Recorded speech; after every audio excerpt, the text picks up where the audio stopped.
You live? Man. Whoa! I dropped a cherry chapstick last night. Apparently. Look what I got. We live? We live for real? All right, we live. What's going on, beautiful people? Welcome back to the No Jumper Show Tuesday edition, the coolest podcast in the world. And today I am here with the one and only Lush Uno. Yeah. Uno.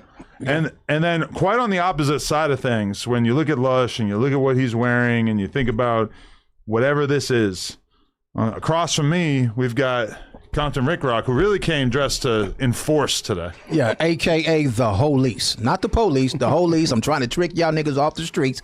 And when your girl is out here lonely, yeah, I'm going to be the one to put a hump in her back like a Halloween cat. It's Compton Rick Rock, the Holice. I like that, man. I feel like maybe this is the direction that we need to be going, is like after many years of street dudes, maybe we need somebody who's on the other side of the law. You know what? I feel like we could really just let the truth be known because we have, in the presence of our fellow officer, yeah, I said it, fellow officer. Motherfucker, you look like Mario Brothers. Nigga, like you on that method, man. Hey, look, we need to call this hoe jumper. Why you say that? Because we need to bring some hoes up in here, man. I like that. Yeah. So you on the hunt? I pictured you being like a relationship guy. You know what? That's where my YouTube money go to. Prostitutes? Man, I told you I'm the Holice, man. Yeah. Uncle's horny out here, huh? That's fire. You go to jail, I'm the one gonna bail your wife out. Whoa. Don't go to jail. I didn't know you were really horny Don't like go to that. jail. That's insane. Yes. Yes, I am. Sir. Don't go to jail. J Hood claims that he's right around the corner. Just so everybody knows, that's another criminal that you might want to investigate. J Hood, nah. You know what, man? I think J Hood is a good pie. He's starting off. I gotta get him in the gym with me. I lost 18 pounds. I just called J Hood a couple of days ago and said we got to get up in that gym. So you think he needs to lose weight? Yeah, we got to get in shape. Really? Yeah. I know a good way to lose weight, guys. I know you do. I can look at you and tell with that motherfucking outfit you got on, you've been losing a whole lot of weight. No, like I'm telling you, it's like the most rapid way. Ozempic ain't got nothing on this, baby. What has to happen in your life for you to wake up and just put on the plus size rip and dip fuck you overalls? Hey, and by the way, why is it? Hey, why they backwards though? Like crisscross, and why I got the James purse under it with the Versace bucket and these Union forces? What the hell? Because I'm fly. Look what I got on. I bet you ain't seen these. Ooh, that's commitment to the bit right there. Come on, man. Knowing that people aren't going to really see your shoes that much on it. Those are Stacey Adams 12s. Come on, man. Come on. Look at this shit. Look at that. Ain't no motherfucker wearing that. Come on, man. Stacey Adams 12s. Kick a motherfucker right in their asshole with these. Wow. It'll go right up in there. Yeah. That's hard, man. I like the zipper. Oh, yeah. Yeah. And I apologize to Rick Rock, who was on time today, because Lush was quite a bit late, and then J Hood put him to shame by being even later, which, you know, it's something we're working on here. I'm really trying to like make sure that we start earlier on time. I think that's a big part of us being a little bit more professional. Lush, what do you have to say for yourself? I don't never be late though, so it's like they know that. But part of never being late is like actually never being late, not just being like late less of the time. Ain't no excuse. It was, you feel me? Life was life. That's why I didn't even tell you. I didn't be like, yo, Adam, I'm dealing with this. My bad, bro. I was just like, yo, I'm finna be late. You did. You're like, I'm going through some shit. I'm in the park. And then I didn't even say nothing like 20 minutes after you said that, they told me that you were still in the park. No, they have your location. Hey, I ain't gonna lie. So here's the thing. That park hella big. Right. But I mean, I figured that they meant like, you know, basically within the park, right? No. Yeah, I was like I was in the neighborhood. It was so funny they said that because when I was trying to like drive away, like the main source of disruption of traffic was in a 0.7 mile circumference from the crib. So when I was like approaching that area, it was I still saw the park right there. I was like, damn, I've been driving for like 7 hours in the park right here. Right. Yeah. Okay, I don't know what the fuck you're talking about, but anyway, Rick Rock. Go ahead. Let's talk about this. So there were people saying that were a little surprised when they saw you on the thumbnail for today. People were tapping in saying Rick Rock is a no jumper hater. Rick Rock is someone that should never have been allowed onto this platform, which myself personally, I feel like I'm kind of numb to like seeing people talk about us or whatever, so I might have missed it. But was there any trepidation about coming on this platform, or was it an easy decision? Once we had the conversation and you told me, you said Compton Rick Rock, I'm gonna give you this 10,000 a month. Come on up on that. I said, shit, nigga, I'm up in this mother. Hello. I must have been up his hand. I don't remember that. Yeah. I wasn't supposed to expose that. I should have spoken Lush over there. Look at his mouth is twitching like a windshield wiper. A quarter of my salary. Like, damn. Hey, man, but nah, hey, I think I told my supporters, I said, you know what? We do a lot of no jumper reaction videos. We do Flacco's reaction. We do a lot of people's reaction. So since I do the reaction video, I feel like, hey, let me come on here and then do a reaction to me being on here and do the reaction. I do them anyway. You're like an undercover right now. Right. I'm undercover. This ain't even content Rick Rock. I told you my name is Holise today. Holise. Nah, but he been saying he was finna come over here. We've been chopping it up about it since Brick Baby era. That is kind of true, huh? Like, so there's been, and I know he not the most vocally supportive, but I feel like that's because you just kind of react to what you see, and if you listen, a lot of people got emotions. You know, a lot of people work with emotions. They work with feelings. So if I could trigger your ass, I got you. You know, and that's what I'm here for, man. I'm on the internet to have fun. I think a lot of people forgot that I did comedy skits before I did any of this.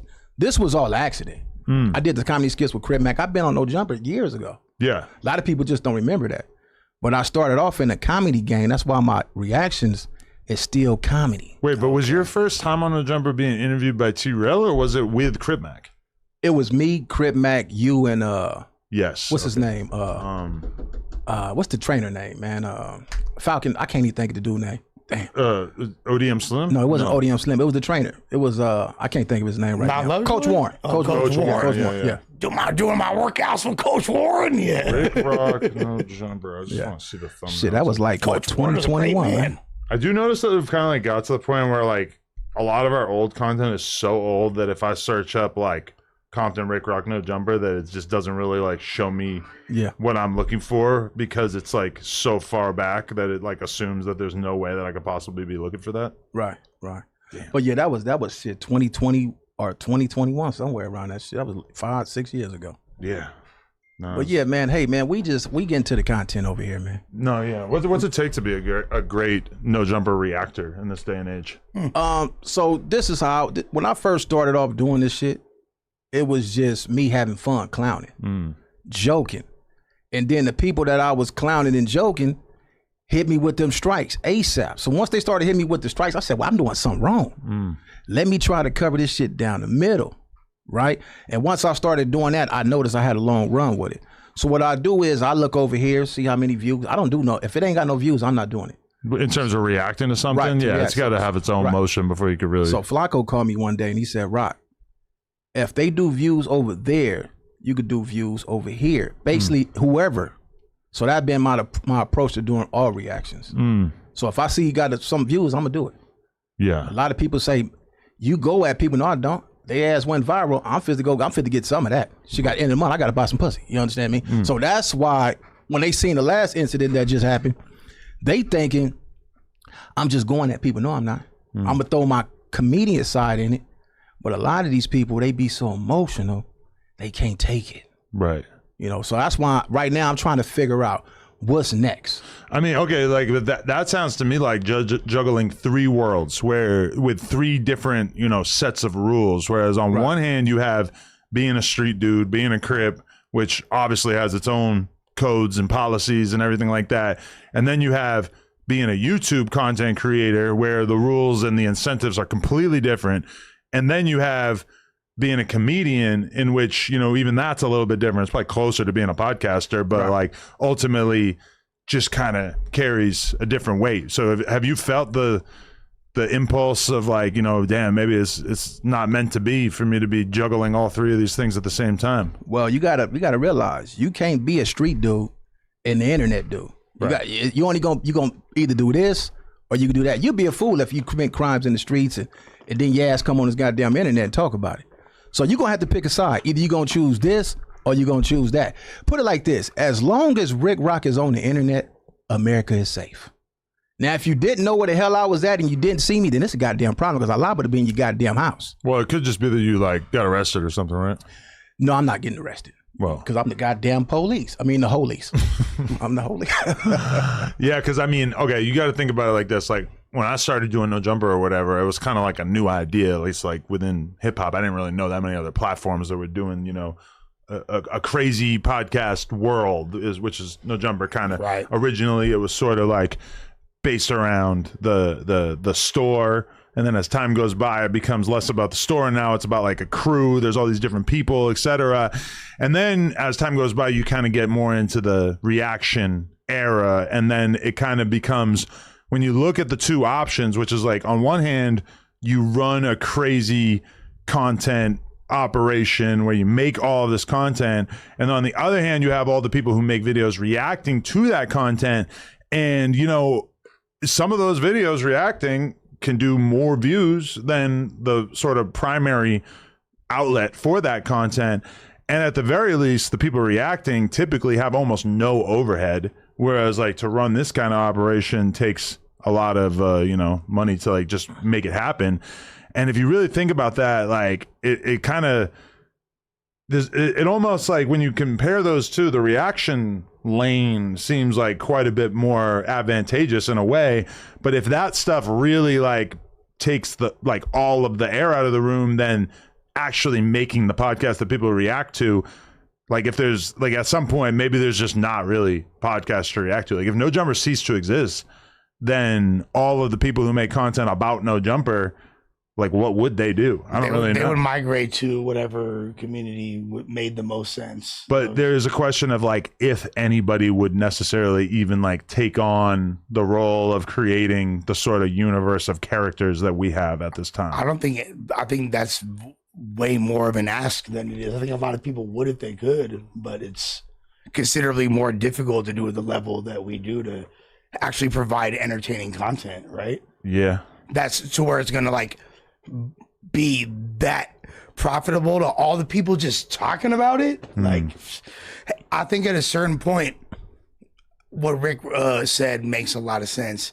You kind of got to at least be down the middle about it, so you're not just running smear campaigns trying to slander this thing that you're eating off of, even though like you have to make fun of it because that's why people want to see it. They want to see you guys like shitting on us, essentially, right? Well, that's part of the game. That's part of the structure. The program being here before I got here. The shit been going on before I got here. Yeah, right. Because if you were to make pro No Jumper content reacting to No Jumper stuff, you're definitely gonna be like limiting yourself. What's the dirt? Before he became the Drake guy, he was really like doing No Jumper reaction videos, but they were like positive in nature. And he said he kind of had this realization at a certain point, which is like, nobody's really going to be tuning into my shit that much unless I take like a very negative perspective, which he didn't really want to do, you know? And think about, that's a great example. What's the Dirt's one of the first videos he made was like, why Lush is a great addition to No Jumper. Yeah, exactly. Doesn't that sound like a video that would not get any views? Yeah, it got like 2,000 views,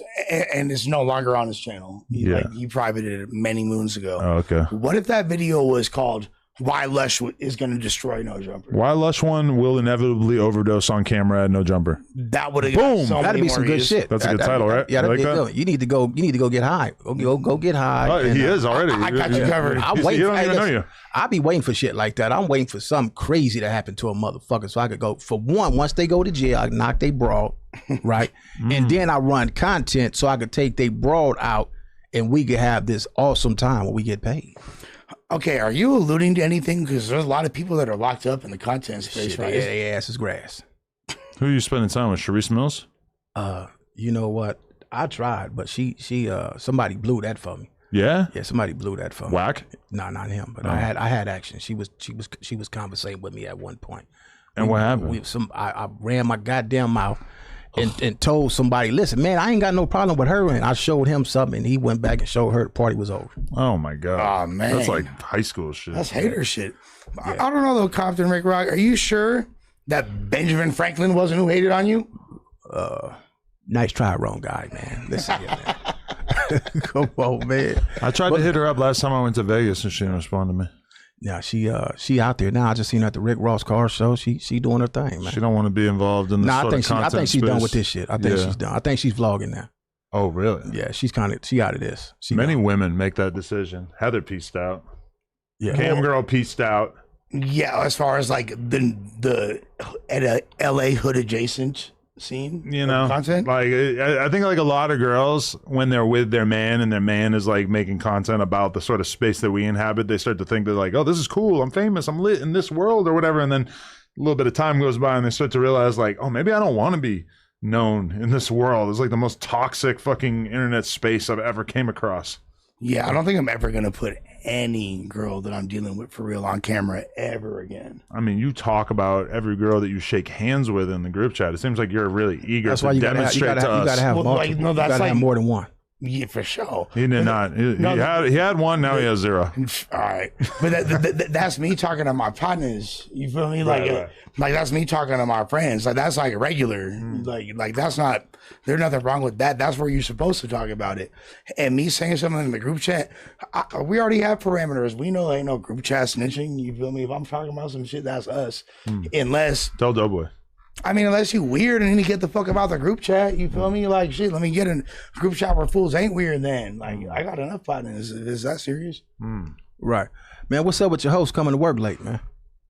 You're telling me I'm still sitting here waiting for him. I mean, he did tell me that he was going to be on time, and then he hits me up at some point. He was like, "Oh, I'm going to be 20 minutes late," and then now I it's might like an gotta hour text him late. and tell him bring me a pack of cigarettes or Black and Mild or something. Oh something man. shit! for one Yeah. for the stuff. Yeah, I mean, J Hood, he was doing pretty good there for a minute. I keep seeing Michael go to the door, and that makes me feel like he's here, but then he doesn't come in.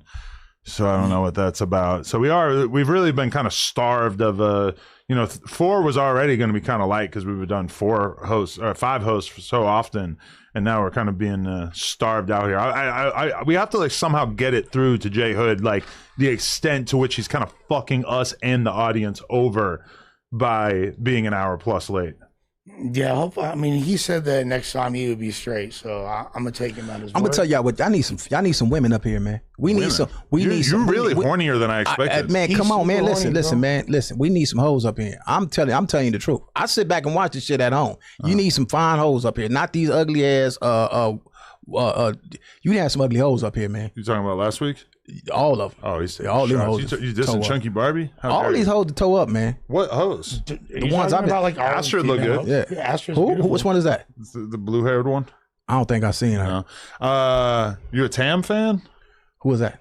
Yeah. I just see him on here. We need. To He's get a some no fun. jumper reactor. You don't know she is? Yeah, I don't. If she ain't doing no numbers, I ain't watching. But okay, here's the problem: is that historically, within hip hop, women who provide value to a podcast are like unicorns. In that I guess they're not quite like unicorns because unicorns actually But don't you need exist, some- but you they're need some- very rare. You need hood rats. But is a hood rat gonna really like Yes. amplify and intensify the actual conversation? Yes. Do you Put her seriously ass think on. that? Put her ass on top of this table with a thong. Give her a microphone. You cannot Why- do that on YouTube. Why you can't? A thong? Well, not a thong, but dress her up real nice and put her on top of the table. I think sex appeal, as far as being like a no jumper co-host, is really not going to take you that far. I feel like the fans actually would take like an ugly bitch over a sexy bitch all day if one is a better talker than the sexy one. I don't think so. You serious? I'm like, who the fuck is watching this to like see some fine shit? I don't They think. will watch it. You got old motherfuckers like me that watch it. Okay, but can you think of anyone who is like good looking that also like knows enough about the culture that they would be capable of like hanging on a pot? I could find her some. Well, you're a better man than me then, because I've looked high and low, and I have not really seen. You got to a whole go to lot. Compton. You got to go and watch. If you go into projects and watch, you'll find some. We have low key, but what about the Thoughts Next Door doing insane views when it was a podcast over here? That was a very different time. That was prime COVID. Do you think that wouldn't be the same right now? Absolutely not, because even like a couple years later, Academics did an episode with Selena and whoever her random fucking Mexican bestie was at the time, right? And that shit, I don't even think it cleared 100K, which, keep in mind, when Selena Powell had the podcast on No Jumper, it did like 1 million views first episode. Like, it was insane. And that was prime COVID. But that was also a time period where people were like more interested in random hood rat, psycho bitch energy. Whereas like when you saying like, oh, go to the hood, number one, you're gonna have such a hard time even finding an attractive woman roaming the streets of the hood. Number two, the one you find is gonna be off nitrous and Louisiana's. Like, they're just not gonna be like good at talking about shit. But to be fair, didn't like another reason why that achieved virality was like one of them was talking about alleged Exactly. Yeah, they were talking. They were airing out dudes, which is like another thing that, like, again, is just like a party trick that you can't rely on in the long run. You know, it's like I would love to find a woman who was really able to hang in this environment, but even my better funded, more successful, more prestigious, peers like Joe Budden, I've watched him over the years try out so many women, and a lot of these women are clearly like far more qualified than the average woman that we're gonna find, right? When I'm thinking about like Mandy and Olivia Dope and fucking Karen Civil was one, and now they got Mona, and she ain't really working out like that. It's like you gotta find one. Hip hop podcast women that really add something to the mix. So rare. It's so hard. So you got to find one that do Don Julio, Hennessy, and snort powder. I think you are okay. We have Jalise. That ain't it. But I don't know if she does powder, but allegedly she's on some Scante. She's drinking Hennessy openly on the podcast, etc. And what do you get? You get somebody who she'll have an entertaining crash out. All right, but is she seriously going to like add value in the long run? You got two type of hood rats. You got the ones that cuz and blood all day.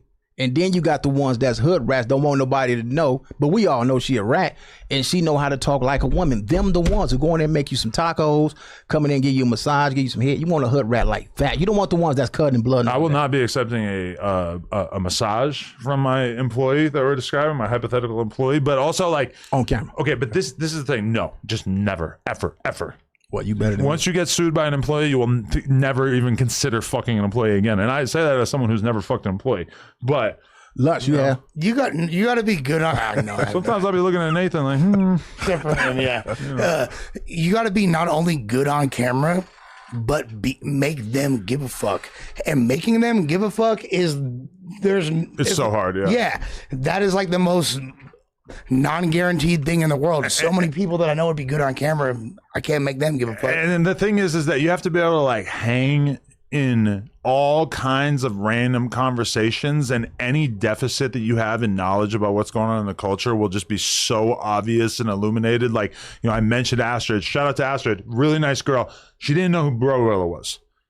That's a problem. Like that to me shows you have not paid attention to academics' Instagram accounts, Say Cheese, Vlad, all these different accounts that are pumping out content about Brorilla. And granted, Brorilla is not exactly the most important hip hop figure of the last 20 years, but it's like, if you don't know about her, that like automatically kind of like limits the conversation that we're going to be able to have with you, because you don't know about somebody who like everybody knows about. There's certain things that if you're not knowledgeable about, like I have a filmer, like a guy who helps us film for Plug Talk, and we were talking about crypto the other day, and he was just like, I don't even know what crypto is. Like, what even is that? And it's just like, you know, when somebody doesn't really like know the basics of what you're talking about, you can kind of just feel it like causing the conversation to just drive right into a wall and just stop right there. And it's like, you know, for girls, like they just don't care about hip hop or the culture in the same way that we do on average. They don't know about anything. I mean, it sounds super sexist, but let's be real. There's a lot of truth to it.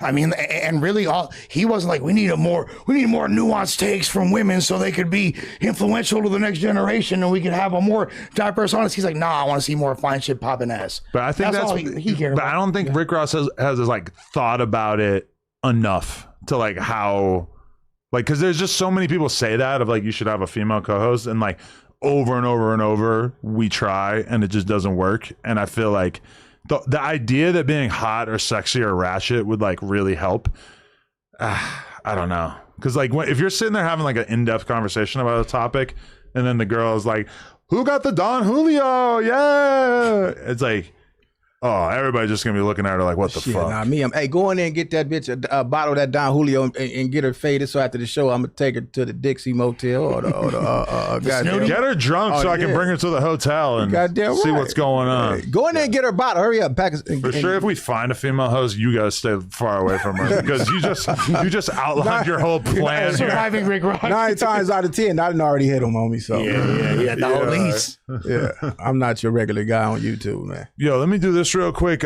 It's 2026, so why are people still driving to smoke shops? Seriously, you're getting in the car, sitting in traffic, hoping that they have what you want in stock, and then you're standing there staring at a wall of products while some dude behind the counter is trying to upsell you on something that you've never even heard of. It couldn't be me. So I just go to everything420.com. That's everything420.com, and they've got pretty much everything you would ever want in one place, from edibles to flowers to vapes to gummies to concentrates to glass to accessories, you name it. And the best part is you do not even have to leave the house. I'm talking about scrolling on your phone, finding exactly what you want, checking it out in a few clicks, and then waiting for it to show up at your door.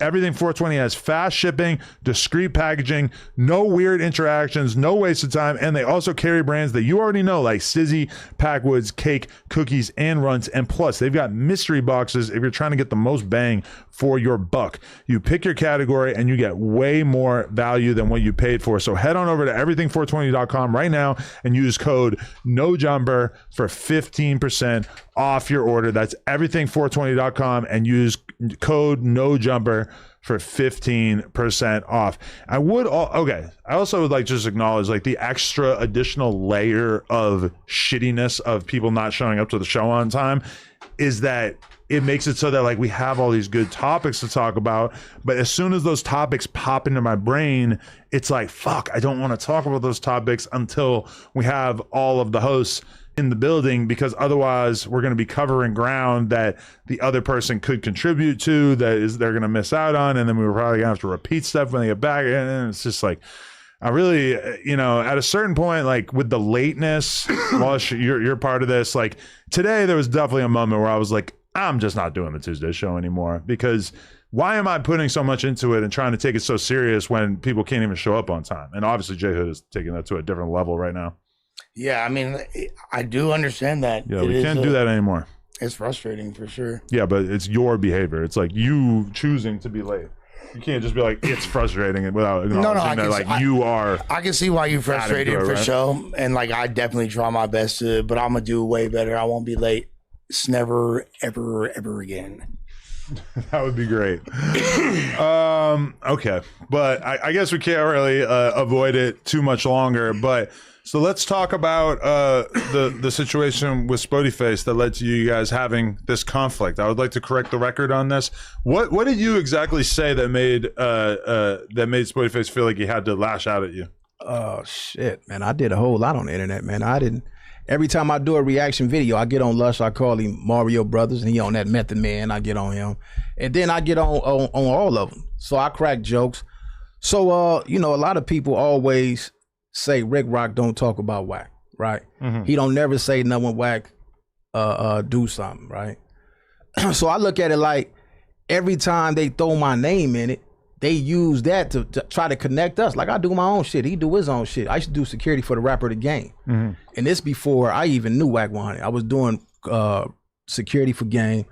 Wack, when I got out to jail the second time, that's when I met Wack. He wasn't Wack 100. He wasn't this dude that was always trolling. He was always serious. He wasn't nothing like, I never seen this part of dude, right? So I never had no problem with the nigga. Is this pre-Stitches like fight and all this way before that. We talking about down there 20 years ago. Okay. Before I even met him. When we was doing LAX album, it was me, him, 2 T's, and it was other dudes. I didn't meet Wack till I came home the second time. Okay. And then that's when I met him around Game. But when I was doing security for Game, it'd be sometimes Game got to hurry up and get up out of there. So Wack, I was getting $500 a night. They was paying me $500 a night to do security. You know what I'm saying? So I ain't never had no problem with the nigga. But everybody want me to have an issue with this nigga because they got a problem. That's y'all problem, nigga. If y'all got a problem, handle y'all business. So I did a video and I spoke on that. But I didn't say no name. But the bait was, I said I watched the Spoetyface live last night. And I threw some bait out there and he came back and bit. He said, I think you talking about me. So once he said, I think you talking about, we ain't got no problem. We got some internet shit. Got some internet problems. And I know how to run this content. I've been doing this for a lot of, that's why I'm here today. I feel like dudes want my spot because out here in Southern California, I think I'm one of the top guys on the reactions. Well, I am. I don't think shit. I am. So I said they want my spot. I'm gonna come up here and do their spot. I'm gonna do their job today. But that's how it happened. So it went from the content with him wanting to go to the neighborhood. But so you wanted to provoke a response? I do that. I do that all the time. But from Spoetyface specifically, like, did you have anything against him? For everybody. Because if you go back and watch that video, I said all the guys who got a problem with him, they know he be up here. Go up there and hang out. You know what I'm saying? You can't fly a drone around here because the fucking airport right there, but go hang out. You want to get somebody, go get your man. That's what it was. So these dudes have a problem with Wack. They got a deep issue with him. They let this man play in their minds all day, every day, and he gets to them. You know what I'm saying? I just sit back and laugh. I troll a lot of people on this internet. And when I troll them, I sit back and laugh. While he was over in the neighborhood, I was over here laughing. So, okay, you provoked that response from Spoetyface, and then his reaction to that without hitting you up was basically like, no, I'm going to go to his neighborhood? No, he said it online. He said at 3 o'clock he'd be there. I got my homie over there. I told the homie, I said, ain't nobody going to the hood. Ain't nobody finna go over. That's content shit. Ain't nobody really. That's what we thought. I had homies calling me. Hey, cuz said he coming over. And they ain't finna come to the hood. We ain't worrying about that shit. You know what I'm saying? So when he went up in there, I'm pretty sure when you roll by there, you could look in there. But at the end of the day, I get a nigga his props. He got heart. He got heart of a line because if you roll up in that motherfucker and you playing around walking up in there, you got to have some nuts. Nutty Block, not known for being a chill, sweet location, to say the least. No. Quite a reputation. Yeah, they got a reputation over there. Yeah. You know, for somebody to do that, like he say, you know a lot of people over there. So you got to feel comfortable with going over there. I mean, when he gave like the 40 name roll call of all his Nutrageous. Yeah. No.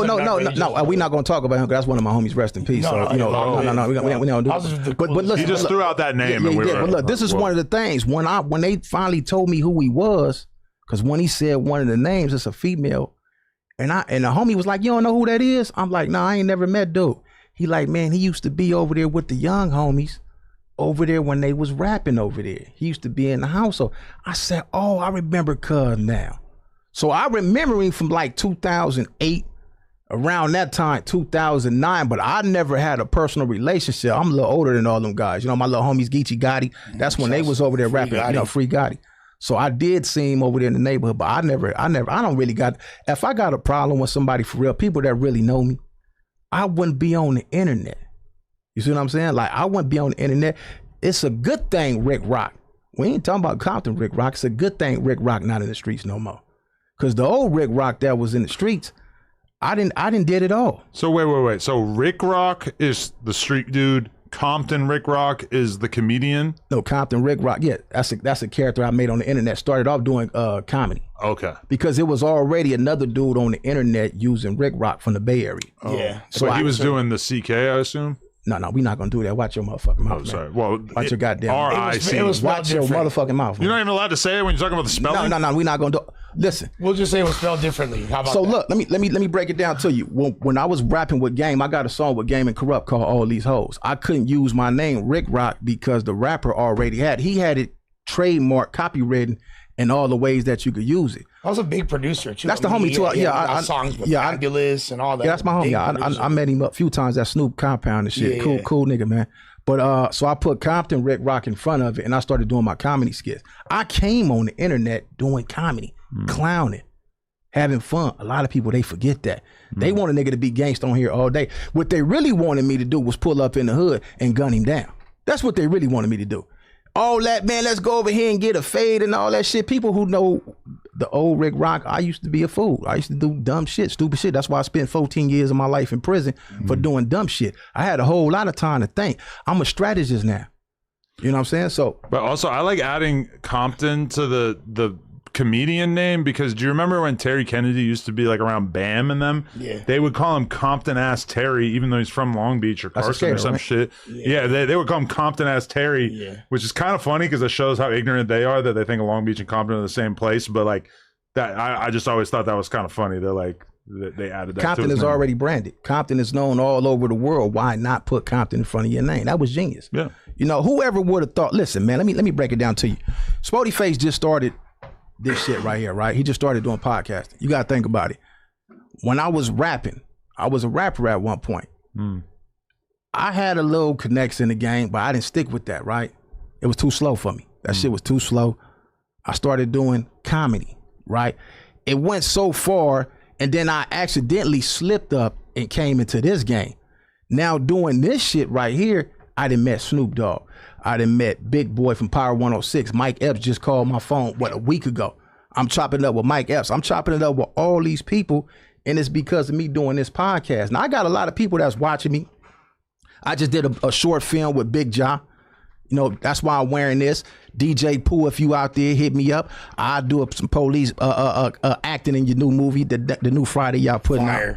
You know what I'm saying? So I got a lot of people watching me, and if they see me doing some crazy stuff, they gonna say, we can't put no money behind this nigga. He fit to crash out. He gonna blow. We can't put no money behind this dude. He gonna blow our whole bag. Opposed to a nigga who just got on the internet, who on here just talking, ain't got shit going on, ain't been in no movies, ain't no millionaire motherfuckers calling none of these niggas.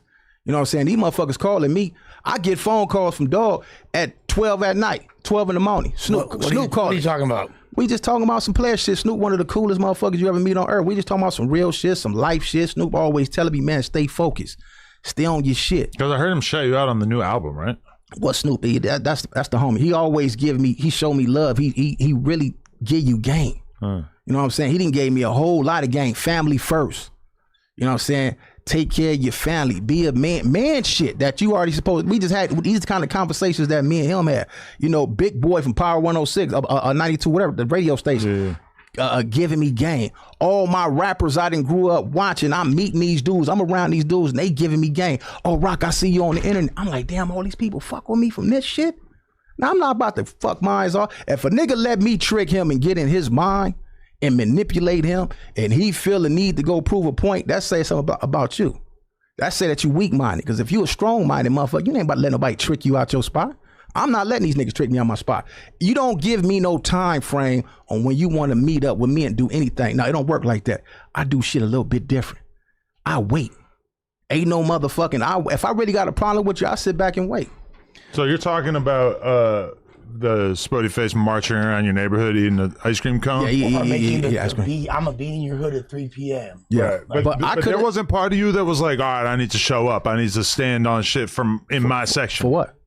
I don't know. I mean, that's kind of what he was like putting it out. Like the narrative he was trying to put out there was like, you don't be in your hood, therefore I can go to your hood and march around and do whatever the fuck I want, and that is going to prove that you don't really have much status there, right? I'm cozy out here. That's cool. I'm good with that. I'm cool with that. You're not really, you're past caring about that kind of thing? I'm on a whole nother shit. Like, me being in my hood every day ain't gonna make me no money. You see what I'm saying? I stay around the corner. I stay 15 minutes around here. I go to the gym right a corner, right here up the street. I go to the gym on Lancashire. I'm all around this motherfucker. When I go to the hood, to visit certain people. I'm not in the streets gang banging no more. I'm not shooting people no more. I'm not killing people no more. I've been to jail for all that dumb shit already. I'm past all that. Couldn't you just see pull my up homie, and have a fade? You see my homie right there? Yeah. That's my real homie. That's why he here. You know why he's here? He's not here because he a homie from my hood that's gang banging. He's here because he have a security, beast mode security. He's a licensed armed security. He's with me. I don't want nothing but people that's around me that's thinking like I'm thinking. If you still thinking about it, gang banging, shooting and all that old shit, I don't want you around me. We passed that. We graduated from that already. And for the niggas who still out there doing that, I will advise your ass to get your life right, because when they throw that 40, 50 years at your ass, I'm gonna fuck your bitch when you go to jail. I'm gonna keep it straight up with you. You better use your motherfucking brain and learn how to maneuver out here. Because if you let a nigga trick your ass out the street, it ain't gonna always be sweet. You talking about a fade. I done seen my uncle knock a nigga out and he hit his head on the back of the motherfucking ground and he died. My uncle dads, they both dead now, so I could talk about it. But I'm just saying, like, nigga, this shit ain't cool. Well, is that like the primary purpose beyond like the obvious, you know, as part of your career and all that? But are you trying to portray the potential risks and pitfalls? Don't do this. Like, avoid this shit? No. All my real young homies, the real young homies that's in my phone, the ones who got jobs, the ones who I see taking care of their family, I had them conversations with them. Hey, cuz, keep taking care of your family. Stay on that job, nigga. Don't blow your job. Don't get caught up in this bullshit. Because when you go to jail, nigga, I ain't sending you no money. Ain't no homies going. You might have a few homies that's going to send you some money. But after that shit over with. You know how many niggas in jail from the hood right now sitting up in that motherfucker can't get a package from niggas they done sit out here and ride and slime for? Can't get a visit. The bitches done ran off. Ain't nobody fucking with you. For what? Nigga, you got to be smart out here. This is a whole new era. Cameras everywhere. You can't be no motherfucking dummy. They say, Rick Rock, you preach this all day. Motherfucker, I'm an entertainer. You fall for it, that's on your ass. That's on you. I bet you won't see Rock out there doing no dumb shit. You ain't gonna see me out there doing no dumb shit. I know how to move. I wait. I sit back in the cut and wait. It ain't no motherfucking rush thing with me. Is part of it also like, you know, you being from an older generation where there was no talking, there was no media that was. Oh yeah, I've been through all that. See, when we came up, when I was coming up as a youngster, we didn't do all this dope fiend shit these motherfuckers do now. They dope heads now. They dope fiend out the game. They off them pills. They off that powder. They off cough syrup. You would have got your ass killed back in the days doing that dumb shit. You couldn't even smoke Sherm. We found out you smoke Sherm, we'd fuck you up. Y'all were smoking crack and shit. We wasn't smoking. Not my generation. We don't smoke crack. Nah, but a lot of gang members was we sold smoking wet. Listen, man, let me tell you something. We sold shit. That's the older niggas before me. We sold the drugs. We didn't use the drugs.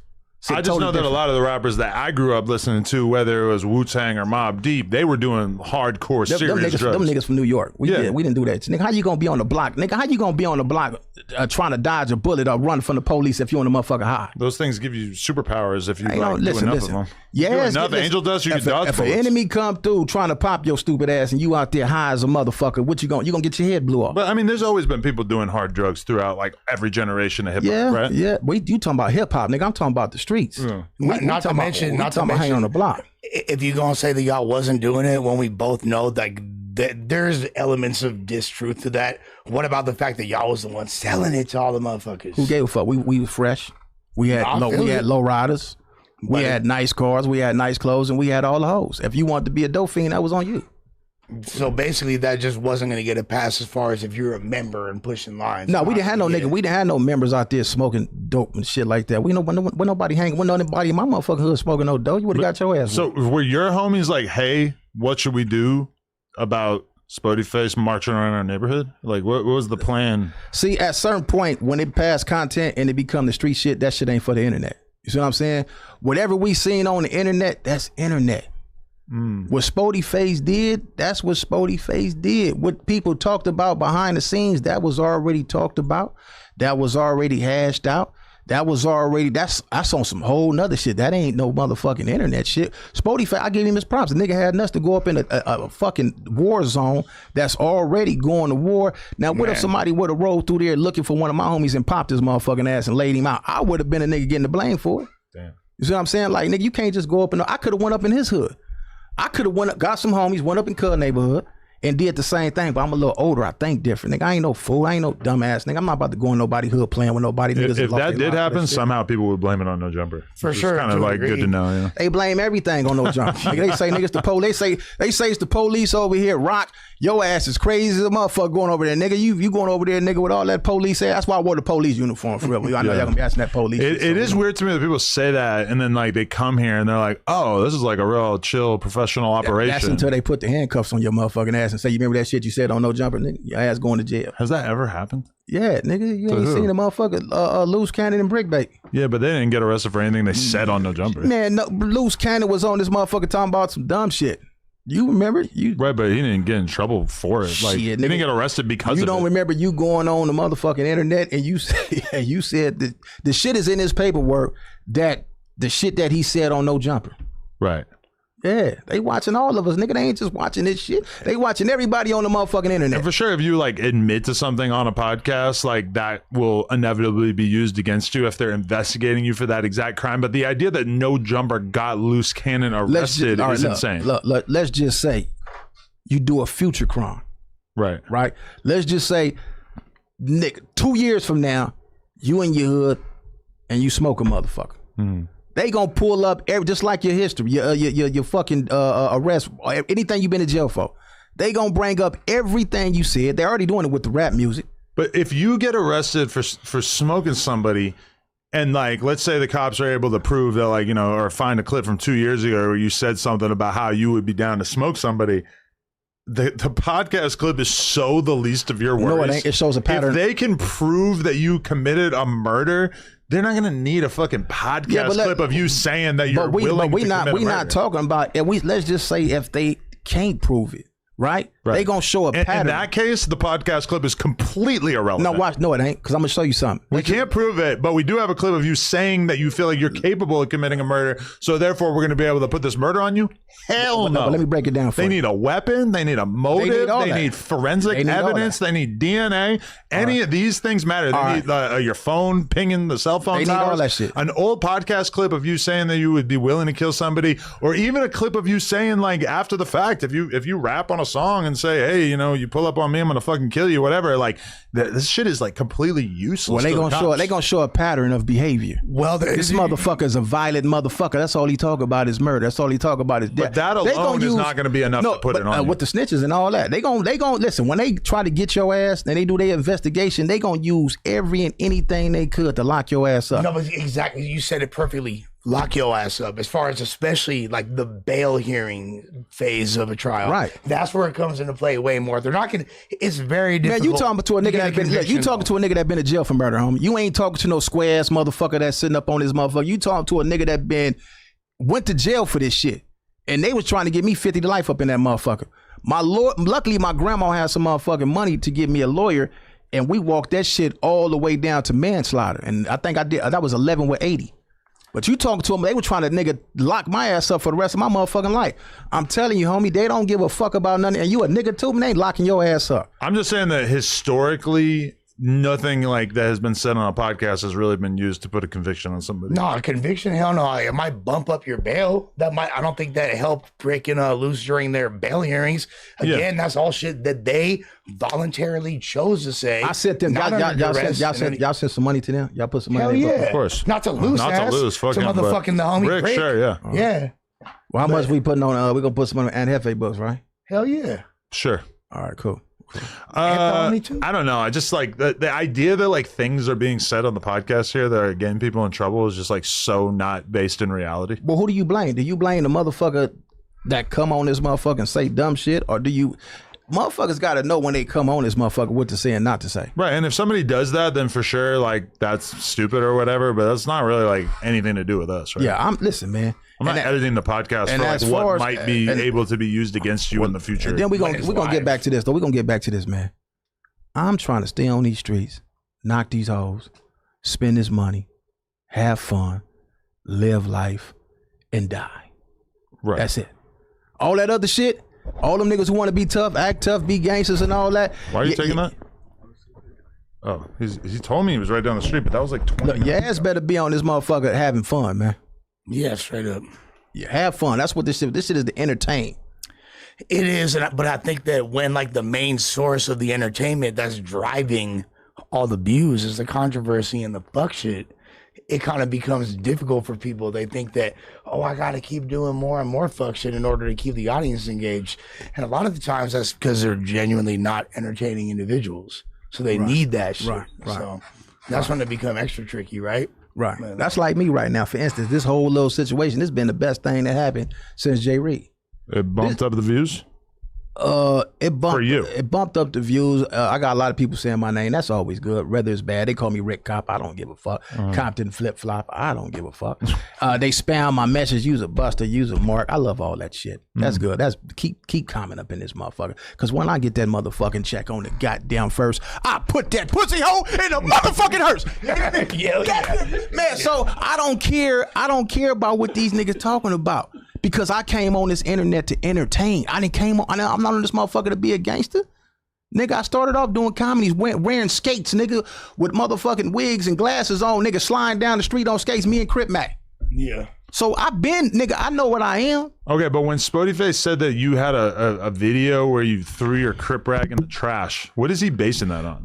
Because you said it's not true. That's something that he heard. It's a whole lot of rumors about Compton Rick Rock on the internet. Where's the proof at? That's like me. If I say something, if I say hold on, bro. If I say you a nigga that's sleeping on somebody's goddamn couch and you tell me you not sleeping on no motherfucking body's couch, and then I show your motherfucking ass this, don't say shit. Look, listen to this, man. Let me show you something. Look, who the fuck is that sleeping on the bitch couch? That looks like 600 sleeping. Well, I mean, the fuck I just said, don't say nothing. But he could just be laying on a couch, right? Like, man, listen here. He actually doesn't seem like he's sleeping in that clip. What the fuck is this right here, man? Look, he just woke up from a dopamine coma. But if I say something, listen, He's just on a couch with no shirt on. But where's your proof at? You got to have proof of the shit you say. No, you have to have proof. I got proof. I got a whole lot of shit up in this motherfucker. Yeah? Yeah, man, come on, man. But that's look, a TikTok. But look, that's because the bitch put it on there. Yeah, I know the hoes. But look, watch this. So look. Now watch this. Let me break this down to you. What was the question that you asked before I just showed you this shit, man? You know I'm old as a motherfucker. As far as why. Come on, that's that dope, man. That nigga on that dope. I'm asking. I swear I'm super sober. You said what you said before that? About you throwing out your crib yeah. So where's your proof at? Like he said, I got kicked in my ass. My homies whooped my ass and took my camera. Whooped my ass and took. I done rolled through the hood in 60. And my homie will tell you, I done rolled through the hood in $60,000 and $50,000 low riders consistently, and ain't nobody took that consistently. Before I came on this internet, I was making $3,000 a week as I'm a journeyman through the state of California or refinery. Could go back anytime I want to. I'm a certified journeyman, local 562. That's right. I'm a bad motherfucker on them scaffolds. And there's only a few Hispanics essays that could run with me. We used to be crazy, man. We used to be hanging 70, 80 feet, 90 feet up in the air. And my whole thing, I used to tell people, don't worry about falling. If you die, you're going straight to the cemetery. Don't even worry about it. Just go up there and do your job. I could go back anytime. This ain't my own. I don't just do this.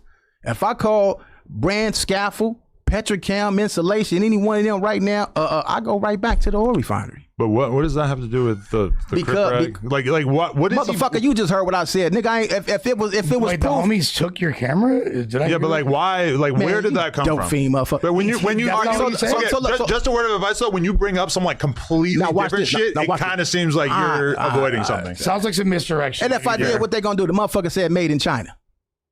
What? Any motherfucking bandana made in China. They got niggas so fucked up talking about a red and a blue. Yeah, we represent these flags. But nigga. so you had never heard that rumor before Spoetyface brought it up? You don't remember me? Where did it come from? Me beefing on the internet with other podcasters, right? So they just made it up? Just like the nigga made up me getting my camera took. So that's totally made up too? Yes. Have you seen it? No. But okay. I hadn't seen the rag thing either. All right, so I never saw the rag listen, thing. if I got my camera took, if anybody would have took my camera, I wouldn't be on no jumper right now. I'd be asking, man, what time they gonna pass the fucking food out? I'm hungry as a motherfucker. Oh, really? It's almost 6 o'clock. They ain't passed out dinner yet. Man, nigga, take anything for me, man. You take anything for me. Fuck this internet shit. Your ass is out of here. You know what I'm saying? But ain't nobody took nothing for me. Ain't nobody kicked. Man, come on, man. I'm Rick Rock, man. You want to roll? You want to roll through the motherfucking hood? Nigga, ain't nobody took nothing for me. I will go. You crazy? Might get ice cream. Yeah. You get ice cream, all right, motherfucker. They gonna rob your ass. You ain't gonna get no pad. We got a white boy in the hood. They let HK Turtle roll around. Why can't I hang out? We got a white boy up in this motherfucker. Get it. So listen, a very special white boy for the record. Just don't wear. They're gonna be treating me like Donald Trump coming through there. They're gonna have a ticker tape parade if I come through the netties. They gonna say, wait a minute, hey, cuz I go to the police in the hood. That's what they gonna say. The homies gonna like, what the fuck is that nigga, man? No. I might could get. They gonna say that and then they gonna laugh. Lust could come. They gonna like they got hey sell on me. No, I already knew he was gonna make that joke. No essays. I saw that coming. For sure, no Mexicans coming through. Yeah. No, I would go there and for sure. I mean, like, no, we got Mexican. I got Mexican homies. Not like him. Beyond that though, like shit, like I got love for my guy Li, for Bay, you feel me, Free Gotti and them, you feel me. I fuck with I got a lot of love for that community. Beautiful community. Yeah, solid niggas over there, man. Real dudes, man. Damn. Yeah. So Spoetyface just made that shit up from scratch. I wonder if he'll admit that. Spoetyface is a content creator, right? Spoetyface is doing what we doing on here, man. Getting his paper. But we're not lying and making shit up, right? Yes, dudes do. A lot of dudes do that shit. Nah, man. Yeah, a lot of dudes do that. But I mean, I don't know. I feel like that's a different level. If you're willing to just like hop on the podcast and say that, like, accusing somebody of dropping their flag, throwing their Crip rag in the trash, especially as a Crip. I mean, that's like a next level accusation. Right. But at the end of the day, hey, listen, man. It's a lot of motherfuckers that come on here. You want to police this also? You heard about this? Nigga, hey, you That's the homie. fuck what you talking about. We ain't going for that shit. Look, let me tell you something, man. Let's hear it. That's part of being on this motherfucker. I don't really do put 10 on them too. But it's niggas that get on this motherfucker and that will lie. Niggas will lie on your ass to make content, to make money. Once they started paying niggas on it, let them stop paying niggas on this internet and watch niggas leave. Let them stop paying motherfuckers on here and watch niggas leave. Niggas will lie on their mama on this motherfucker. I mean, okay. We have seen Spoetyface, do a lot of content calling whack gay and, throwing out like a few different things. Like, he's kind of said stuff about like DC Baby Draco that I don't think is like really like true or justifiable. But it does feel like a totally different level to like just kind of make something up from scratch and be like, oh, you took your Crip rag and threw it in the trash. Like that. If that is true that he just made that up from scratch, that feels like a new level of fake news. He's not the first one that said that. Oh, okay. What's his name? Spider Loke said that. That's probably where let me tell you something, homie. Let me tell you how sharp I am on this motherfucker, man. Let me tell you how smart I am. That's why I'm one of the #1 reaction channel guys in Southern California. Let me tell you what I do notice. I notice it's a lot of dudes on the internet when you popping, when your shit going up, they gotta attach their name to you. Put it in the title so this shit could work for them. Right now, it's dudes who I done took on Cam Capone News. It's dudes who I done showed how to get these Shure mics, these Shure headphones. Who I done showed niggas how to go get a Rodecaster. Showed these niggas the game. All these niggas, all these motherfuckers, I done showed the game, all of them. And what they do right now, all of them making Rick Rock content. None of them is saying Rock took me on Cam Capone News. None of that. They want to make that money so they can go buy them some hoes when they get paid. So I know how this shit go. A lot of these niggas dope fiends, they got to get high. They got dope habits. They got to support that. I get it. I understand. But you can tell he's exactly who he's talking about. Are you like who I'm talking to? Who I'm talking about? I know you. Say the name. We ain't know. I'm trying to remember. Who did you go on Cam Capone with? Man, don't say these niggas' name. We ain't get these niggas no motherfucking pub over here. Fuck these niggas. Who likes to party? Who likes to party? We ain't giving these dudes no prop. We ain't giving no pub. But I done helped a lot of these niggas. You see what I'm saying? Yeah. A lot of them. No, but like it's not like the game you gave them. Part of that was, hey, it's all content. Don't even trip about it. Right? You know what I tell them? I say, get the money. Right. Get the money. Get the money while these white people giving it out. And you don't think they be thinking like, hey, Unc ain't tripping. He already told me not to be tripping. So shit, I'm not really tripping. But what I'm saying is this. You could help a motherfucker out on here and they gonna still turn on you. Yeah, no. They gonna still turn on you for that paycheck. You see what I'm saying? So I don't see you doing any like dual interviews on here. You just said you brought him there. You going to look for them up. Go to Cam Capone. Go to Cam Capone News. Okay. All right, click the video. Go to videos. Now go all the way down. All the way down. Nigga, I ain't been on that motherfucker about a year, man. Yeah, he posted like 10 videos today. Yeah, I've been on that motherfucker like a year ago. I hit him up recently too. Oh yeah. Yeah, just put Compton Rick Rock interviews. I did. I put Rick Rock Cam Capone and then I looked through a shitload. Put Compton Rick Rock. I'm pretty sure the chat'll spam it. Pretty like I think the chat should just figure it out. We ain't getting. So there you go. Go up. Right there. We ain't giving no nigga no. We ain't saying nobody name none of that shit. I never heard of this dude. Well, you don't need to hear him. He kicked his ass. We ain't worried about him. Let it kick. There we go. We ain't giving no nigga no plug unless they send a super chat. Nigga send a super chat. Then we'll say your name. Other than that, fuck you. Yeah, I never heard of him. But shout out to him, I guess. Anyway, fuck. So we're here. Now we're here. Now all four of us are here. Come on. He's dressed as a cop. You may have noticed. It's called the whole lease. What I do is when niggas go to jail, I go get they broad, cuff them to the bed, and I fuck their brains out. That's what I do. So you better watch out. Don't go back. Ain't no nigga going to jail. Ain't no motherfucking jail. Hey, can we talk about what has gone on with Chunky Barbie in DC since last week? Yeah, that was crazy. Crazy. Fades. Who you think won? I don't know, but I seen she was leaking out I don't know. Like, come on, Chunky Barbie. Yeah, straight home girl. So for people who don't remember, basically like last week we did an episode. J Hood said, hey, there's this girl, Chunky Barbie. She wants to be on. She's from Rolling 90s. Let's try her out on the podcast. We said, sure. We bring her in, right? And so she comes in. Within the first 10 minutes of talking to her, we realized she's in a relationship with DC Baby Draco, which really kind of stood out. Like, oh shit, this is the first week without Spoetyface on the podcast, and we got a girl who's dating DC Baby, his biggest op or his biggest internet op. That sounded kind of crazy.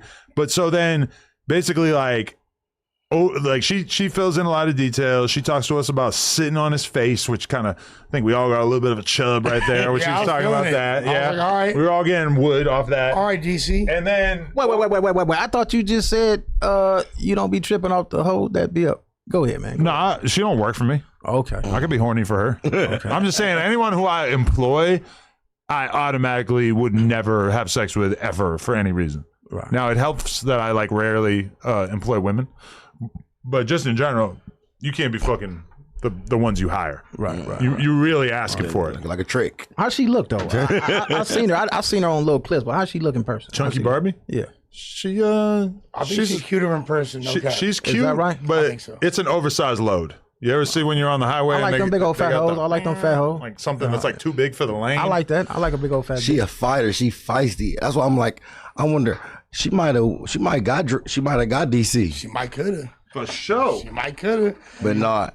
I will say this: you look cuddly in the wintertime. That's Christmas Bay right there. You feel me? You need something like She that. could keep you warm. Yeah, sure. Yeah. No, She for look sure. cuddly in the winter. If her and I were both dropped on a deserted island, she would survive far longer than I would. Well, I just know that we'd repopulate the planet for sure. Humanity would be. Not with that thing. Yeah, humanity would be sustained. That thing ain't going to get the job done. No, I'm pretty sure it would. I don't think your ovaries Shit, and hers no, would work. hey, where your pipe at? Where your pipe? You pull that dope out and get her a hit of that. She'd be around this motherfucker. No, I don't Damn think she gets down like that. Nah. I think she naturally like this. Yeah, She don't need all that. She they don't all want that this stuff evil. like bad on the internet. Like it look them look crazy though. Yeah. Did a part of y'all think it was damn near potentially a skit? Like, No, I thought it was old. Then she was like, "This happened right now." Then I'm like, "It's on live." I'm like, "Whoa!" I feel like that's kind of like a sign of bad podcasting that we should be aware of, is people like assigning things as skits when they're obviously not skits. Yeah. She's like bleeding out of her face, running around the parking lot with a knife, screaming at each other. They've been posting content about each other for like 4 days straight. What the fuck about that made you feel like it might be a skit? No offense, but that's kind of outrageous. Nasty you know what it breakup. was? It was his girl though, right? They was Yeah. Yeah, but technically you're not supposed to hit your girl, even though I Man, know. listen, man. Once you put that I raw don't think wood he hit up, her. He probably was defending himself, I mean, she does look like she could fucking handle some shit. and you know she going crazy. You Well, know he did she me throwing like shit on people, everything. Well, for a show. You don't want to catch that clock, Dookie. You think she hit him with the poop? He literally said though, he's like, "Oh, this dick's so good, it got these bitches going crazy." Or maybe like he got caught. You feel me? Dipping in somebody, putting his pineapple slice in somebody else's Kool-Aid. I don't know, man. But Imagine you get caught cheating by your girl, and she hit you with the Glock Dookie. oh man, of all the abuse I endured, I haven't quite traversed those waters yet. I feel like I gotta call her. Yeah. Call her. Where Barbie at? We gotta get her. no, started. they say Rick Rock think he get cool points. This what I do on my podcast. I have conversations about Lush. I think Lush is a good podcast. Thank you. I said that before. Hey, I text this fool and I said keep that nigga on the show, man. Nigga, good podcast. Appreciate that. Hello? Hello, Chunky Barbie. We'll get back to it. Hi, Adam. Hey, what's up? How are you doing? Are you okay? Yeah, I'm good. Can you break down for us? I'm here with Lush One, J Hood, and Compton Rick Rock. Is there any way that you could tell us about what occurred between you and DC, since we're very, very invested in the storyline now? Well, he's actually blowing my phone up right now. Unfortunately, I don't know why the fuck he's blowing me up. Because we talking about y'all. Okay. Probably because we're talking about you. He painted a narrative on me and shit. You feel what I'm saying? And I don't fuck with that. And it's like you try to clickbait. You know, he's a cameraman, so he tries to do little clips and shit. He tried to clip it up, but as you can see, I posted today the Citizen app and what happened on Citizen. So it clearly shows. If you go to my page right now, you see the most recent. It's pinned, by the way. It's pinned. You know, because he tried to clip it up, make it seem like I called somebody on him. Police calls are public record. I never called him. He clipped up where it says call the police, calling the police. He clipped that right there. He's not going to show the video, full video, because I said you're a snitch. Him me as his mom. I can't believe it. But it did seem from the it seemed from the clip like you were calling the cops on him. Yeah, no, I didn't call no police on him. I never called no police on him. Really? Definitely made he definitely, yeah, it definitely. I never called the police on him. Can you just tell me like what caused the beginning of the fight? Like, why were you guys getting it in the first place? You said what? Why were you guys like getting into it like that in the first place? It was all good just a week ago. She was ready for him to get out at the last show. Well, we really wasn't cool like a week ago. But, I mean, I was speaking highly of him because, you feel me, because I still wasn't going to tarnish him and talk shit about him because I fucked with him. Like, I ain't going to lie and be like, oh, I don't fuck with him or I didn't fuck with him. I'm glad I fucked with him. Even though he had me fucked up, you know, you just gotta pop up and show niggas sometime, and popping up and show niggas just go left, and niggas try to record you and make you look hostile, and then have their moms call the police on you, and then try to hold you, force you to stay at their house until the police come. When you try to wiggle away, you try to record them and try to shame them, but you won't post the recordings. I mean, you won't post the footage of me tripping. You won't record. You ain't gonna post the truth. But but the truth. The truth for sure has been posted. It's clearly in the police report who called the police from apartment 302. So was they having sex? But yeah, wait. So he lives with his mom in L.A. That nigga live with his mom. For sure lives with his mom. That's interesting. I never knew that. But like, so you pulled up and he was with another girl? For Section 8. Wait, he was with another girl? No, he wasn't with no other bitch. Oh. So why'd you guys get into it so bad when you pulled up?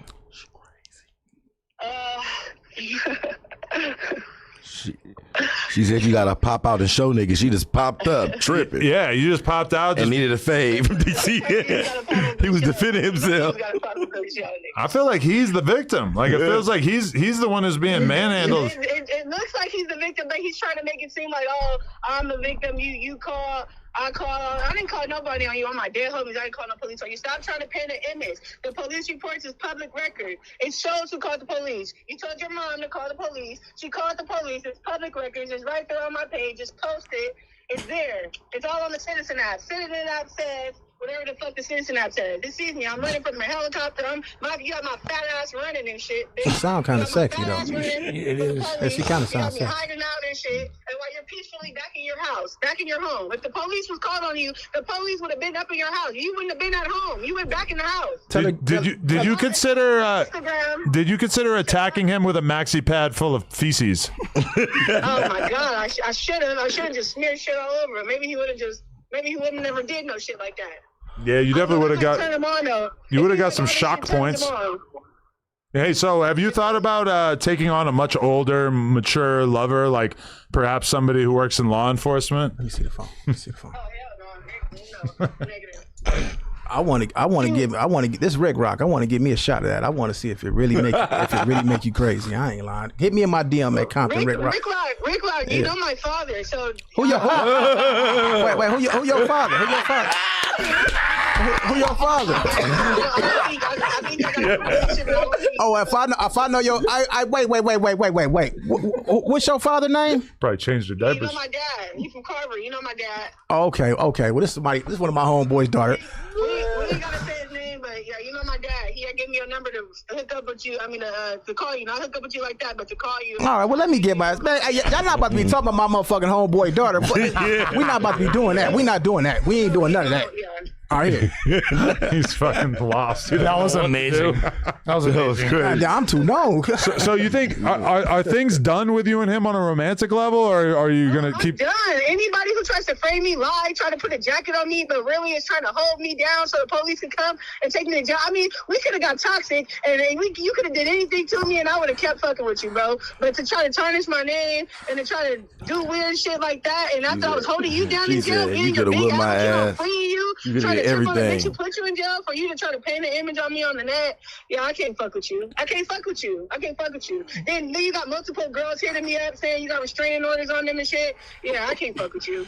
But wait a second. Barbie, this Lush, and you know I know Dirty Mac, but now that we got him out the way, you know what time is it, girl? Hi, Lush. You know you're my baby daddy. Yeah, that's right. So would you be interested? What if Lush offered to take you out for a nice steak dinner? Would you be interested? We could go, Lush. I don't think Lush should put me in a position to where I'll put you in positions, girls. What you talking about? Yeah, he gonna put you in all kinds of positions. You get what I'm saying? Like, Yeah, that's right. All right, so if y'all go out, let's tell her bring one of her homegirls. What? Wait, what'd you say? We're gonna roll down the Lolo. Wait, he's not gonna be able to get rid of you? No, I'm saying he doesn't strike me as a man who will try to fuck me and tell me to go crazy over him and to tell me to crash out to try to put me in jail. He doesn't seem like not just the first part. No, yeah, he'll fuck you and then he'll get weird and clingy and he'll never leave you alone. He's gonna get you on the meth. It's gonna be a whole thing. That's perfectly fine. Perfectly fine. Oh yeah, it's not, crazy. You know, with me, you stay with me. You ain't gotta worry about going to jail and shit like that. That's well, at least can I sell y'all the drug shit? Can I sell it to you? Yeah. Hey, what did Draco say? What did Draco say? Oh, it's some shit on me. Oh yeah, y'all see him? But you gotta think he did. He said I bullied him into us being together. He said I forced him for us. First off, this man met me. He been stalking me since our first hood vlog. I never even knew him, and I told him that.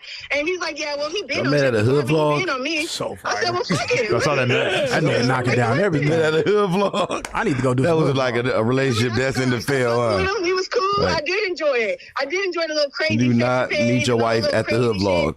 I was enjoying it at first. It was cool. Yeah. But I mean, I feel like DC like is kind of looking bad because like, you know, you're probably like his most clouded up like bride from LA, and then meanwhile like the 4 Extra thing, he had like his famous homie for a little while there, and then that didn't work out. It's like, damn, like it just feels like he's kind of, his world is probably shrinking the more that he falls out with people. Shattering, because when he was in jail, he really wanted to be 4 Extra's friend again, and I had hit 4 Extras up, and 4 Extras didn't respond and shit. And I was trying to get them to be cool again, you know, because if this my nigga or this somebody I'm messing with, then of course I want to help him out. He told me to send a message to him and stuff. I'm trying to help him. Yeah, no, dude, they just don't want to mess with you, dude. That's why we Dude, sorry, dude. Nah, dude. You know, dude, you never bounce out, dude. You never bounce out, dude. I tried to take you to the Jamaican spot so we get some Jamaican food on Crenshaw. You said no, dude. You drove right past it, dude. So he don't even want to see no 40s members at all. He thinks they all are on him. No, Spoety, it wasn't even Spoety that had him not even want to bounce out in the 40s. Now after he just fell out in the 40s, he don't want to bounce out in the 40s no more. I'm like, dang, well, call that, if that's your brother, call and make it right. Shit. Damn. All right. Well, shit. I hope whatever man you end up with next is not as it doesn't end this dramatically. Hey, I want to know one more thing. I hope they treat me good, you know, because he's calling me all kind of big and sloppy all on the internet. But then again, That's you horrible. just fucking and you saying that Not all written. It takes a real man to handle the BBW. You feel me? Like straight up. Hey, but with that being said, Chunky Barbie, is there anything you want to revitalize about your statements regarding his paperwork now that you feel me? Y'all ain't cool no more. Hey, that's the homie. That's my young homie, man. He cool. He cool. I never met him. He I have no ate it in problem, the bro. bed and didn't tell him. He's going to say that he didn't tell directly. He used his mom to tell. Her name is for sure in it. It says on the Citizen app, it shows, it's pinned to my page. It's just like, stop trying to make it look like I called the police on you or I did anything to you. I didn't do nothing to you. Like, you feel me? Don't put that on me. Damn, who was her daddy? I try to fuck with you, and I try to even do it a little bit more peaceful, but stop tempting me, stop pressing me, stop pushing me to the edge is all I'm saying. For you to turn around and be like that. If you don't want the smoke, stop inviting it. Wow. Insane. Well, it's a hood love story is what it is. That's right. Started at the hood vlog. It's the end of the hood love story. You know, I'm back on the market. I've been holding this coochie for as long as I can. Yo, Lush is trying to hold it too. Neighbors. Yeah. Damn, she got a feeling you. She Damn, been. why didn't What you you mean? I invite got today? so many hoes right now. Oh, hey, he got the X if you're into taking drugs. You said what? Unless you ready, He's got all of you can handle that. Want to be my first rodeo? You can handle that. Oh yeah. Yo, Hell yeah, she can handle this. You just have to promise me that if you do end up spending time with Lush, that you can't abuse him because his last girl was fucking him up. She was violent. I think this would be worse. abusive. Yeah, that's what I'm saying. This would be She got a worse. knife. Yeah. Oh. It's a knife. No, It's a knife. I'm definitely not going to do that. She got a Glock I'm dookie. definitely. Yeah, he gonna treat like you good anyway. You might like it. I could like it. Yeah. Mike could. All right, appreciate you, Barbie. All right, babe. All right, holla at y'all later. For sure. Wow. that was a eventful phone call right there. Like I think you kind of got it. Ben had. That's but no, crazy. shout out to homegirl. I wonder how DC Baby Draco feel though. Yeah, he probably not loving that right now. You go fuck Lush? You gonna stop fucking with me and fuck Lush? Yeah, J-Cat. He ain't no dirty Mac. He wouldn't down talk another player. Lush He would be. He would never down talk another player. You think that's like your A bro whole like Lush that? diss It mixtape. ain't even about being a bro. I don't down talk other men. I wonder who her to get the daddy vibes. is. That's what I want. I wonder who her father is. She said she talked to me before. I don't remember that. We could figure it out. I'm sure I she'll gotta tell me figure it out. via text or Figure it whatever. out. Yeah. Yeah, let's find out where Pops is. We're gonna find out. Damn. But damn. Because I've never seen you single. Right? I mean, like low key though, like when we first became friends, I was single because Okay. But most of your first No Jumper run, you were in a relationship, right? I had a bitch and then she had left me. Remember, I was all fucking triste about it. And But shit, then like, then you left, and that was like you got with Germ while you were away from No exactly. Jumper, right? Yeah, 100%. And then like you come back to No Jumper, you just kind of had a girl. We didn't know about her for a while, and then like slowly we learned more about her, and then now she's gone, and now we're like kind of getting to witness what a single Lush is like for the first time. I ain't gonna lie, because I'm really trying to be cool, like, but I'm a demon. They don't even know. You Like, keep saying that, but we really got to see something. You want a demo? Just You want a anything. demo? All right. We want to bring No, I'm gonna Chucky swear, Barbie bro. I don't in. do shit. I still hung up on my ex. I told a bitch yesterday. A bitch popped up on me, and I was like, I'm still Yeah, your bitch has control of you. We tried to do a 20 versus 1 with him. Yeah. His ex shut it down. She shut it down. She called in a bomb threat.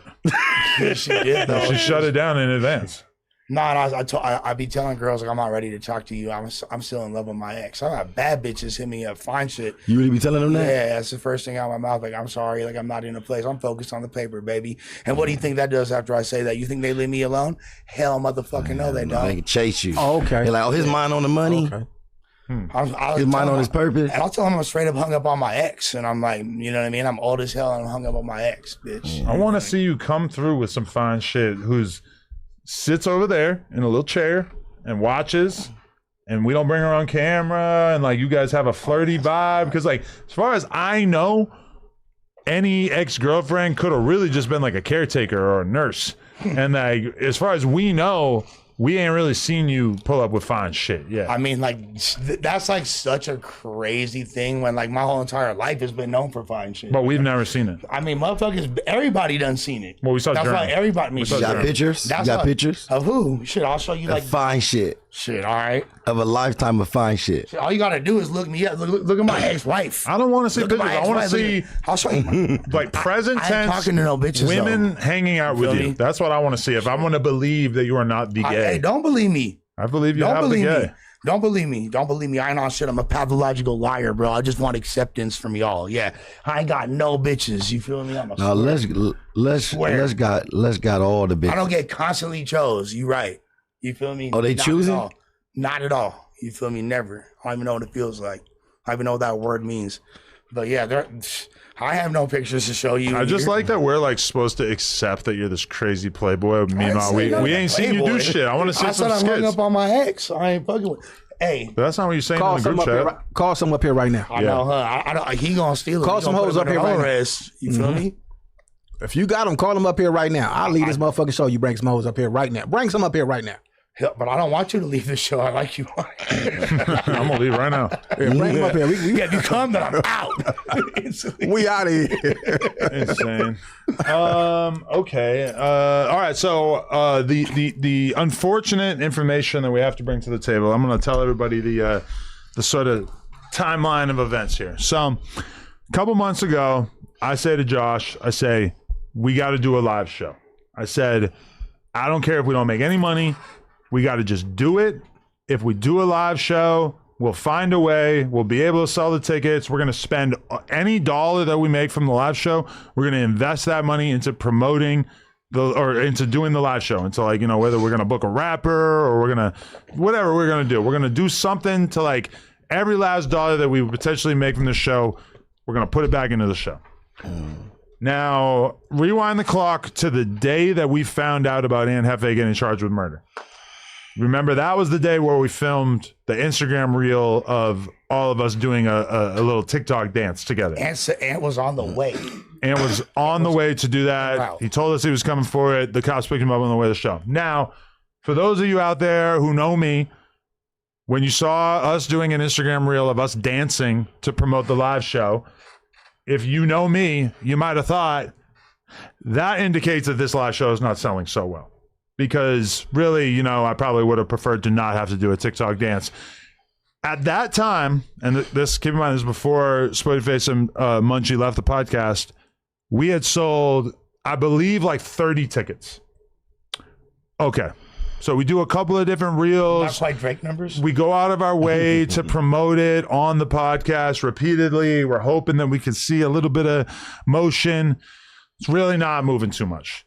I announce that 607 Unk is going to be the headline, or is going to be the opener along with King Yella. Still doesn't really change things. The numbers are looking not great in terms of ticket sales. We announce that Hater World is also going to be added to opening up the podcast.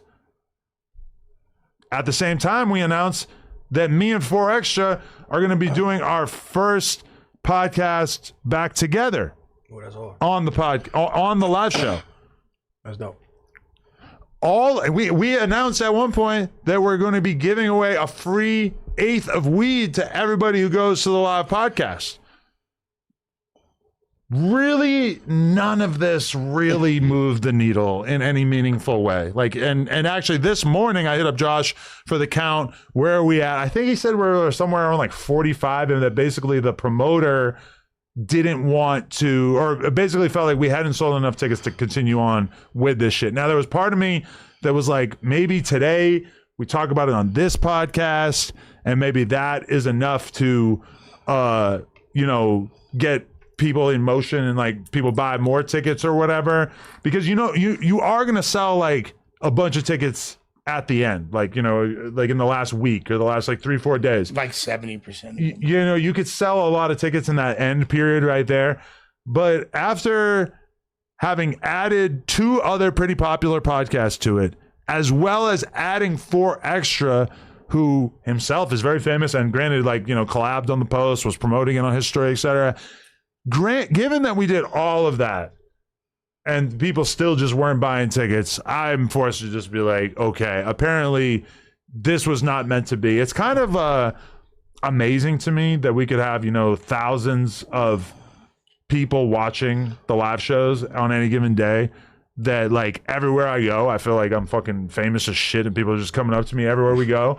And that, we, on the average No Jumper show or whatever, we might have like 100,000 viewers or whatever. And that still somehow those people did not find it exciting, the idea of going to a live show. And one thing that the promoter told us, the person who was like helping us to manage this and everything, is he said, believe me, you're not alone. I guess like the market for the live podcast experience is really not great, and that they've actually had to cancel a lot of these. So I guess that made me feel a little bit of like, okay, I guess it's like kind of not too out of the ordinary at this point. But I mean, the promoter even said, because it's the same promoter who did the Back on Fig live show, and he told us, he's like, one option you have is that you could do a sale, like you could do 2 for the price of 1 or 3 for the price of 1 or whatever.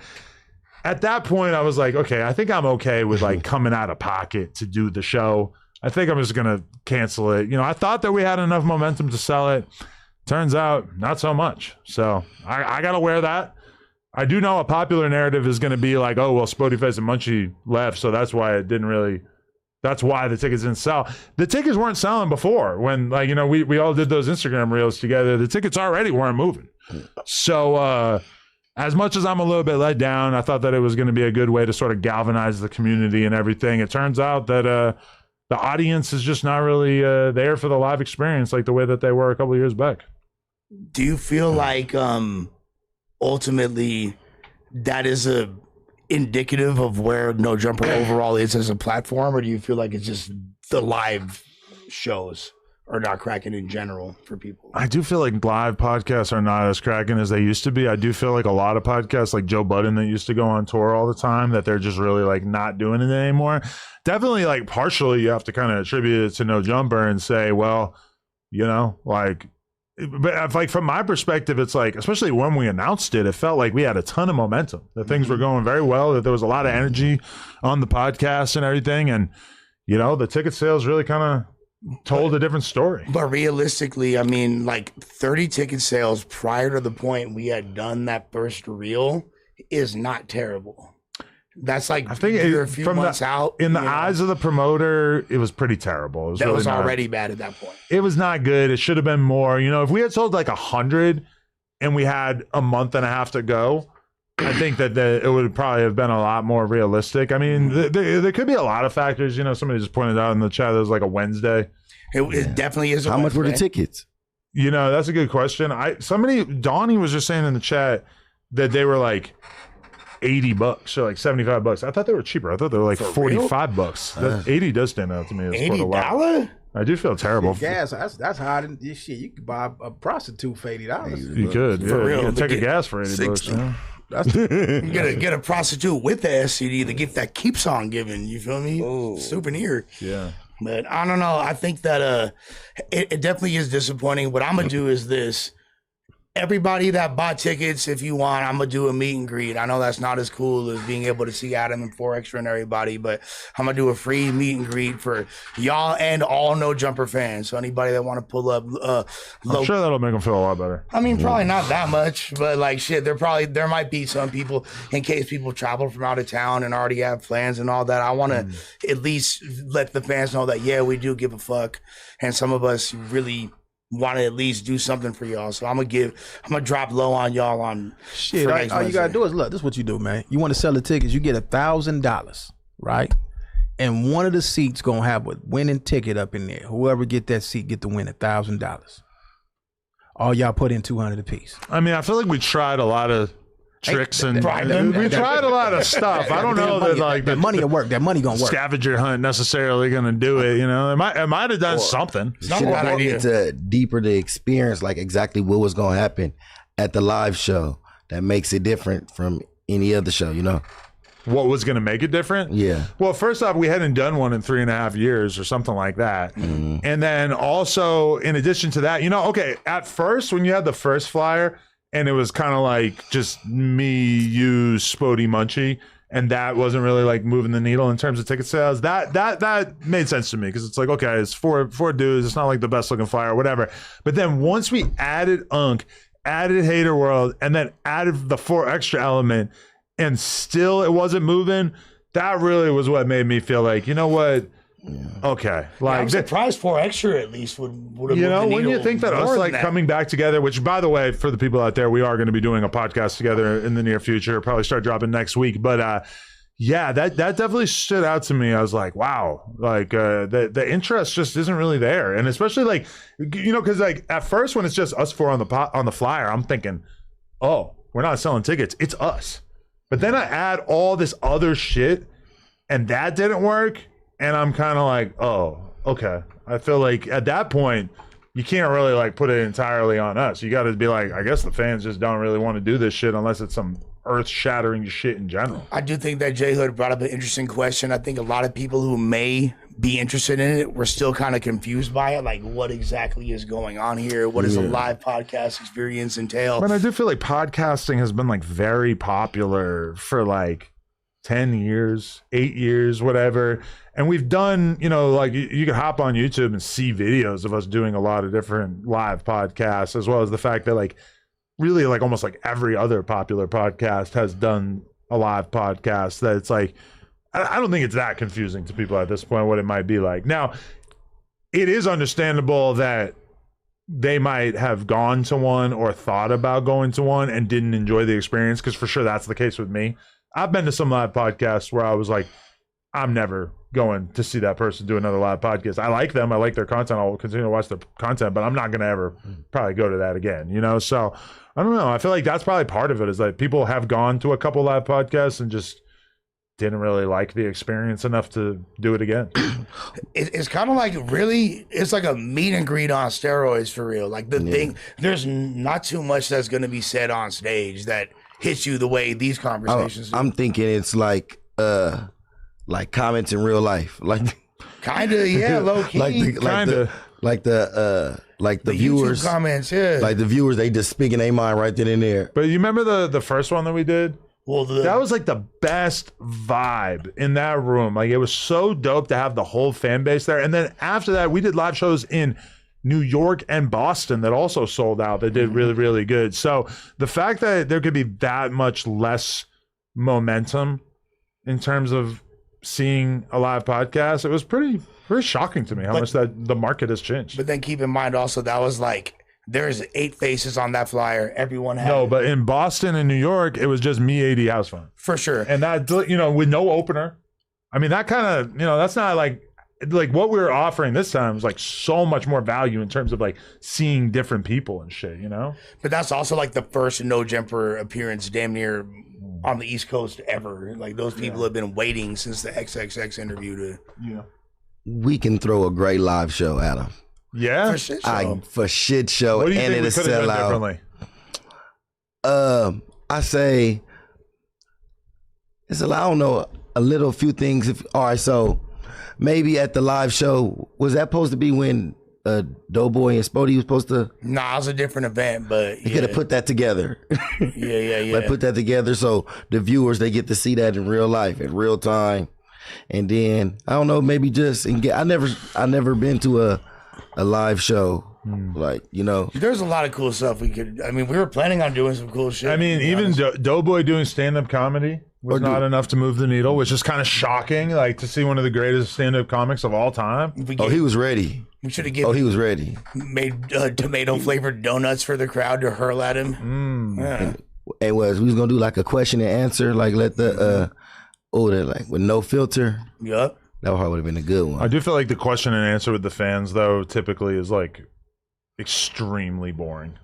Well, yeah, unless there's like suspects on the stage and punks like, hey, what's up with that fight with Kelpie, girl? That was funny. Yeah, there could be like funny moments that go left like that for sure. Yeah, it could have gone another way, but hey, to the fans out there, will we ever try to do another live show? Probably not. Realistically, we'll probably we tried. We put together the best promotion that we could in terms of like, look at all these different people that you're going to be able to see, and they resoundingly said, we don't care. We'll watch you on YouTube, but we're not going to go to this theater and see you guys. Which really, I'll take the YouTube stuff instead of the live event. But y'all did it already. The live podcast? Yeah, it's over. This one is canceled, but we did one at a smaller theater with like 500-600 people. We did the Novo where we maybe sold 1,000 tickets. That was all about 4 years ago. And then we did another show in New York and another show in Boston, which was smaller, maybe like 400 or 300 or whatever those were. But this was our attempt at like maybe getting back into the groove of things. We had a stacked flyer, put a lot of different faces on there. It didn't matter. So to the fans who are let down, hey, it's your fault. That's just crazy because how do I have a show in Vallejo this weekend and I got 200 people tickets sold already? Like, to in see Vallejo what? To see me. To see you rap. See me rap. How come you see it? You feel me?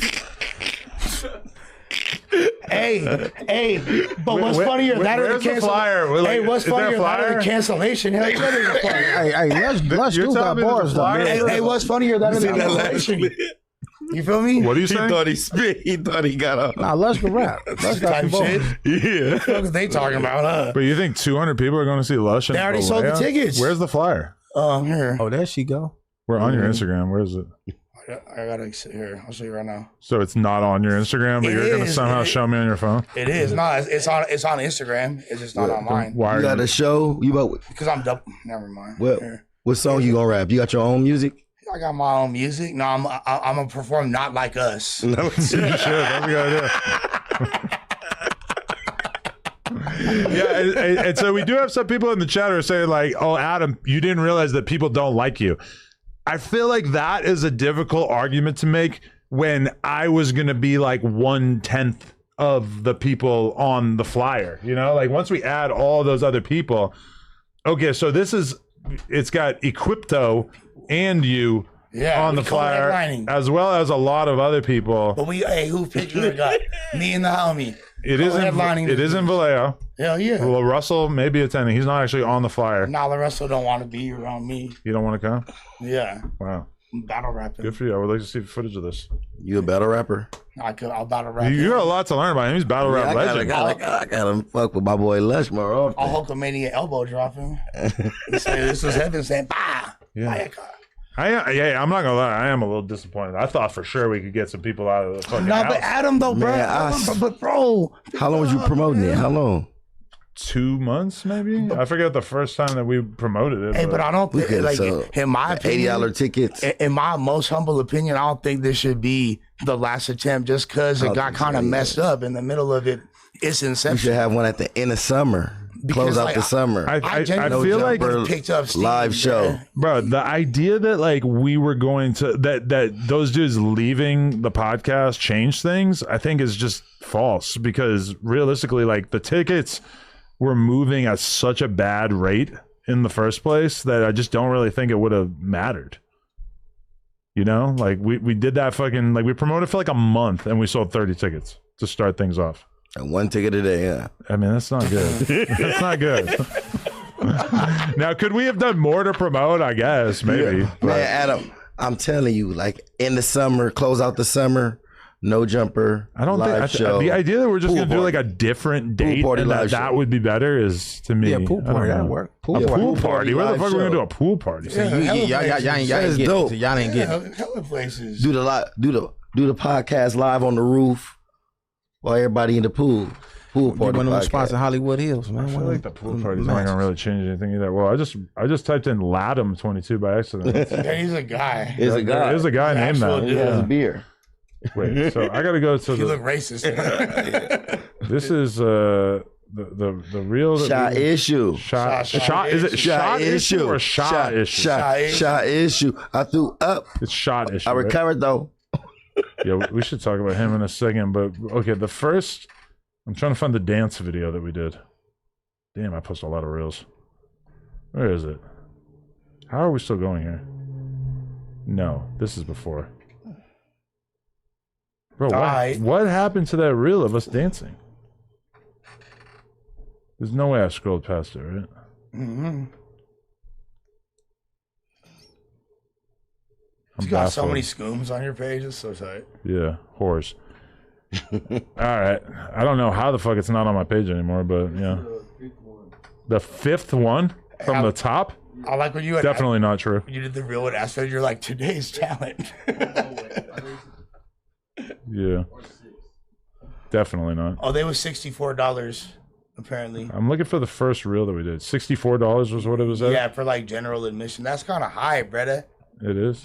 I think so. I don't really know. Yeah, For Wednesday for night, that experience. I think so. I mean, I feel like people just don't really like want to leave the house anymore, but whatever. I give up on looking for this. But yeah, I don't know. It's kind of depressing. So it hurt a little bit. Anyway, I got to read this ad. When you run out, shout out to our sponsor, Everything 420.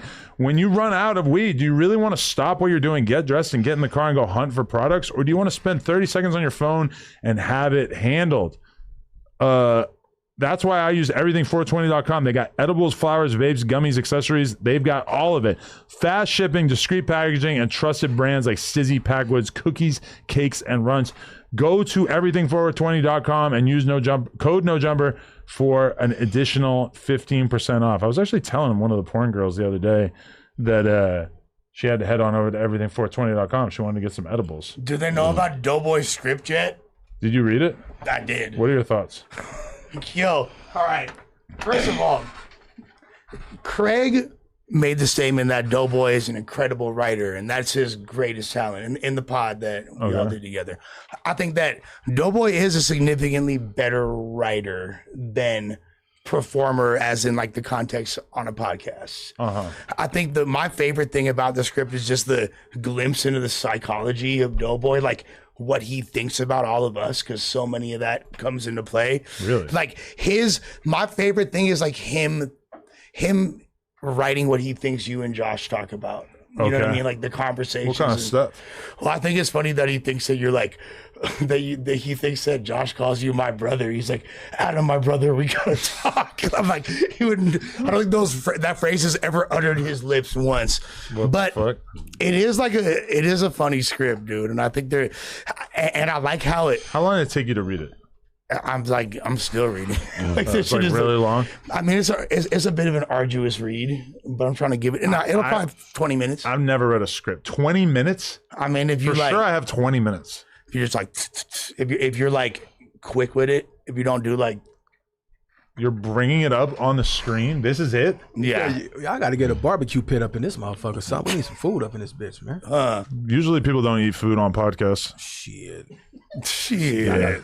Watch when I start my shit, man. I want some nigga shit going. I want barbecue pits. I want. You think people are going to like your podcast if you're fucking shoving food your down your ass out. throat? If you don't like it's it, a get out weird of it. idea that people You know think that you should eat food on a podcast. I like hate it only too. people who think that are people that don't do podcasts. I don't like it either, but I tell you what, it's people that like bullshit. I watch people sit up there and watch motherfuckers eat all day.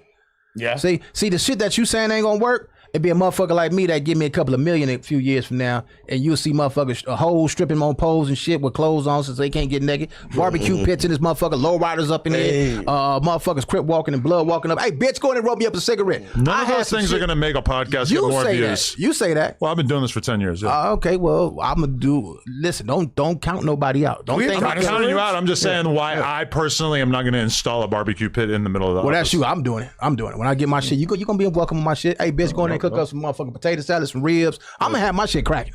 Yeah. I'm gonna have my shit cracking. Great time. I'm gonna show. I like to show people better. I can tell To them. put it in perspective, every time somebody's eating a bag of chips on the podcast, it's like sounds crazy in the resoundingly negative feedback from the audience. They get super. Somebody chewing gum. Yeah, I don't like They're that. furious about it. They hate fear that. they hate me. The idea that like people want to see us like eat fucking brisket. That's why I want all ghetto people watching my shit. All white, black. I don't give a fuck what race you is. I want nothing but the ghetto hood folks watching. even my ghetto shit. people don't want to watch people shove Hey, food shit, down I'm their telling throat. you, you don't see them shows where I watch people eat all day. They doing more numbers Yeah, than but this that's shit. like a produced show where they're able to like edit out the parts of them actually like eating. Man, you hear the shit. Maybe like for a second, but No, like, for the whole shit. like I watched Guy smack Fieri, it up. Diners, yeah, Dives, they smack and they whatever. do more views than this show. Yeah, but I feel like you're mistaking a podcast that's 100% raw from like a TV show that's like produced with a crew of probably 20 people. Man, I want ghetto shit. I want hood rats and I want the barbecue pit. I want all that shit. I don't on think my you show. do though. Like, don't you Yeah, shit, personally I- like no, want to not be like relegated to just I wanna making be hood different. shit? I want to be different. This hood shit said, why you think you do hood shit all day? Why you don't. think this motherfucking show cover all street shit? Because it works, right? Because it's a it hip hop works. podcast. Nah, this ain't no hip hop podcast. Yes, Nigga, it this is. gangbangers, Bloods, Crips, Power Rules, Bloods, Mexicans, everybody on this motherfucker. But we haven't nigga. talked about any like This gangster shit shit is full today. of no. This show is full of street shit. We Why talk you about think street it shit, but really it's like rooted in like hip hop No, it culture, ain't. We ain't right? talking about no hip hop shit. So I No, ain't seen but no we hip ain't hop. talked about any gangster shit all Look, day. all right? the shit I react to on your show is gangster shit, Right. Because that's what you are interested in. and that shit works. Right. Do you know that's that what nigga- you're look, interested in, but we make a Do you lot of know content that- outside of that. I know, but Yeah, listen, you like but do cover you know up all the people that a do whole reactions lot of on your different shit content. is helping your shit? Is it In really? a way, yes, it do. I would agree that it helps, If but I- in such a microscopic It doesn't level. matter. It still works. Everything counts. Right. But I mean, I've been doing this for a long time, and I can say that I don't really think it matters that Yes, much. you do. Yes, you do. But so No, you're going to overrule me? Yes, I am. I'm gonna tell you why. Because Somebody who's never done podcasts, you're overruling me telling you it doesn't It's cool. matter. It's fine. But what I'm saying is, And the reality is a lot of podcast, people you gotta basically just like follow it. watch the podcast through other No, they channels, do which watch it. absolutely does not benefit us in any You don't way. consider your channel a podcast? no, I No. don't. I don't. I'm not a podcast. I'm a hustler. You hustler, okay. I'm not no motherfucking podcast. I never dream. I never said, please God, But make me hustler a doesn't podcaster. describe the type of content that you're making. Yeah, Well, that's what I'm listen. saying. Do you know what I should do to make money? What? If you knew what I used to do to make money, this shit is a hustle to me. Exactly. You see what I'm saying? You So already anything is a hustle. I don't. But listen, everything is a hustle. Being a garbage man's a hustle, but like, Everything's a hustle. but This is making hustling. content is I'm not necessarily I'm not defined by I'm not just a like being a podcaster. I'm a hustler. hustler. Right? I never prayed. I never told God, "Hey God, I want to be a podcaster." I never said that. I said, "Hey God, look, I need a couple dollars this month, nigga." And he said, "Nigga, I got you. Don't worry about nothing. Go spend $10,000 on the camera," which I did. Go buy you some G Master lenses, which I did. Go buy you some Shure mics, which I did. Go get your motherfucking PC, which I did. I spent racks on my shit. I ain't one of these niggas on here filming from a phone, and it works. Everybody that count, whoever supports your shit, you can't look at a nigga and say, "Oh, nigga, what y'all doing don't do shit for us." If we supporting your shit, Right. Every bit count. We the people. Without the But motherfucking I'm people, telling you won't that work. it doesn't All right, really- well, nigga, I'm gonna stop doing reaction to your shit. How about that? What the fuck do you think I care? I You think that's gonna hurt the channel? Like, oh no, Rick Ross isn't Rick Ross isn't promoting I'm us like a anymore. motherfucker. Listen, I don't want to blow off Lying this. like a motherfucker. I don't want to blow off this 10,000 this nigga about to give me. So I don't want to fuck that 10 racks off. But listen, No, what I'm saying. but Look, that look. is you But just look, like actually cornered yourself so bad No, right no, there no, no, because no, no, no, the no. idea that you not making reaction videos about our content would in any way hurt the Listen, content is like listen. so insane. Well, I could do all type Nobody of, would ever argue that. I could do all type of shit though, nigga. I could film movies. I That's could cool, but film short that films. has nothing to do with what we were just talking about. I wouldn't give a fuck if I did this or not. What I'm saying is, I'm not a one trick pony. I'm not a nigga who could sit on this.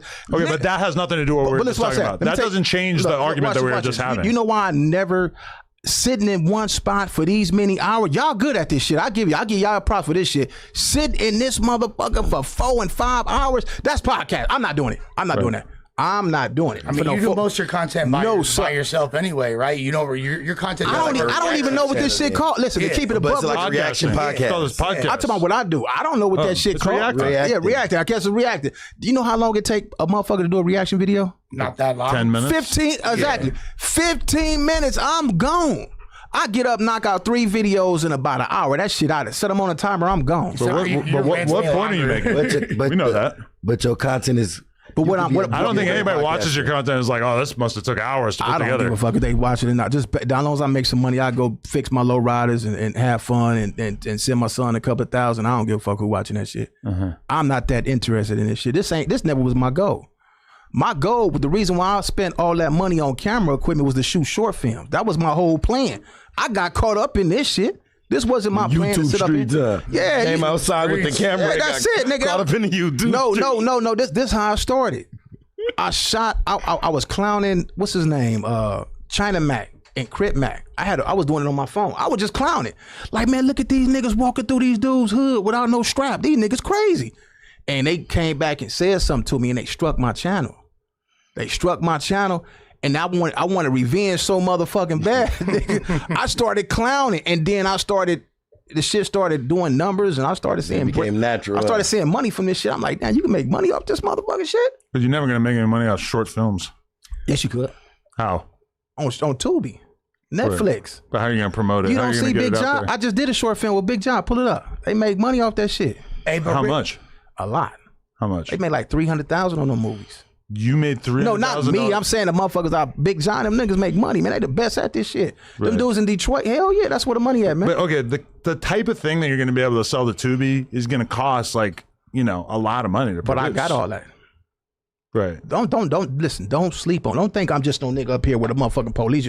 If I took you to my spot right now and show you all my shit, you be like, damn, Rock, you got some shit up in this motherfucker. I got some shit, man. That's fair. But all I'm saying is that the reason why you're doing like low-brow reacting content is because it's easy to monetize in the short run. Whereas like making a short film is obviously like far more the reason difficult. why It takes startup capital to even get it going, and then it's hard to monetize. No, no. Yeah. No, it don't. Well, you haven't done it yet, right? You shot one before? No. I But shot I've looked one into it a before. lot. Yeah, everything 420 coming soon. that shit easy, man. That shit ain't no hard work. If it was easy, then everybody would be doing it. No, everybody can't do it. Why? But for a nigga like me that can edit, I got editors. I got people that can do the sound. But you haven't done this yet, right? Excuse me? But you haven't done it yet, right? Yeah, I done it. Where? Let me show you something, man. What? I can tell you ain't been paying attention to me. God damn, You're right, man. but you over here doubting. You're just like you're making like creating a profitable movie business like seem like it's this really really easy thing to do, and I just don't really buy What's that. your Wi-Fi? You ain't got to buy it. You ain't got to buy shit. They gonna buy it. Okay, but I'm You ain't trying to buying get you to like justify it. What's your Wi-Fi, nigga? My shit fucked that. I don't know. It ain't coming out. But I'll show you some shit. I'll send some shit to you. I'll send some shit. I'll Yeah. check it out. I personally am allergic to people acting like things like this are easy when in reality they're But very difficult. for me, it's easy. For everybody haven't else, done it it yet, might be right? hard. Yes, I have. You got. Hey, cuz, what I done? Tell this nigga what I do, man. Cuz don't know what the fuck. He don't know what I do. But He just shouldn't we did be it able with to pull his up boy. like a link on YouTube? I'm trying to show you some shit. It's on Well, my. just it's tell on me my what to shit. look for. No, it ain't on YouTube. So it's on secret? it. Why is it secret? Because this ain't for everybody. This ain't for everybody. So it's available to the public, watch but this, it's watch this, somehow watch this, not watch this. available to I like everybody? the element of surprise. I like when it come out, motherfuckers say, "Damn, Rock, you did that." Yeah, But you're talking about it right now. man, you don't know who you talking Hey, about. his movie. I'm just asking, how do we find it? No, you gonna see. You gonna see. Just tell me what to look up. Now look, go to let me see, man. Go to what's that movie that we just did? What's the name of that shit, man?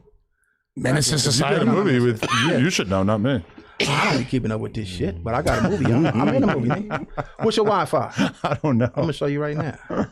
You ain't got surf. Go to my Instagram. Also, Rick Rock, you know, you was talking about like, hey, I want to have like a Man, I got like 50,000 in the equipment. You was talking about I want to have a street podcast platform, which I do think is a really dope concept and idea. Don't you think also that's kind of fulfilled by Figmunity? Is that kind of what that is, or nah? They not cooking barbecue on the show. Mm-hmm. Go down, go They have keep like it. fucking They do have food a- people pulling up all the time. Yeah, they do have a food show, and I ain't never seen no cooking barbecue on the inside of it. not like cooking barbecue. No, to be fair, they have a food show that They do. they started here. Yeah. Oh, okay. I haven't seen it. Oh. Keep going down. Keep going down. Okay. Keep going. Keep going. Keep going. Keep going. Keep going. You get there. You go. That go me right Should there. have just Nigga. told him, Adam, look at my No, IMDb. not that. That's Snoop shit, man. Right there. You don't see This? me right. No, go down. That's me and my lowrider. Go down. That's No. what I thought. Come on, man. You passing up What the everything. fuck? You're telling me to click it? I don't know. Look, go down. Look, go down right there. Look, you These see? ones? Yeah, no, go to the last one. The first one. Right there, man. That's your boy, man. Come on, man. So this is a Why they ain't playing? scene from. Yeah, that's the same from the movie that we just did. Can I get my headphones down here? I think it's done. Okay. We can't hear it. Okay. This looks like it could be cool. What's the sound? Why they Why ain't you on? think? Who the fuck knows? Maybe your wife holding the pussy hostage or some shit. What'd you say about my wife? I said you should be fucking your wife instead of fucking with us. What I thought you said. Get your ass in the fucking truck. For what? I ain't do shit. Yeah, you did. You insulted my partner's wife. Get in the car. Hey, we y'all taking home? Man, I don't even fit in this motherfucker, man. Squeeze in, bitch. Fuck. You got a problem too? Yeah, fuck you. To the max. Bro, the collapse. Some good shit on there, man. Some good ass shit, man. Come on, man. That's I'll the take. whole Hey, movie? listen. Yes, whole movie. I gotta check it out. Yeah, And to be It's fair, done like everything already. yeah. you could produce like quality productions that are at least comparable to the platforms that we've been talking about. 15, 20 bands, 10 bands. Like Yeah. a lot of people do that. All you need is a sound man and a fucking editor. Get you a writer, write you a short film. Get you a sound man, get you an editor. You could film this shit with one of them. What's that? What kind of Sony is that? I'll find out later. But you can film it with one of them motherfuckers. Yeah. With a red camera. Get you a red camera with some good lenses. Shit, you join it with a red for sure. I feel like if you're gonna make content, you got to be able to make it and have it become popular for free on YouTube before you could like even be able What to you go saying? to something like All of Tubi them. and say, "Hey, this is something that y'all should invest in," or something that would make sense on the platform, right? No, but of course you got to have your fan base already. You got to hook up with somebody that's already doing it. And then once you get them on Tubi, then you send them to YouTube. You got to cut out all the cussing and all that shit. It's on YouTube. But once you get all the cussing and everything out, then you send it over there. Okay. You Yeah, know what I'm once you're like hitting their charts and all that, and like they're actually aware of you at a certain point, they might open a budget. They may or may not. Luckily for me, I know how to film. I got the camera to do the stuff with. You know what I'm saying? I do more than this, man. Like go to Geechee Gotti. What's that video we shot for the homie, man? Free Geechee. Yeah, What's that movie? What's that video we shot? I shot for Geechee Gotti. Yeah, what's the name of that one? Damn, I'm getting old, nigga. From Letter to the Block. Okay, yeah. Dope Yeah, song. Letter to the Block. I shot a few of them motherfuckers. Luckily for me, I know how to film. But that's what I was finna say. Like what I know of your production quality is based on your music videos and all that. Like because you have your videos at the beginning of all Yeah, your but shit. that's easy shit though. Like Yeah, but I was like, okay, but that showed me at Yeah, least like yeah, there is yeah, like a production value there. You understand a degree of cinema. So I was like, all right, but yeah. It is like, I do think that what people consider making a film nowadays is kind of, the bar set a lot lower. So people, if you fly, you could do that shit at this point. It's not the 90s where you actually had to. that's the next move for You me. feel me? That's the next move. We'll get into the Yeah. directing. Nah, yeah, directing, filming, and then I got to show this cat right here, man. Look, you want to put some money with this shit? We could shoot a no jumper movie. Yeah, but everybody's always saying that shit to me. Okay, that's Doughboy's got a I'm not script. everybody. I'm gonna be real. Everybody got this pie in the sky ass idea that they're gonna make a movie. You'll and- see. You'll Who see. gonna play Adam? Probably Adam. You play yourself? I mean, I'm still me. Man, I'm the next millionaire around this motherfucker. Rick Rock. They gonna see. I just feel like when it comes to content, generally speaking, the people and myself, it's like the people don't really want to hear about what you gonna do. Right. You know, they want to see what you're actually doing right now, or at the very least, like, you know, show me that you have it in motion, you know? Right. So for me, like, I don't know, just like, I already know how hard it is to like run like a YouTube business. The idea that it would be so much easier to run a Tubi business to me is just like, what? How could that be easier? YouTube's free. You think Snoop Dogg calling me if I didn't know what I was doing, man? But that's you the think we don't know. Do you think I ain't watching? It don't matter what you know. Do you think he'd be calling me if I didn't know what the fuck I was doing? What is he calling you about? If you don't know, you don't need to know. Just watch. You can't say that on a podcast. You will watch. You will watch. You can't be like, oh, you already should know. They know. You got to ask a question on a podcast. Know. I got the biggest dog. You should already know. The biggest dog of them all. Watch.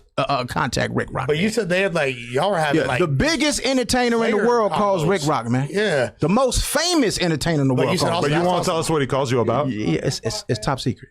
Why would it be secret? It's top secret. Why would a conversation with Snoop Dogg be top secret? It's top secret. It's top secret. Were you like making something for him or something? You helped Snoop start this podcast?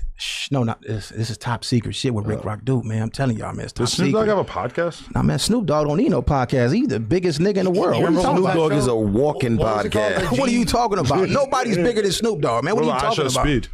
Nobody's bigger than Snoop Dogg, man. No, there's tons of content creators who are way We're not bigger talking than about Snoop. content creators. We talking about the biggest period. What, just fame? Yeah, ain't nobody bigger than Snoop. Are you pretty crazy? fucking famous. No, like Snoop Dogg is at like that. peak fame, but in terms of like It being don't like matter big, what he is. It don't matter. If Snoop Dogg does a live stream and then Kai Cenat does a Dogg live don't have stream, to. Do you Kai understand? Cenat might have like Snoop just did 10,000 the times Olympics, as man. many What are you viewers. talking about? You think so? Right, but okay, but No. But you're talking about Snoop something just- completely different. I'm Yeah. just talking about he's the big- famous enough and brand safe enough that he can get booked at the Olympics. But if Kai Cenat does a Kai stream, Cenat do the Olympics?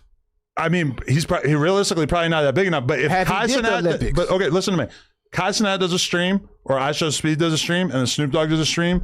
They're gonna do like We 1,000 not times talking as about many no viewers. stream. We talking about nigga Kai Cenat ain't bigger Right, than but no you're bringing Snoop up a Dogg. random Are you- sporting are you event that he got crazy? booked to perform at. He did the Olympics. Let me see one of these dudes do the Olympics. Right, but you're just ignoring my example that I put forth to bring up another random we example. talking about the biggest, man. That's what I'm talking about. You talking about Kai Cenat, I'm talking about To the me, dog. when I think of the biggest, I think of who can command the biggest audience on their own without Dog, assistance man. from a massive Dog. corporation Dog, like the Olympics. it don't matter. Dog is the Well, biggest. that last sentence is kind of a. I mean, don't know if that's really okay. a fair qualifier. Yeah, Snoop Snoop Dogg gonna might sell out be more anything. famous than Kai Cenat or I Show Speed, I guess, on like an international level. But as far as like who can command a bigger audience, it's not even close. Man, No, you Kai Cenat's you more sound popping crazy, than man. Snoop. No, wait. Up to Snoop. y'all- I just said, Kai Cenat smoking dope over here. I just said something Y'all that was smoking dope. objectively Let's true. up That to Snoop. Y'all smoking Hold on. Y'all do. One mic. I said something that was objectively 100% obviously true, and you just said you're crazy. Y'all crazy. That's bad podcasting smell- because you can't back I'm up not- your I'm opinion not- here. No. So wait, you're telling me that if Snoop they both is go the live at the biggest. same time, that Snoop Dogg will do numbers even close to Kai Cenat? I want to see Kai Cenat do the Olympics But why does that matter? Like because it matters. Oh, and realistically, Kai Cenat probably could get booked by the Olympics. They're not calling him. But the No, I'm not Olympics saying is he such a can't. random thing to I'm bring not up. saying he can't, but have they called him yet? No. Not, but here's the thing. When I said he's more popping, I mean currently relevant in today's space. Yes, Kai Cenat. You think? Wait. You Kai Cenat is more currently relevant than Snoop, but Snoop is still way more famous. So overall, it's not close. But also, okay, here's the thing. That's like Jay-Z. No. Listen. Kai Cenat gets Snoop to pull up to his stream. For sure. Kai Cenat would never pull up to Snoop's stream. Man, y'all sound crazy. I hate to say it. Yes, he would. But let's I'll be get real. up and leave Yes, this he motherfucker. would. He Y'all might niggas want sound you out of crazy. respect, but in terms of like, it's just, it wouldn't be worth his time. No. No, that's a fact. Any conversation. Are you with Uncle hearing Snoop what is you worth the saying, man? time. Yeah. You saying Kai Cenat could get Snoop to pull up? He has. Do you know if it wasn't for Snoop, nigga, he wouldn't have reached that milestone? Snoop is the. No, for sure. What are you Look, talking about? Kai Cenat wants to work with Snoop. What are you talking Yes, about? And they have, and he'll pull up to his Yes. stream. But if Snoop Dogg asks Kai to go to his stream, Kai's not doing it. You crazy as fuck. What? I mean, it's true. Call Kai One Cenat. has happened and Call one hasn't. Kai Cenat. I don't have his current number. Look, I'll say this, and I've said this on this pod several times. Snoop Dogg in 1993 is the He's still the man right now. no, for sure that he's more the man now. But in 1993, when he was first coming out, and then when Doggy Style dropped, I think it was in 94, or maybe that was 93, tail end in 93. Hey, put it like this. When that album See how came much out, though, love- look, watch there's this, never watch been, It's maybe nothing- besides when 50 put it like dropped, this. It's nothing bigger y'all rapper can in the say. world, ever. It's nothing y'all can say. Y'all might be right. But I'm gonna For tell y'all sure, like right. this: it's nothing y'all can say that's gonna make me say none of these cats is bigger than the dog. Man, until they do that, I'm not saying that. they not bigger than the dog. Man. Can you accept that is a liability for you as a podcaster if you're not willing to have a serious conversation? You're just going to default to no. They're not bigger than the dog. Endorsing somebody who's shown you love. They are not bigger than the dog. Okay, so we just asked Gemini. Gemini says Kai Cenat would command a significantly bigger live audience than Snoop Dogg. Man, you talking about an AI system? While man. Snoop Dogg is a legendary global icon with massive cross-generational fame, live streaming is an entirely different ecosystem where Kai Cenat completely dominates. I want to see Kai Cenat do the Olympics. You man. are wrong. I want to see him do the Olympics. Do you understand how that is completely irrelevant? I'm not here to be right or wrong. What I'm saying, none of them niggas is bigger than Snoop Dogg. I don't give a fuck about Why would you not care if you were right? Snoop Dogg is the biggest, man. That's it. That's all with me. That's just me. I can say what y'all want to say. On a podcast, it's like you're trying to be objective to like have I'm like not a trying to be serious objective. That's conversation. just what right? I'm saying. He's the biggest. Right, but I mean that would be like me saying like, well, King Pill is bigger than Tyler the Creator. Then Outkast. Because me and King Pill are tight. You said King Pill. I never even met Tyler the Creator. So to me, it's, hey, I'm not saying I'm right or wrong. I'm just saying King Pill is bigger than Tyler the Creator. Because that's my boy. And Tyler the Creator, I never even met him. What I'm going to do, argue King with you? Pill is not Snoop. No, but I'm saying that what I'm saying is as logical as what you're saying. No. I'm riding with the king of the West Coast, man. Right, but when we're talking about like who could command a bigger audience, I'm talking about the king of the West Coast. Obviously, he's not going to be able to do the numbers. Man, listen, you don't think Snoop Dogg can command this? Do you know that Snoop Dogg? Did you not read the fucking synopsis? Of course he can. Watch this, man. Be serious. Snoop was before all these dudes. That is irrelevant. I don't care what they talk about. Doesn't matter. No, it ain't. No, it ain't. Hey, do you know what's Snoop crazy? is the biggest, man. You know what's crazy is that Snoop Dogg was my first favorite rapper when I was a child, and I'm still able to have a conversation about this objectively and not just default to who shows me love. He's one of my favorites. Okay, so you're saying live stream over the phone. I'm saying who has like a bigger active fan base? Like if Kai Cenat did an event and then Snoop Dogg did an event on the same day, Kai Cenat's event would be a global takeover, and we probably wouldn't hear about Snoop's event. That's just reality. I feel like like the Super Bowl. I understand it might be a difficult pill to swallow, but that's just reality. Snoop has fans your Everybody age. don't know Kai Cenat. Kai Cenat don't have too many fans. Everybody don't know who the fuck Kai Cenat is. No, they don't. As far as the younger generation, I go ask my grandma right now. As far as the generation who's going to go to a live event or watch something live, I can go Kai Cenat is so much bigger. I can go ask my grandma, you know Snoop Dogg? Yes. You know Kai Cenat? Who is that? But your grandma's not going to watch the live stream or go to the live event. But she know who Snoop Dogg is. But that is when you're equating. You're talking about global recognition versus an active fan base. Man, I'm talking about the biggest. But that's why I said the overall fame. Snoop Dogg is light years beyond damn near anybody in the culture. But depending on the vibe of the concert, them old heads gonna come out to support Uncle Snoop. Well, yeah, and they love him. But Snoop got fans your age. No, for sure. Look. Nobody your age want to watch Kai Cenat. Your parents know who Snoop Dogg is for sure. You feel me? I'm pretty sure. If not, I don't know if your grandparents or man, how the hell we get on this anyway? Some of them might know who they are. You were saying and your that kids' generation. The biggest call you, so you know what you're doing. You got something going. Oh yeah. See, I'm getting old. Y'all gotta. I'm not old as nigga. Because you keep using like Snoop Dogg calling you as like justification for everything else in your life. No, because you said something about movies, and I said you think I don't know what I'm doing if I got the biggest in the world calling me, and you brought I'm up just saying that I wouldn't sit there and act like I'm like a star movie director if I've never met. Listen, it doesn't matter. Just because I assume that I could. You think Snoop gonna be calling me just because I'm a nigga? Listen, man. He's calling me for my work. But when we're talking about like making a movie, he's calling me for my work though, bro. He might call you. He not calling me. You're a cool dude. No, he don't. Man, he don't have any. If he wanted if he wanted to talk to somebody about making movies, I'm sure that there's people that are more qualified than Spike Lee. Like people who have made one or more movies. Guess who he calling? He calling The Rock though. Right, but he's probably just calling you to talk, right? No, he's not. He's calling The Rock for a reason. Mm-hmm. It doesn't matter what you feel or what you think he's calling me for. The nigga ain't calling me just because I'm some cool nigga from Compton. No, but like if you want to get advice on like making a movie, you should probably call somebody who's actually made a movie, right? He probably knows tons of people who've made movies. We just made He's been in all these big movies. Yeah, I do. I'm doing the same shit. You just see me on the movie. I seen you playing a role. It doesn't matter. You don't know what part. You knows Antoine Fuqua. He was in Training Day. Had wrote in the motherfucker. You don't know what I did in. Well, we assume you probably would have told us if you had a deeper involvement. Man, I got most stuff on there. I did. Okay. Hey, next time, just be like, man, check my IMDb. I ain't got time for this bullshit. I need to get me. I gotta get. Yeah. This nigga just want to argue. You want to go back and forth. No, but it's not that I want to go back and forth. It's like if you're going to be a podcaster, you need to. I'm a hustler, man. You need to be willing to be checked on your bullshit. Man, I'm not no podcaster. I just told you that an hour ago. Well, nigga, you're on a hustler. podcast right now. I'm a hustler. You got a hustler on here. But see, okay, that is another default that you keep saying is like, I'm a hustler. Like, a hustler. we're trying to have like real conversations about real shit. So when you default to like, I'm a hustler, you a everybody podcaster out there in the audience you is a thinking, podcaster. oh, that's some bullshit. You a podcaster. I'm not a podcaster. You called me up But here. you're on a podcast right now. Yeah, I'm on a podcast, but I'm a hustler. But when you're on a podcast, like people expect you to make sense. Killing it. Man, listen, man. These people want to be entertained. They don't give a fuck about this shit, really. Right, but they're not going to be entertained for long by somebody who circumvents the conversation by saying, I'm a hustler. Guess what they going to say? Man, we don't want that nigga back on here. And that's cool with me because I'm not a that's why he was podcaster. saying he wears the bitches with ass. Yeah, I'm a hustler, nigga. I'm not on here trying to fake like I'm no podcast and all that old shit. I was like, where Cassie at? With Cassidy. I'm a hustler. I'm going to start saying that whenever anybody tells me I'm wrong. I'm a hustler. I can sell I'm trying to get money. I can sell water to a well. Man, I've been doing this since I was 14 years old. Mama seeing me at the liquor store. Hey, mama, put this money up. Boy, what are you doing? But doing what? Man, I can't tell you what I was doing, but I was doing what I was doing. I've been for murder? I'm pretty sure you can tell us about stealing from a liquor store. No, I can't. No, I don't steal from liquor stores. I'm gonna tell you about that, nigga. I'm a Not no more, huh? I never stole from liquor stores. Okay, I believe you. I'm a hustler. I never robbed a liquor store. I never stole. That's broke nigga shit. We don't do No, that. for sure. And you already know fools get packed for stealing from the store. I just never been something I was into, man. Yeah. Like stealing. What for we stealing out the store for? We can make money to buy the You whole got to store. start somewhere.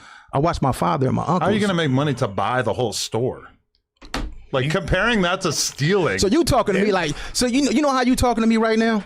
He's a dream crusher. Like I'm trying to get No. You getting at me like I'm just some old nigga. That's what you getting at me like. No, I'm trying to get you to make sense in the conversation we're having. That's how you getting at me though. You getting at like nigga, y'all can't do better than me. That's how you bar from the store when you can buy the store. But you getting at nigga, it's an insane thing to say, and everybody at home watching this hears that, and they're like, "Oh, that doesn't make any sense." You can't get no money to buy the store. That's how you getting at a nigga. Obviously, if you're stealing from the store, then you can't buy the store. Who said we were stealing? It costs like $100,000 plus to buy a store. I don't steal, nigga. I just said we don't steal. You're talking about like what?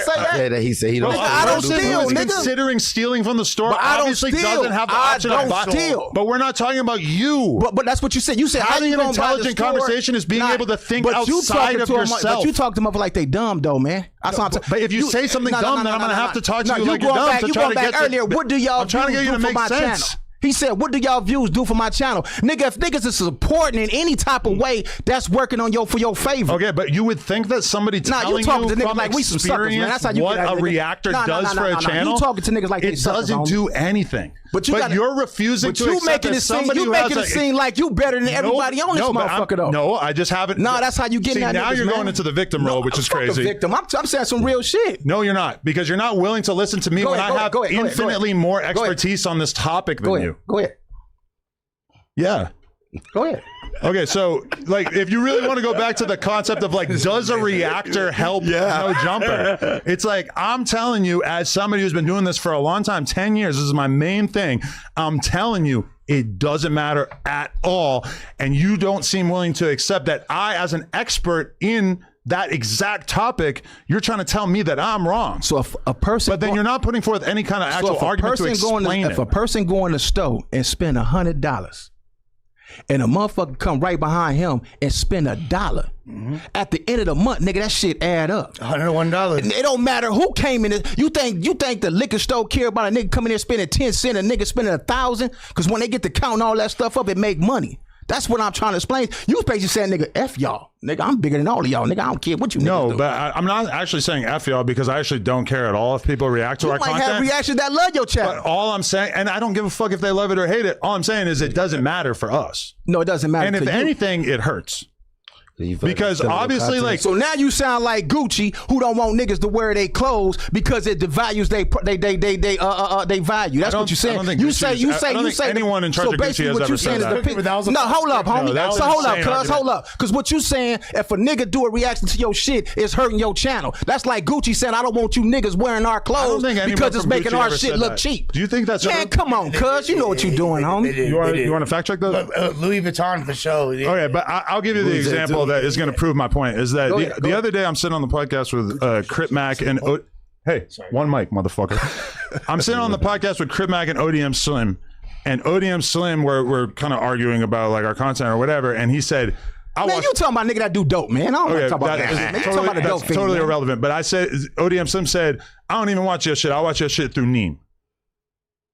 Which, I'm not striking fucking Gangland Neem's channel. I don't give a fuck if he reacts to it. That was. From what I heard, he actually does like relatively positive reviews of our content or whatever. I don't really know. I've only really watched like one or two of his videos. Check him out. Who is that? But he's a reactor who does the exact same thing that you do. And what's his name? Gangland Neem. I thought you was finna mention him. There's your shout out, Neem.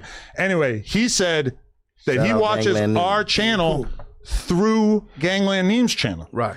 So that's at least one person there, and I would actually probably say that most of the people, like if Gangland Neem uploads a video and it has 5,000 views because they want to see him react to our content, that might be as many as 5,000 people that are not watching our channel because they're watching this. Now, fair use is important. Oh, yeah, I have seen it. And I'm not taking issue with the fact that he does that, but the idea that his content is helping my channel get bigger, why would anyone think that? But watch this. You might got people that don't want to watch the actual live for 4 hours, right? And then you might got dudes that'll do a reaction. They might add a different twist to what y'all doing. We got you might got channel though, okay? A clips channel. Hell yeah. That's cool. That's cool. We clip our own content. That's cool too, though, right? That's cool. But you might got a dude like Jay Hood that add comedy to it. You might got him that crack jokes on motherfuckers to it. And they might like that. And that might drive them, especially if you're doing 15 minutes. Nigga might say, man, I'm gonna go watch the whole show. That shit look good. But the idea that happens is wrong. It happens. Not really. You got to ask the people. And actually, I'll give you an example of a way more extreme example is that a lot of times there'll be like a viral tweet, we'll have a viral moment or whatever, and it'll go crazy. We'll see it on Twitter, see it on TikTok, millions and millions of views. Does that help the original live stream from which that clip originated? The answer, and anybody who does YouTube will tell you this, is no. So let me ask you this. It doesn't really move the needle. Now, is it good? It's good to have more visibility, but the idea that we're getting more viewers, that we're making more money from it, is a fallacy. But it still add up. That's all I'm telling you, it's so little that it's basically zero. Let me ask you this. If it was up to you, I haven't got a no jumper strike. You know, I guess I'm doing something right with my shit I do. But let me ask you this. Strike people for but let me ask you this. Would you rather the reaction channels not cover the no jumper content? I'm indifferent. No, I'm asking you a straight question. Yes or no? I'm indifferent. No, that's not yes or no, though. Well, would you rather? I don't have a yes or a no for you. I just don't care. Okay, I'll say if it was about Wait, hold on, man. He just I'm talking to the man. This is the boss. I ain't talking to you, motherfucker. I'm talking to your boss. If every channel that reacts to No Jumper went away right now, it would probably be a net positive for the channel. But would you like that? Yeah, I mean, obviously. Oh, okay, so there we go. Anything that's a net positive, but I don't have the ability to stop people.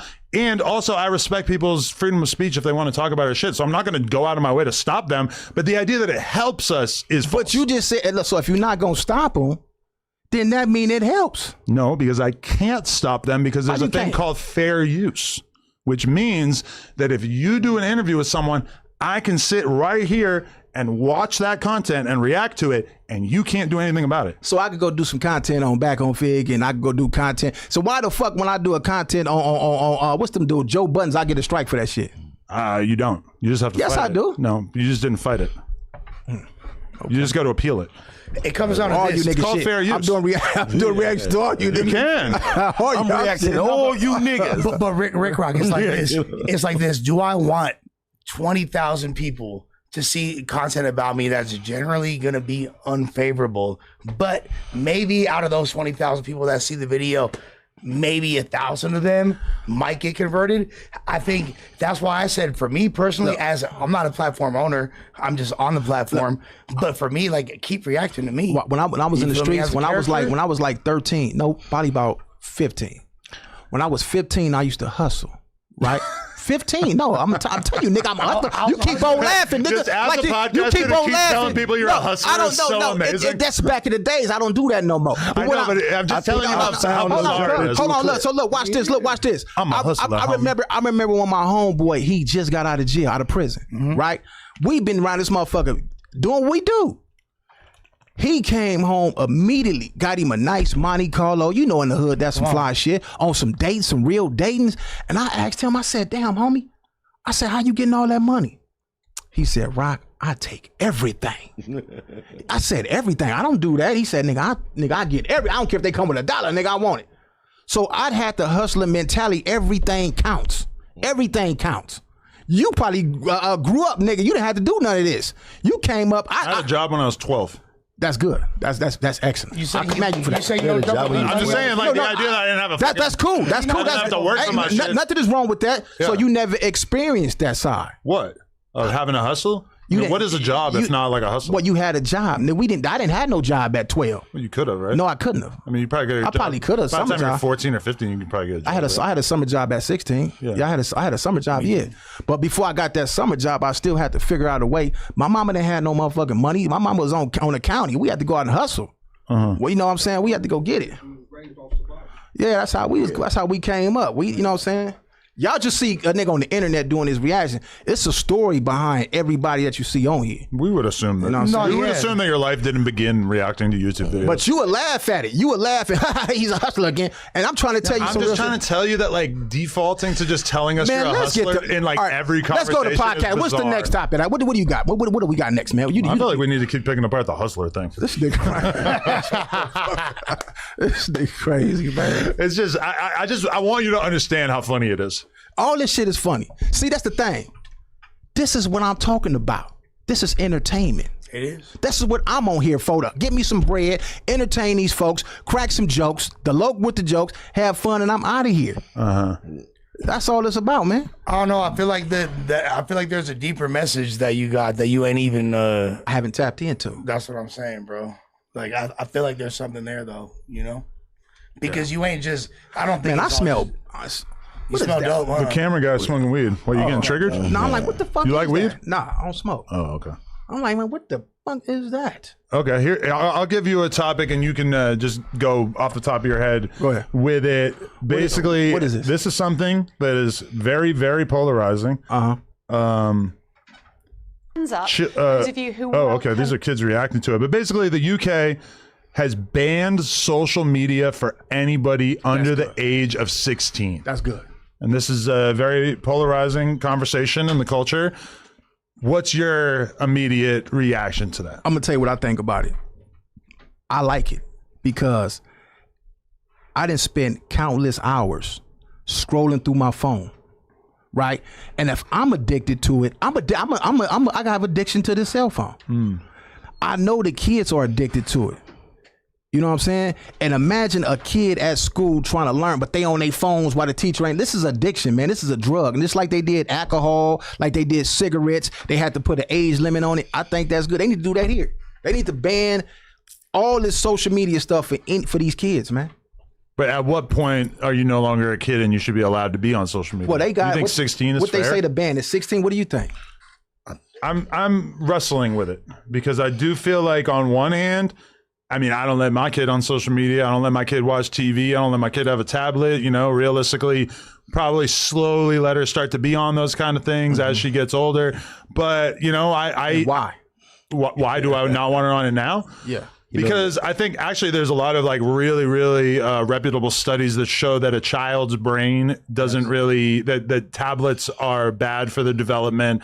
I see the way it is for my kid where she comes home after a day at school. She doesn't look at the TV. She doesn't think about the TV. Sometimes she'll tell Alexa to play some music that she likes, but she's playing with her toys. She's reading with books. She's drawing. She's putting together puzzles. She's doing Legos. She's doing all these things that I think are like dramatically more cohesive and beneficial for her upbringing. And when I see kids her age, 5, who are sitting on a tablet looking at YouTube shorts, and it is just straight dope being fed into their brain, and they're skipping through the TikToks at one after another. And like, I feel like if anything, like I'm around a lot of sort of ritzy, upper class valley parents. Right. And almost none of them allow their kid like serious access to screens and tablets.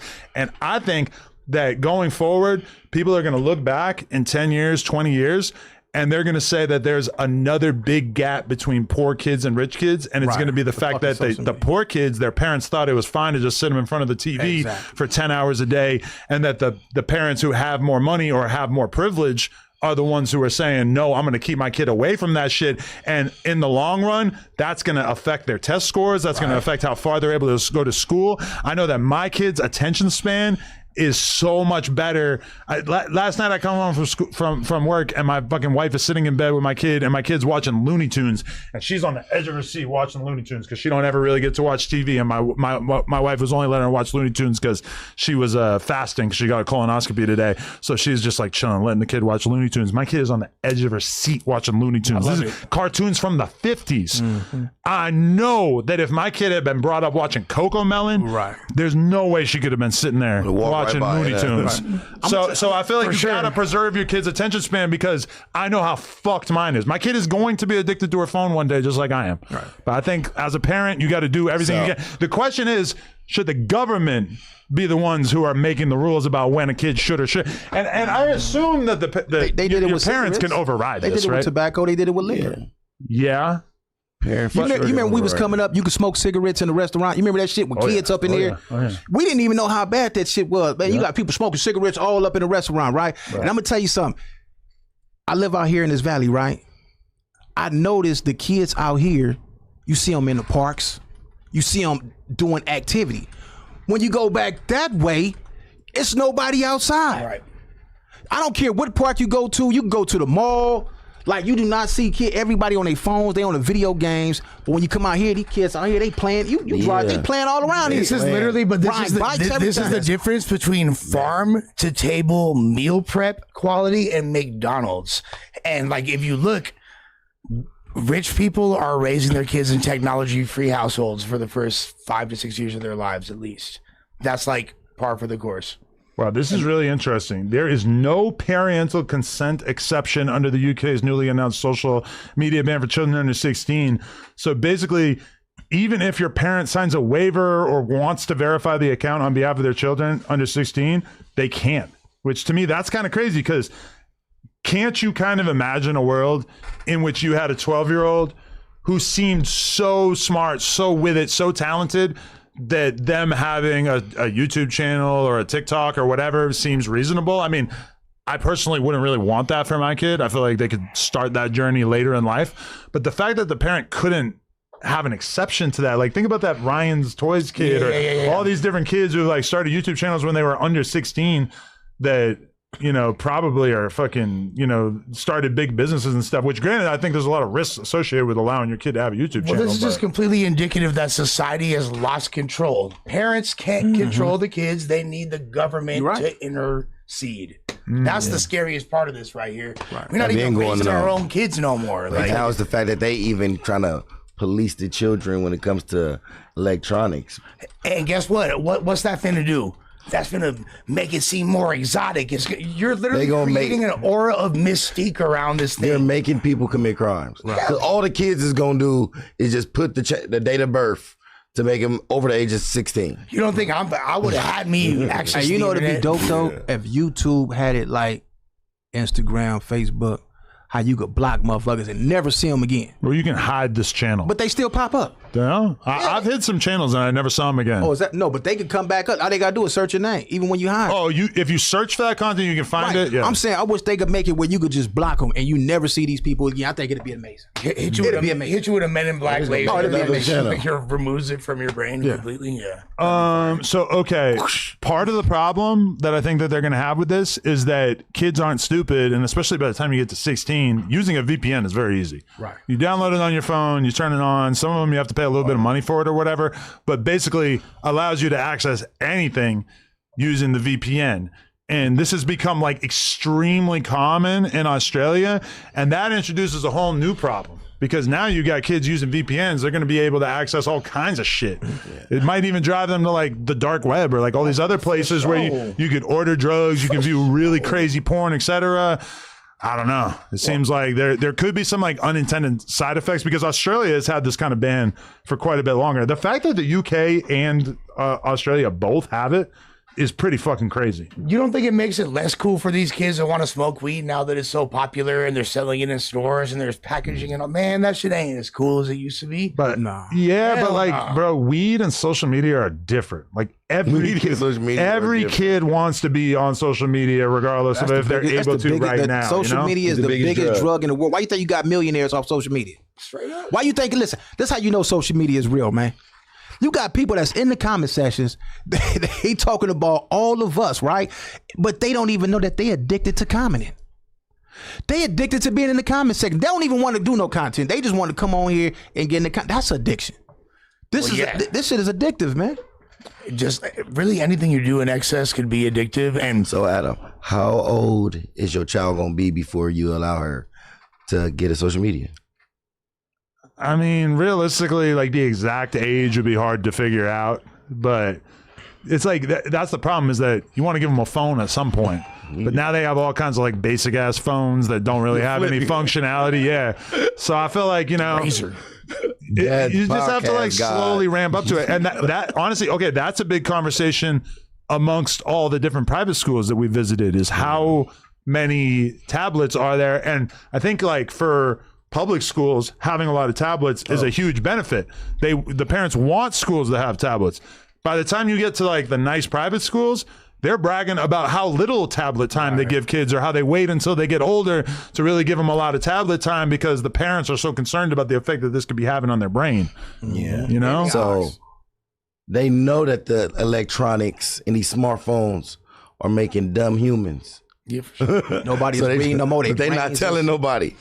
And that's why they telling everybody now, but they shouldn't even have them in the schools then if they know that this is a problem. They shouldn't even have them inside the schools. But think about how beneficial it is because like the other version of it is like you're printing out pieces of paper and then you're giving it to the kid and giving them a marker and saying, hey, fill this out. Whereas like, I mean, think about having like all right, we used a fucking an app to teach my kid to read. Yeah. Oh my God, that shit is so efficient. Like as much as like, I think that like her learning by just like looking at worksheets or whatever is probably good too. It's like a game where she like has to like move the letters into place and then like shows her how to pronounce it. And in this word, the I makes this sound. And in this word, the I makes this other sound. Man, like that shit is really good. Like it's really beneficial. I remember one time we were sitting here with Brig and I said something about not letting my kid, watch TV, and Brig was like, well, you know what they say, TV is the best teacher. And I remember just thinking like, that sounds kind of crazy to me, but also I understand how you arrived at that conclusion, and I do see how like there, TV is going to be able, like a TV show is going to teach your kid more about dinosaurs than you could ever fucking teach them. You do not know as much about dinosaurs. All of us combined, if we sat down right now, could not produce 20 minutes of content about dinosaurs that would even be 1% of like a 20-minute TV show about dinosaurs, right? So I don't even know the Ankylosaurus. You get that with your kid a lot. I can't even name a dinosaur. My kid asked me what gravity was the other day. Yeah. I turned around. What is? So I just found out that a lot of dinosaurs was like birds. Oh yeah. The pterodactyl. You know what? Yeah, but I'm saying like J Hood, they said that all of them evolved from a chicken. Yeah, from a chicken. That's what I'm saying. They were all like birds. All dinosaurs are birds, player. They say even it's confusing because they're reptiles, but yeah. But they did evolve from a bird. They said most of them wasn't reptiles. Yeah, no, exactly. That's crazy. Most of them, and not just like pterodactyls and the other flying dinosaurs, like all of them came from My kid asked me a bunch of questions about dinosaurs the other day, and I was thinking about how crazy it is that there's like a couple percentage points of Americans teach their kid that dinosaurs aren't real. Yeah, like that's a real thing that people actually do. But that's like a lot of them are like pretty religious. And oh, like Jesus wasn't concerned with the dinosaurs, so that didn't. Jesus came after the dinosaurs. Yeah, man. Old girl that you was talking about, you said her father. That's a good dude, man. What? Old girl that y'all was on the phone with earlier. When you showed me the name, her father is got the intel. That's the dude who laced me up when I was in prison. I went up in there when I was like 18, 19. How you think he's gonna feel about you trying to fuck his daughter? Well, I didn't know that was his daughter. You know what I'm saying? But I'm gonna tell you something. But that's the problem about being so horny is that you're gonna accidentally show love to somebody you don't. You don't even realize. Like sometimes I be forgetting how old I am, man. How old are you? I'm young is the reason, old is the occasion. You older than me? 42? Yeah, I'm older than you. Okay. Yeah, I'm older than you. Black don't crack. You look pretty good. Oh man, but I'm gonna tell you something though. Watch this. So her father, I used to always go out and get my squabble on. Her daddy, the one who told me, like, look, bro, you in the penitentiary. All this fighting shit, you better get you a knife, nigga. You know what I'm saying? Daddy crazy. Strap up. He laced me up. You know what I'm saying? Like he a good dude. You guys might have to refresh if the audio is weird. Like the Wi-Fi cut out for a second, so you might have to refresh. Sorry. Keep going. Her daddy's solid, man. Solid dude. Shouts to bro. I see why she crazy now. Oh yeah, it makes Her sense. daddy was a rider, man. Yeah. Yeah. I wonder how her dad feels about DC Baby Draco right now. Me knowing that that's his father. Yeah, he need to leave that alone. I ain't gonna lie though. If that's her father, I mean, he need to leave her alone. Even beyond that, like even without knowing that, just the way people from her section that are like from where she listen, they really don't play about her. We're not gonna talk. I'm talking about her father. Yeah, her father gonna do you worse than her homeboy. Her father, a real cat. Man, when he showed me who that was, I'm like, oh yeah. Of course, Pops. Even if he not like that, he going. But the fact that he like that shit. Yeah. Maybe DC should try to spin the block. You feel me? I think he should leave that alone. He need to leave that alone. They went straight to the internet. You knew the internet was gone. Yeah, I know. Isn't that funny that you can't even have like a domestic dispute without both sides instantly? That was a play though. That was a good one. Hell no. That Hell no. You don't think so? When she's bleeding, she's chasing after him I'm with a surprised knife. he might get violated for that. I feel like anyone who thinks that might be a play like didn't watch any of it. I mean, it can't be I've seen a hard. little She bit of chose up publicly. You feel me? There's no way that's. Yeah, she wants the lush. She's trying to lush. What they saying wrong with lust audio? on lush. We got it fixed now. Yeah, interesting. So okay, were you involved with getting Spoetyface's channel deleted? Hell no. Hell no. Okay. I didn't even know his channel got deleted until like just a couple of days ago. But I could see like he was like no jumper bashing. It was just calling out everybody. Is that a narrative though? People like he was saying that he think you was, or they were Hell saying no. that? You know, I don't play the type of game. Everybody said they said when he went to back on Fig, and Adam got mad and struck him. Well, I would not do that. I don't even know how. Like, what am I going to report his channel for? And I think you get a notification from the channel, right? You get an email. Listen, but not for like bullying. But you still get an email. Why we haven't seen the email? Okay. If you got a point to prove, you're gonna show everything. Oh, you show who struck who. Now they tell you who struck you. If you try to fight it, right? But if it's a harassment and bullying, they still gonna send you an email saying why they took your stuff. Yeah. And you gonna want to show that too. Like, look, man, this is what they put on me. You know, that's And actually, like right before we got on stream, and I don't say this to like disrespect him or anything like that, because me and Spoetyface actually had a really good conversation the other day. But there are people making YouTube videos, and I'm going to assume that this is going to get more widespread over the next day or two. That people are going to be talking about this, but allegedly, Spoetyface is now wanted for a DP because he went on back on Fig. Oh man, I don't want to talk about that, man. It's Spoety business. Oh, this is crazy. I'm just saying, like that's insane. Like I watched a YouTube video earlier from somebody who would know, claiming that that's what's going on. Hey, I'm gonna say something. And Spoetyface defense. I'm gonna keep it real. I've been hearing this stuff. I don't believe nothing that's on the internet. Me personally, I don't. Until if I see it. If I got like somebody that's really there, but dudes will make up something. Like that's crazy. Why would you get a DP for going on? I don't think. Come on, because man. I think he would have called and asked like, "Hey man, they trying to have me going back on Fig." Look, that nigga just walked through my hood. I don't think he taking no DPs. That nigga just walked through my neighborhood. Nigga, Allegedly, you know my hood, nigga. allegedly he's had at least one G's, DP in the last like couple months, right? You know he real cool with I mean, since I've known him, allegedly he's had at least like one or two DPs. I don't believe that shit, man. We seen him after one of them for sure. Oh, I ain't seen it. You know, You've taken pills? No, yeah, you want some? You get some certs? What are You those? want some of this shit? No. Tic Tacs. You want that? Yeah, we talked about this before you got here about him going to. Yeah. Man, so y'all shit won't be hot. Oh, these are perks. Screaming across the perks. Y'all need a perk? He got LSD on there. Israelite. Maybe. Maybe he was evangelizing in your I don't head. think he get no DPs, man. Come on, man. I don't. He went to the G. He crazy. Hey, Nobody ever got DP'd for coming on no jumper. Let's just say that. Hey, honestly, Wag didn't tell me that either, by the way. Previous to the pod, you said something I found interesting. You were like, man, like, I miss the old dynamic of the pod y'all had. Do you feel like there's a chance where this current... I watch this shit. I watch it. Back? I ain't gonna lie. I watch it. I might get on here and clown you motherfuckers, but I watch it. I like the Brick Baby era.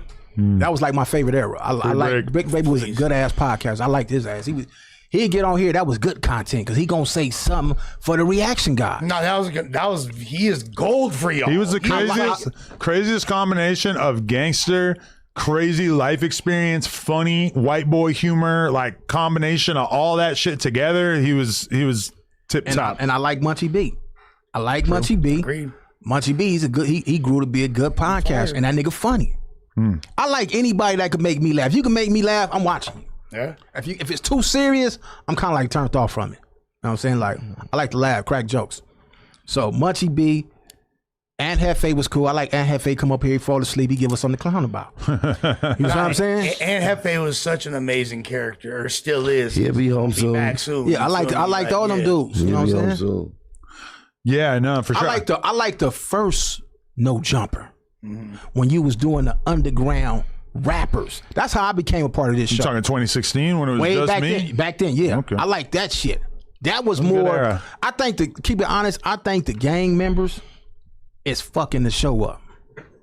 The thing I about honestly do. when, I'ma tell when you people why. say that though is like there's no new underground rappers. But you still got rappers out there. Very few. I liked it. That's what Who drew blew me up to as the an underground genre. rapper this year? Last 12 months. good Name one. That's not Who blew up? in He that. know, he should know that. That's his field. There's a lot of dope MCs that got motion. Okay, but who blew up? Because we're talking about 2016.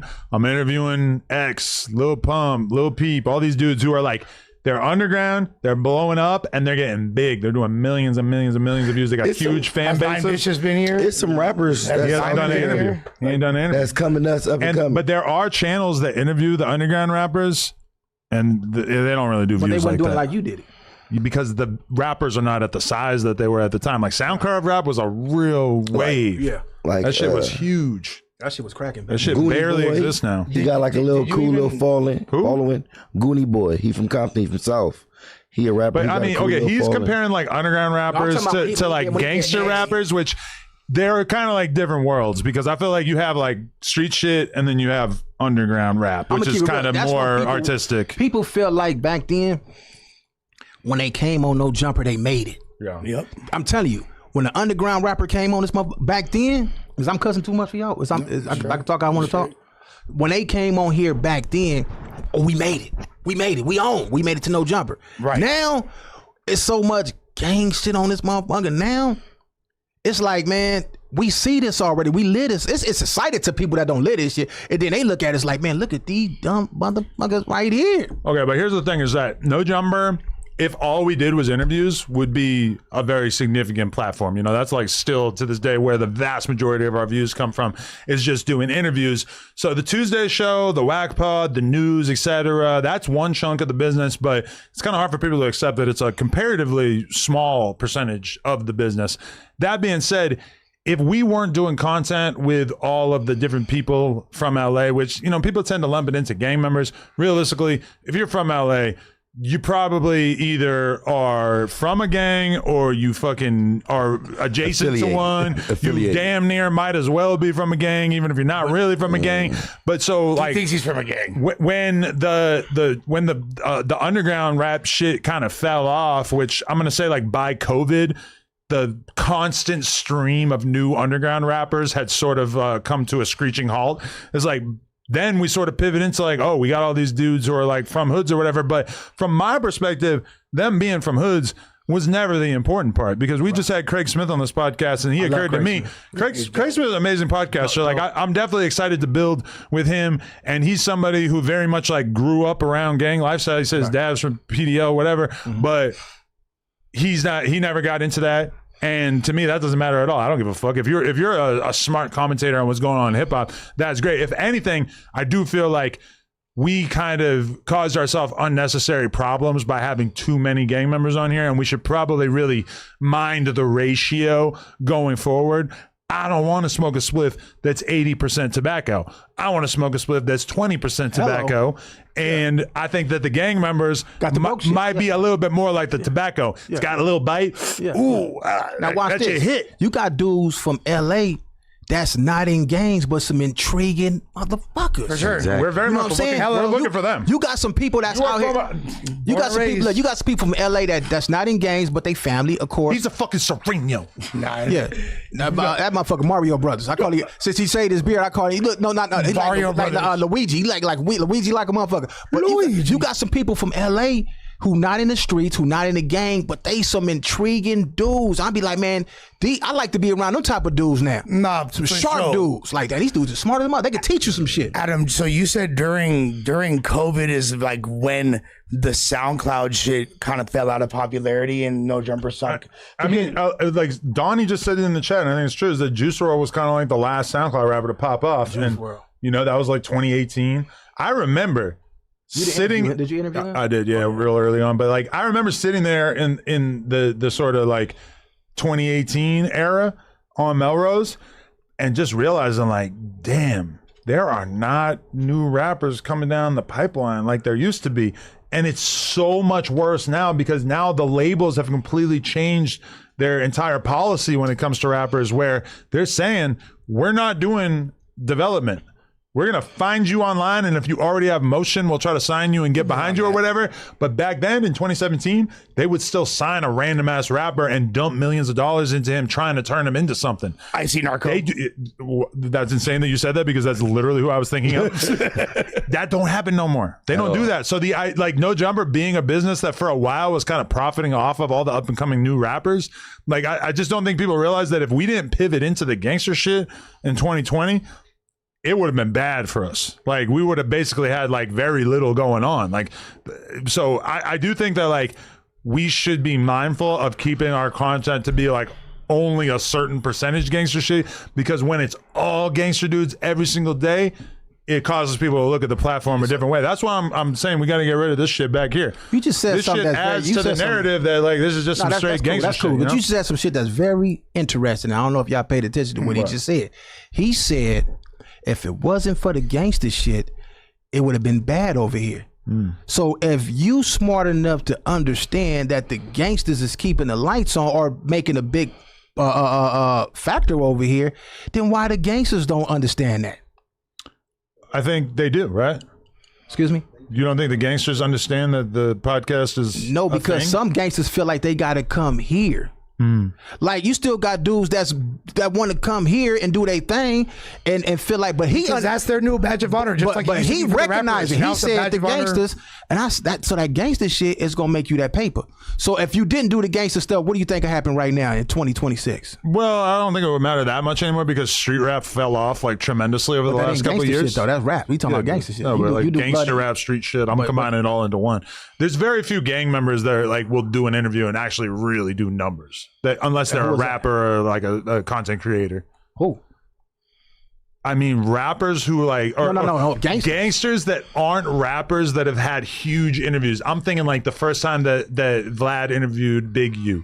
I'm thinking about when we discovered Crip Mac. But for the most part, and we do interview dudes sometimes where their whole story is like, I'm a gang member, I did 30 years in prison, whatever. Like, I'll still do those kind of interviews, but realistically, you can't just go pluck a dude off of a random block and just be like, oh, I'm going to do an interview with him. There has to be something more interesting about him. Otherwise, you're going to be doing some shrimpy ass numbers, you know? I agree with that. You know, I did a huge Cowboy interview. Cowboy never rapped.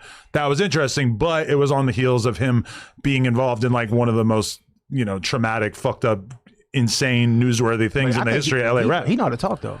He's a good, definitely interesting dude. He's interesting. And he did numbers on Vlad too, but I'm saying that like, you know, there's only so many cowboys. Like, you know, the average gang you pull up, or if you were to pull up like every dude from blank hood in LA, you might have a couple of them who are a little older and they're like good conversationalists and shit, but for the most part it's going to be young dudes that realistically are not really going to do much if they come on a podcast. There's a handful of like there's some dudes that no, it's some articulate real dudes. Yeah, it's real smart Cartoon, kids out there. You know, there's some dudes out there. But we're naming like the one dude, the absolute peak of content creators from that hood. If you looked at every single person from his hood, 98% of them are gonna like not really be somebody that's gonna make a lot of sense. For sure, in general, like what I'm curious though also, Adam, like there was like a SoundCloud wave that came shortly after that, like the Summers and Ken Carson, Destroy Lonely, all those like 1% of the original one. No, for sure, but like was that kind of like the first time the dudes weren't being like coming over here and getting interviewed, but because that was like the only. I mean, sort of, but like at that time we were just doing way bigger shit. Yeah, so that wasn't really what I was thinking. That's when it was the shit. I wasn't worried about a Sofago interview when I'm doing all this other shit that's going absolutely nuts, you know? But the thing is, though, like, those kids are the ones performing at Rolling Loud right now. Those kids are doing good numbers. And, like, well, yeah, like Diamond was on there. Nine Vicious was on there this year. You're talking about rappers that came out in like the last year. Well, they're the kids. Yeah, the new version of that. Yeah, but I mean, you're but combining it's like nobody giving them a platform. No, nobody giving them a voice. Who? Kids like us, Montreality, Our Generation. There's tons of platforms. Baba Lamb, Twisted Society. Baba Lamb's not interviewing people. What the fuck? You're talking about YouTube documentaries. If you're gonna say things that don't make sense, just let me handle it, okay? You're talking about YouTube documentary guys. That's not the same as people who do interviews. You were just covering that. You didn't give me none of these pills, did you? You didn't give me none of this shit, did you? I'm sober as hell. Did you give him? You know what this is, right? A TikTok or this ain't no motherfucking TikTok. A Tic Tac. Huh? TikTok. Oh, you about to be done in Some a minute. Percocet. You know what you just took, man? Shut the fuck up. I already know what I said. But either way, I mean, that's one thing that like a lot of people don't get is that there's the whole lane that No Jumper originally had. There's tons of channels doing that exact thing now. And most of them realistically are not really doing even like 1 million views a month. Yeah. Just because the new crop of artists, every once in a while you get one. And that's the real problem too, is that every once in a while you get a fake mink, right? He wants to do fucking GQ or Esquire or whatever. Like they have so many options because everybody is in on the secret that young, new popping off rappers are valuable to your platform. So everybody's fighting for it. So when there was like a whole big thing where Hakeem tried to get an interview with Fake Mink and Fake Mink wasn't fucking with it. And he was super bent out of shape about it because he has so many other options now. The magic of 2016 was that I was really like one of the only people who was doing interviews with underground rappers, and they didn't really have any other option. So somebody like 6ix9ine had no choice but to hound me because what was his other option? Fast forward to now, if you're just this like crazy looking SoundCloud rainbow hair ass rapper from New York, there's 40 podcasts in New York that would be dying to have you on before you even had a song out. But you know what the new thing now is the crazy weirdo like dope fiend motherfuckers. Like it's not new. But what I'm saying, but this is what I'm saying though. They the ones who get like if you kind of like on them dope fiends and you come up here burnt out. You do good numbers. Way worse. Sometimes, yeah. That's an example. Yeah. Way worse. Right. But when you got common sense, it don't work. I maintain though that was a very important interview for me to do. But I was lightning in a bottle. Yeah, that was important. No, it ain't. People like the stupidity. No, it ain't. People like to find something to laugh at. Okay, but that's true that they do like fucking people who are basically like J-cats and retards. But then more so, like that's short lived. That's short lived. In the long run, they really want to see smart motherfuckers have good conversations. You know? Yeah. I think this is coming to an meaningful end. Conversations. I think this shit coming to an end.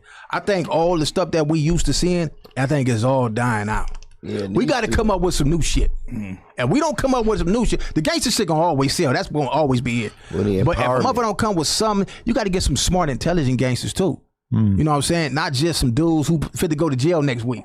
No, you know what I'm saying? And that's why the burnt out like fucking dumb street podcasts don't really like go that far. But like meanwhile, you take someone like in New York, you got Jim Jones, Davies, whatever, like all those dudes like who have like actual street backgrounds, and people watch it because they're like pretty good conversations. Granted, they're all like famous rappers too, which helps. But like, you know, people aren't really like lining up to watch like just random burnt out street dudes. People scared to come up here, man. Why? What you mean? Why? Because like 2 years ago, a guy got beat up. Well, I ain't even talking about that. I'm just saying, period. But I just feel like it's so like the idea that like this is a scary place to go is just based on nothing. They think they'll get their ass whooped when they come out here. But because one guy got beat up 2 years ago. And what about all people we didn't see? Well, what? There's a few people got their ass whooped up here. Who? When? We can talk about it off camera. I don't want. No, you can. No. Anything you think. But listen, what I'm saying. No. But you're not. You're acting like you're saying it because there's so many. You're not saying it because there's none. But watch it. They feel like none. You see how we in here, right? There's nobody here but the staff and us, right? Yeah. But they don't see that. They think it's gangsters up in the next room. They think shooting dice right now. They think it's Crips and Bloods up here every day. That's what they think. But it is weird that they think that based on nothing. No, that's because that's all you broadcast up here. That's not true. It's shit. Why it ain't? Everybody I done seen up here is Bloods and Crips and Power Rules. Well, that's not true. And every day on the news, if we were to pull up everybody who's the news on the is news, different. You got some smart motherfuckers on the news. But they're not really gang members. And then like something like the No Jumper show. Yeah, you'll have like 2 or 3 gang dudes, but like they're not. I like that. They're not Dude. like I like the dude before he came What's his around. name? Ricky. I don't and, gangbang. what's that dude? Ricky and what's the dude? No. Moose. I like them Moose, too. hell yeah, Moose They a good. beast. I like them. Yeah, Ricky They too. good. Yeah. They like them. Yeah, we're fighting against that narrative. That's why I feel like we gotta change the set. We gotta change the vibe. We gotta do a few different things to like change the vibe a little bit. As long as we're in this transitionary period right now. And you gotta stop asking niggas police questions, homie. That's not happening. Yeah, nah, That's not happening. Nah, Talk about shit and nah, you nah, like nah, we're nah. asking See, about it. That's why I forever. really want my shit. So when you ask the motherfucking police questions, I'ma throw this motherfucking badge at your ass. Look, homie, you be asking some crazy ass police questions. That's man. what the fans want. Nah, fuck I'm a all servant to the fans. No, that ain't what they want. Yes, it is. Because you get somebody up here who might be high, they might be doped up, then they come sit their happy ass up in here lit like them. You should be able to determine, look at somebody's eyes and tell if their eyes is clear or if they foggy. And when you get a dope fiend that sit up, man, what about that robbery you did last night? Oh, nigga, we parked the car around the corner and jumped out with choppers. Your example No, it's is true. something that I have absolutely never said.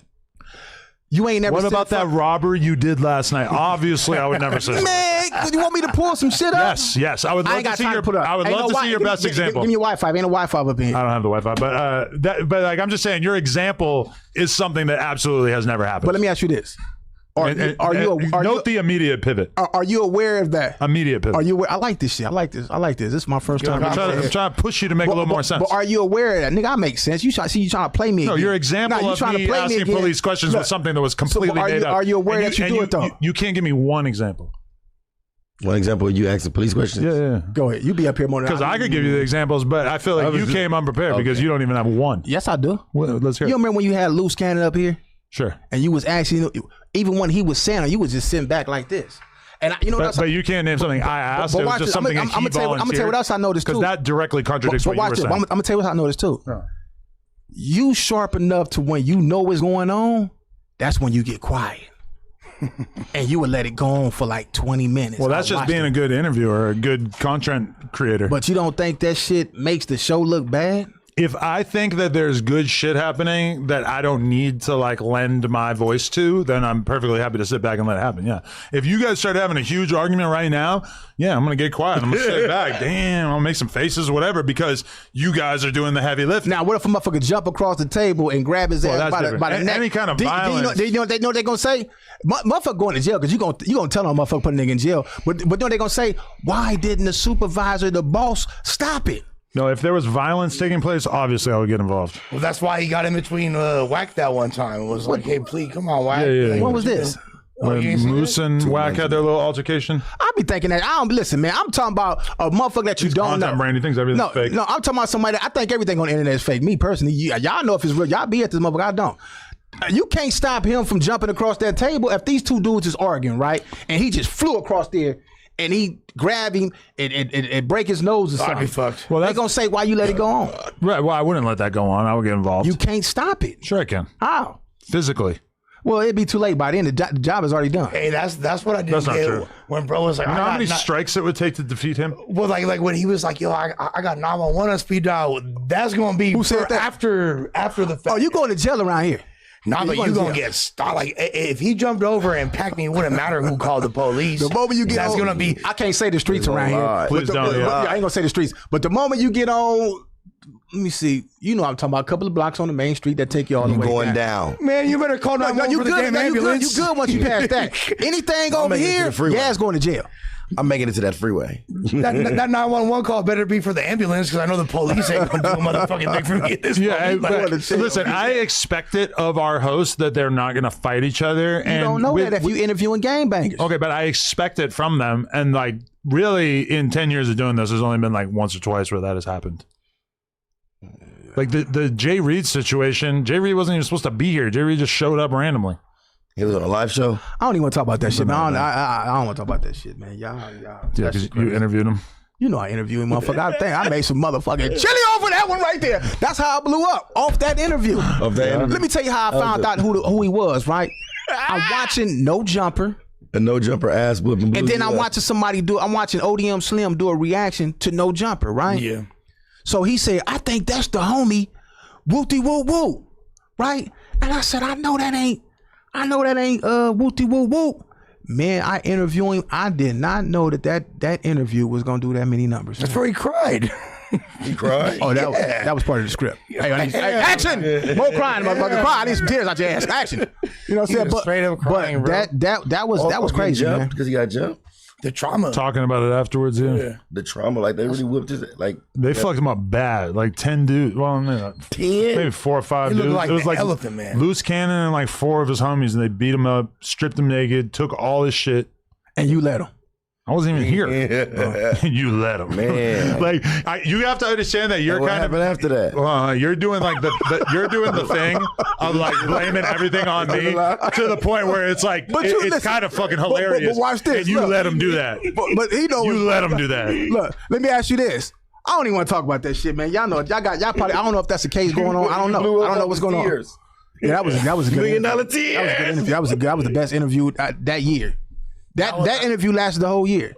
That was a good show right there. I mean, you think that, but for most people, I would say probably didn't. Well, really listen, make that I don't think I didn't that, watch it personally. Look, I don't think that. I think it's pretty. I think it's pretty messed It's still up. up there. Yeah, The interview, you watched it. Come on, man, knock it no, off. definitely not. Why you didn't watch it? You clipped. You seen clips. What made you not watch? seen the Why you didn't clips. want to support my shit like I support your shit? Because I didn't want to, because I didn't care. Do you watch any of my shit? No. So you's a piece of shit. Well, huh? I'm just being honest. Why you don't? Oh, why, you never seen he got good content. So you don't watch none of my shit? Well, you admittedly like react to our content. Other people too, but I like this. I like to do reaction. I'm not just to looking this at shit your too. content right now. I like doing this shit. I like doing reaction to No Jumper I think content. bro be trying to avoid His perspective is- the reactions, I don't Rick want Rock's people talking about perspective. my. Ain't nobody like, talking about you, nigga. I don't even say nothing He about you. break down the scenario situation that be happening. I'm looking at your Do you know- channel, let me and tell you something. every single video has like Spoetyface and Hefe, that's good. That's good. J That's good Hood, shit. Oh, that's good. DC Baby Drake. Oh, that's Like, good. you think I want to watch more content about this But shit? let me ask you this. Let me ask you It's this. trending. Do you know when you be going live and you be having people up here be saying shit about me? No. Who's And they be talking thinking I'm way over there, and I'm like 10 minutes away from here. Like I'm like literally 10 minutes. I could ride a bike up. I could walk up here. who talked crazy about No, you? it'd have been a few people. I don't remember. I'm old. I keep on telling my older guy, look. I for sure thought you were But coming from Compton. no, that's the good part. So, For the record, Two Gangster for YouTube already has a video called Adam22 almost gets knocked out for dissing Crips today at No Jumper, and the thumbnail is a fake Let me photo see. of me burning a blue rag. Oh my God, come on. That's a lot. But look, dig For the this. record, I homie. did not do that. Look, dig this. AI. So watch this. When they be talking, I'm 10 minutes up the street. Yeah. I know this whole city. Like I just told Why the you ain't homie. pulling up? I just told the homie for what? But also, who talks shit about you? It's been a few because I'm not that sensitive to pull up. I let y'all get y'all money. But look, No, you might could have got mentioned a few times. I know this whole city. Like I know Compton, Watts, Long Beach, He and been out LA. here a while then. I've been for about 4 years. Oh, yeah, you I know know what's this going on. whole town. I pass by here. I pass by here because I don't like going that way. You know what I'm talking about. So I cut through the little whoop whoop whoop. I come down here, bam, and I'm at the go get my, right. I know this whole area. I like it out here. For the record, though, it's not just you, because as I was just quickly scrolling through my YouTube feed, I see a Spoetyface video called Adam22 Snitches on Spoetyface and Munchie B. Guess what? I'm not going to watch it. Want to know why? Because I don't give a fuck. Yes, it's about me, and that actually makes me way less likely to watch it. If I wasn't me, I would probably watch something like that.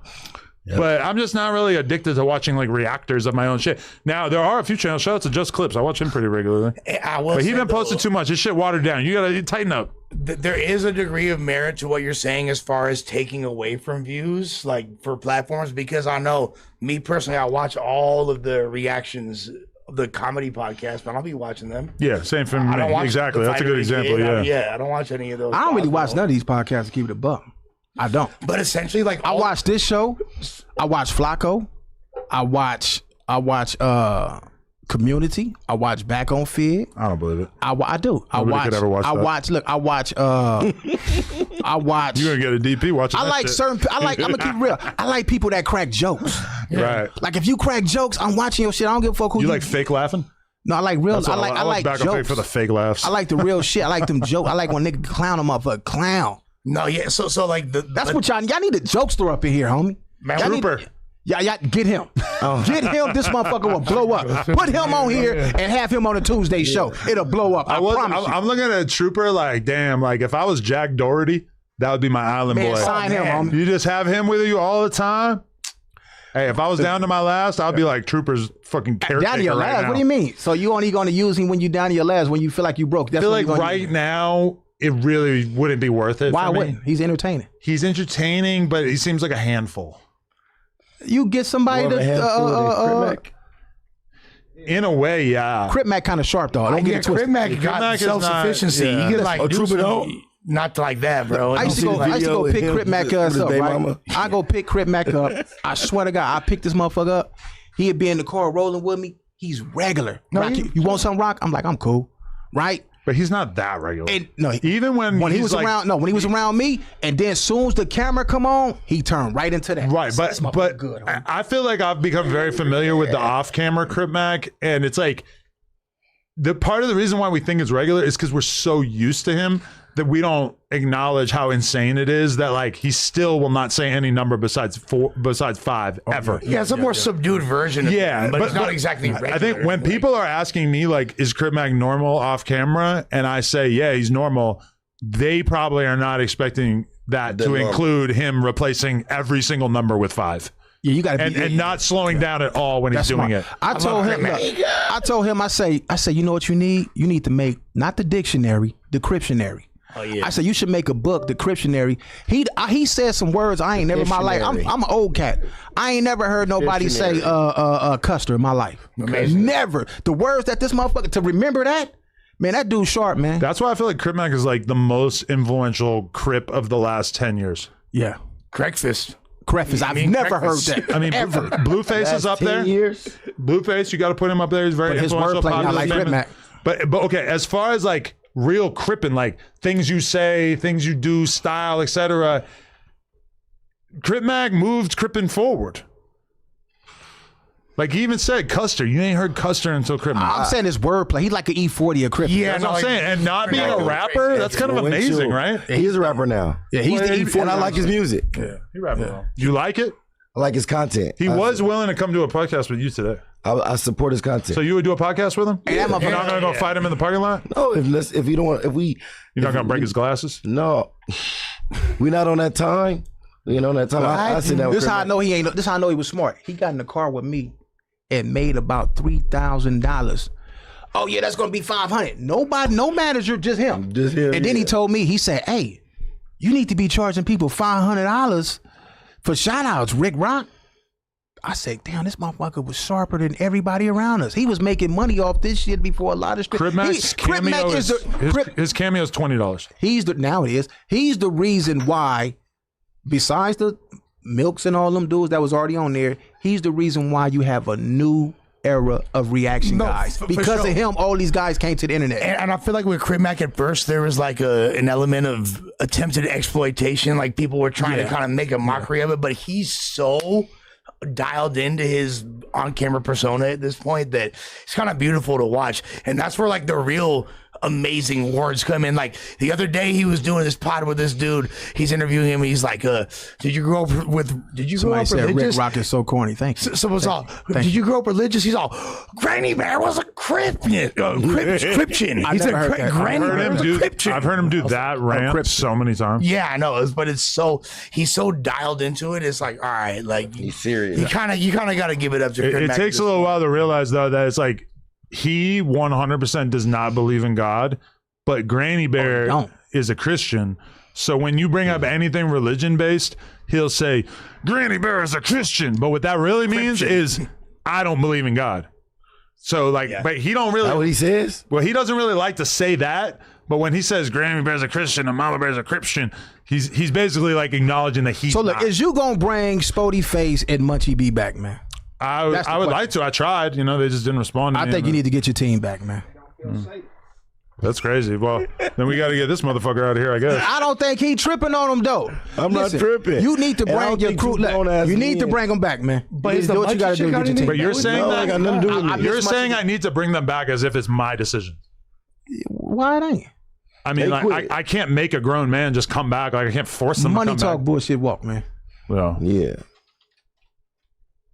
And that- if it was about money, if they wanted to say, "Hey, I'll come back, but I need this much more money," I mean, we could have that Hey, conversation. but Munchie B they cracked would the have to cup. initiate. He cracked open the cut water, and when he got lit, oh, I was laughing. I had to go buy me one. I went and bought me a cut water because of Munchie B sat on here and cut a cut water and he was burnt out. I said, damn. And I did a live off that shit and I said, I see why he was off this shit.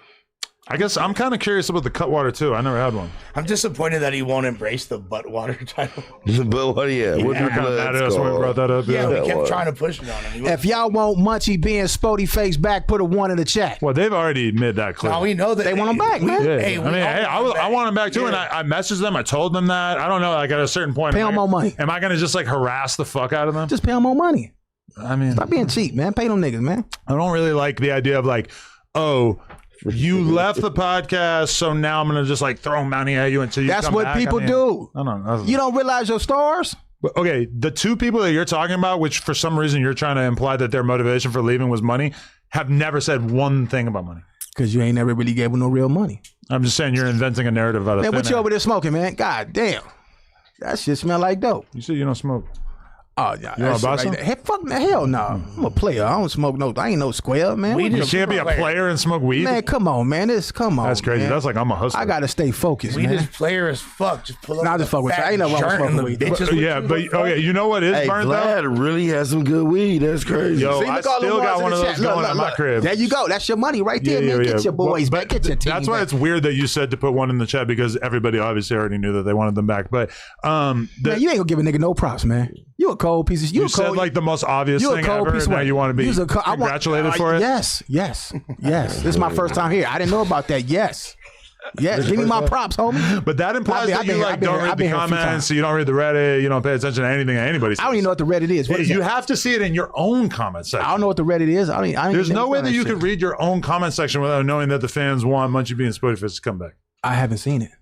That's insane. You probably don't read your own comments though. I haven't seen it. That's insane. I mean, I think that's like such a. I want you to listen, homie. I want you to bring them back because motherfucker, I ain't getting no views now, nigga. Bring them dudes back so I can finish doing my reaction and get some money. Munchie B gonna say something on here crazy. That's gonna work for the reaction channel. I feel like you gotta look out if for us, I'm homie. you, No Jumper being in a sort of state of confusion and chaos is probably beneficial to the types of videos that you make. It's definitely beneficial. Right. Is it fucked up though? Because now because we've been cultivating this like gang adjacent audience. Do you know for I'm the past building? several Do you know years. I'm building a $70,000 car off of you? Can we let him go? Let him go. his He's sentence high before man. you start talking about your car? No, he's high, man. No, I mean, So now I'm more coherent. You can't just start talking in the middle of him talking. Like that's bad podcasting. No, it ain't. No, it ain't. Yes, it is. No, it ain't. No, so you think it would be better if like Lush starts a sentence and then you just randomly interrupt so you can start talking about your car? This is how black people talk. Okay, nobody gives a fuck about how black people talk. Well, This is a podcast. You better give a fuck how black people talk. This is a podcast. You better give a fuck how black people rules talk. to the podcast. You better be a fuck. I'm like 100 times You better better than give you a at fuck. I don't podcasting. give a fuck. Okay. You better give a fuck how black people Then why talk. do so many more black people watch my content than yours? Because you got us on here, motherfucker. No, but why? Hold on. Yeah. He's over there just talking to himself. Why do so many more black people watch me than you? Because you got 5 million subscribers, bro. You think that did it? How did I get to 5 million subscribers? Do you know? You want to know why? Black I'm people gonna tell you doing why. content? Let me spit it so you get it. Black people love to be entertained, and you understand and you realize why black people watch your show. That's why you have black people on your show. If you put 4 white guys at this table, I bet you niggas wouldn't watch your show. Why not? What? We don't want to, because you born, motherfucker. If you didn't have, You think white people in general are boring? So are you in denial about the fact that there's a million white podcasts that are very, very popular? No, you have white podcasters that do their thing, but your show is made off of us. Well, I'm an expert in hip hop. So obviously I'm going to do a podcast No, primarily you're with expert in people that BMX are bike in the riding. culture. Yeah, you rode bikes. I'm an expert in that too. Yeah, exactly. You rode bikes. And But I'm an then expert in hip hop. Oh, that's cool. I love that. I love hip. I'm just saying, like, the reason why so many people watch my podcast is I'm an expert in hip-hop. No. They watch your podcast because you got black gang members. Why did my podcast blow up in the first place? Because interviewing rappers and having a huge amount of knowledge about what rappers were up and coming and interesting to the audience. I agree with that. But my content now has been enduringly popular over the years. Why? Because I have a very, very good grasp on what the culture wants to hear about. About what? Hip hop and other things related to the culture. Ain't nobody watching your show right now, 2026, because of no goddamn hip hop. A lot of my biggest interviews were with rappers. No, sir. Yes, facts. No. Yes. No. Yes. They watching this because gang members on here. No, that's not true. So get rid of the gang members. I want to get rid of. I didn't even try, and we did. No, but this is the fucked up One part. got arrested for murder, and the other ones just left. Okay, so let's take a look at who the biggest interviews on No Jumper in the Man, we last. know who that was, man. No.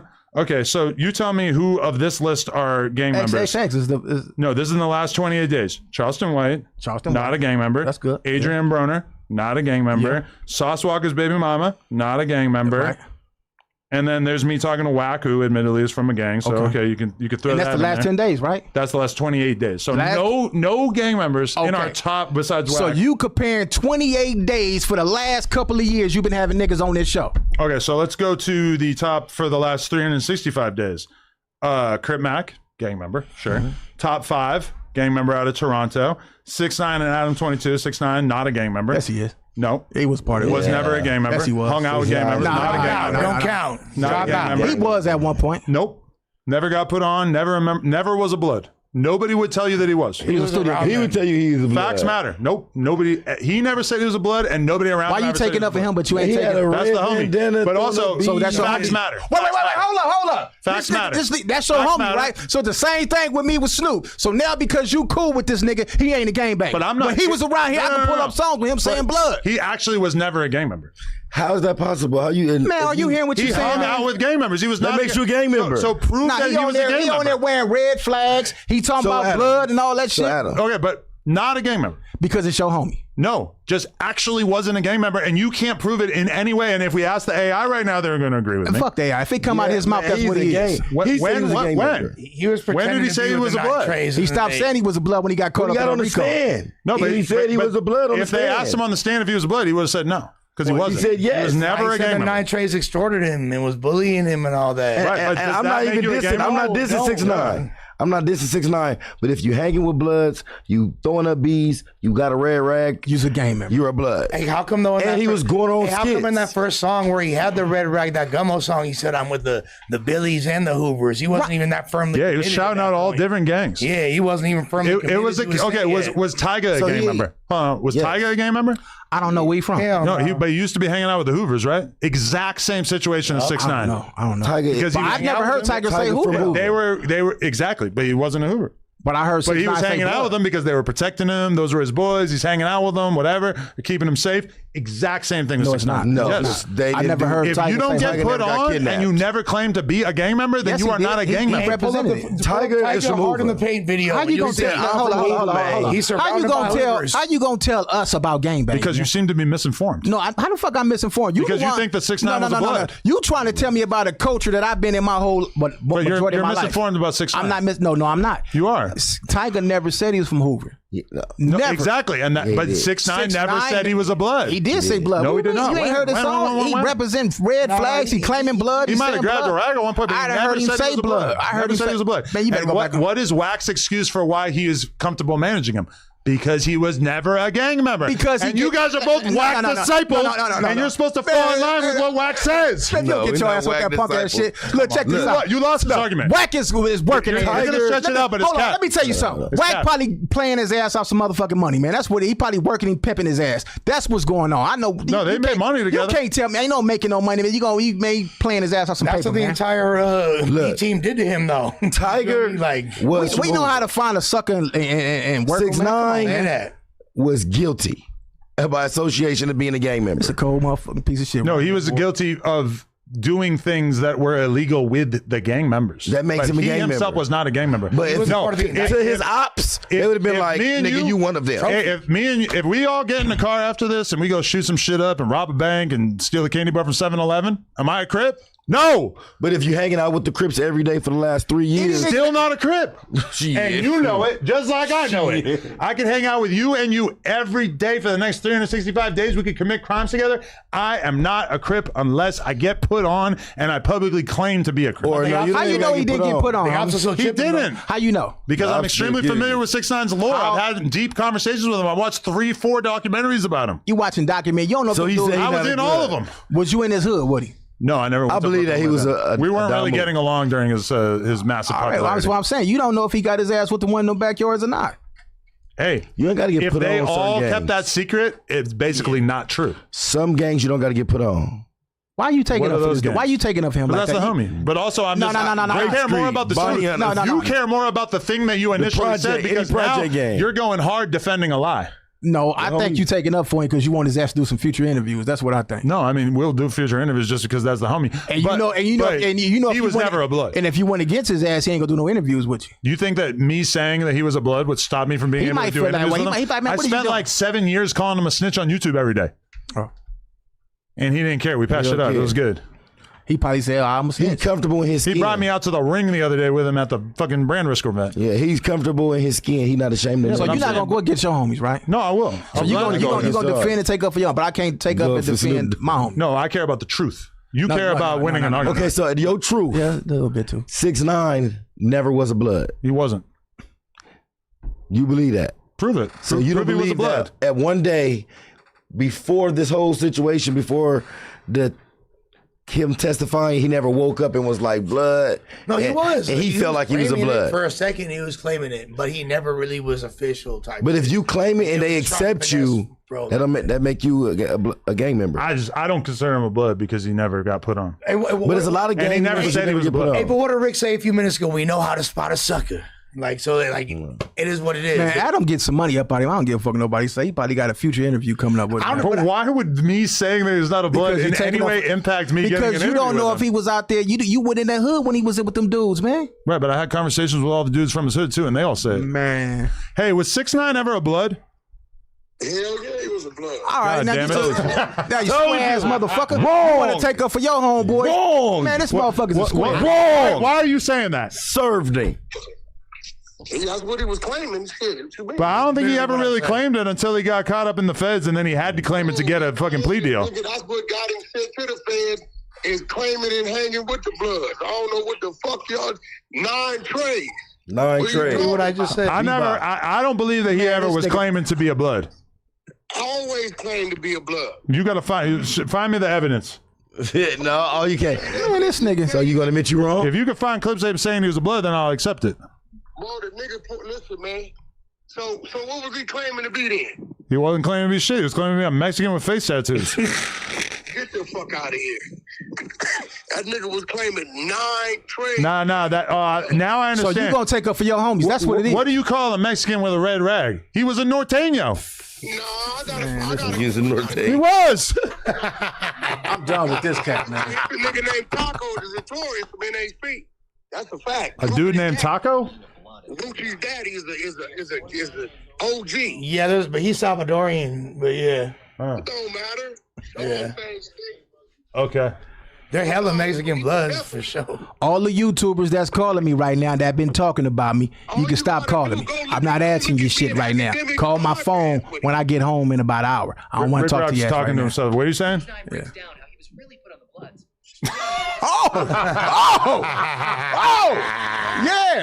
Get your square. All right, I might not be 100% correct. See, I just admitted I was not 100% correct. That's what I'm saying. You gonna take up for your homies though. You see what I'm saying? Why is it? He's not the my same homie like shit that. I did though. He's not my homie like that. Come on, man. 6ix9ine breaks down how he was really put on the bloods. That's an AI voice. He wasn't just rapping about it, but actually living it on the front lines. Wait, hold on, can you stop that? At any point throughout this, are you officially initiated? Wait. That is good. People gonna know these facts, right? Because I'm a Mexican. Again, was Charlie Kurtz don't make you tough. Don't make you tough. I think he's actually saying he wasn't blood, You know that, right? right? Look at my charges on the RICO case. Look at them. I got 9 counts. I pled guilty. I pled 9 guilty to 9 guilty. I'm on every drill with them. The Rap-A-Lot robbery. I'm there. I'm on that drill. The Trippie Red. I'm on that drill. I'm on every drill with these. On the drill with my front line. These is facts. But like I said, I'm initiated in. I'm not initiated in just rapping. I'm doing drills on my own with these. Well, yeah, because after that, the whole. I mean, all right. Well, it's pretty compelling evidence. I'm not gonna lie, but I don't think just doing drills with him gets you to be an official blood. If me and you go shoot somebody, I'm not a crip after. If you say you is, you is. Nah. Yeah. He said. Damn, I thought you were gonna exonerate me in this argument, Wack.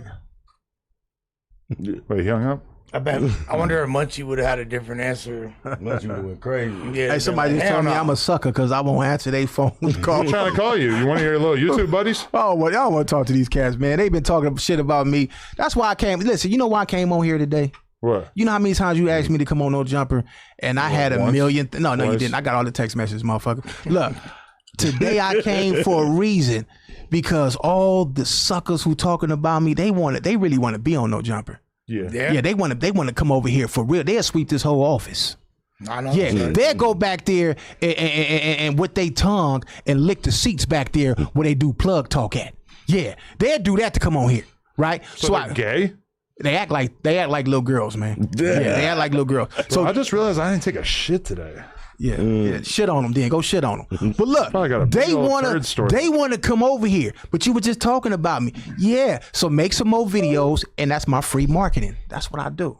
I use these cats for free marketing. All the ones that want to talk about me, that's free marketing for Rick Rock. Next, what we was talking about? Let's get back to that shit. Fuck these niggas. Being Bloods, I guess. Yeah. I don't know. What the fuck were we talking about?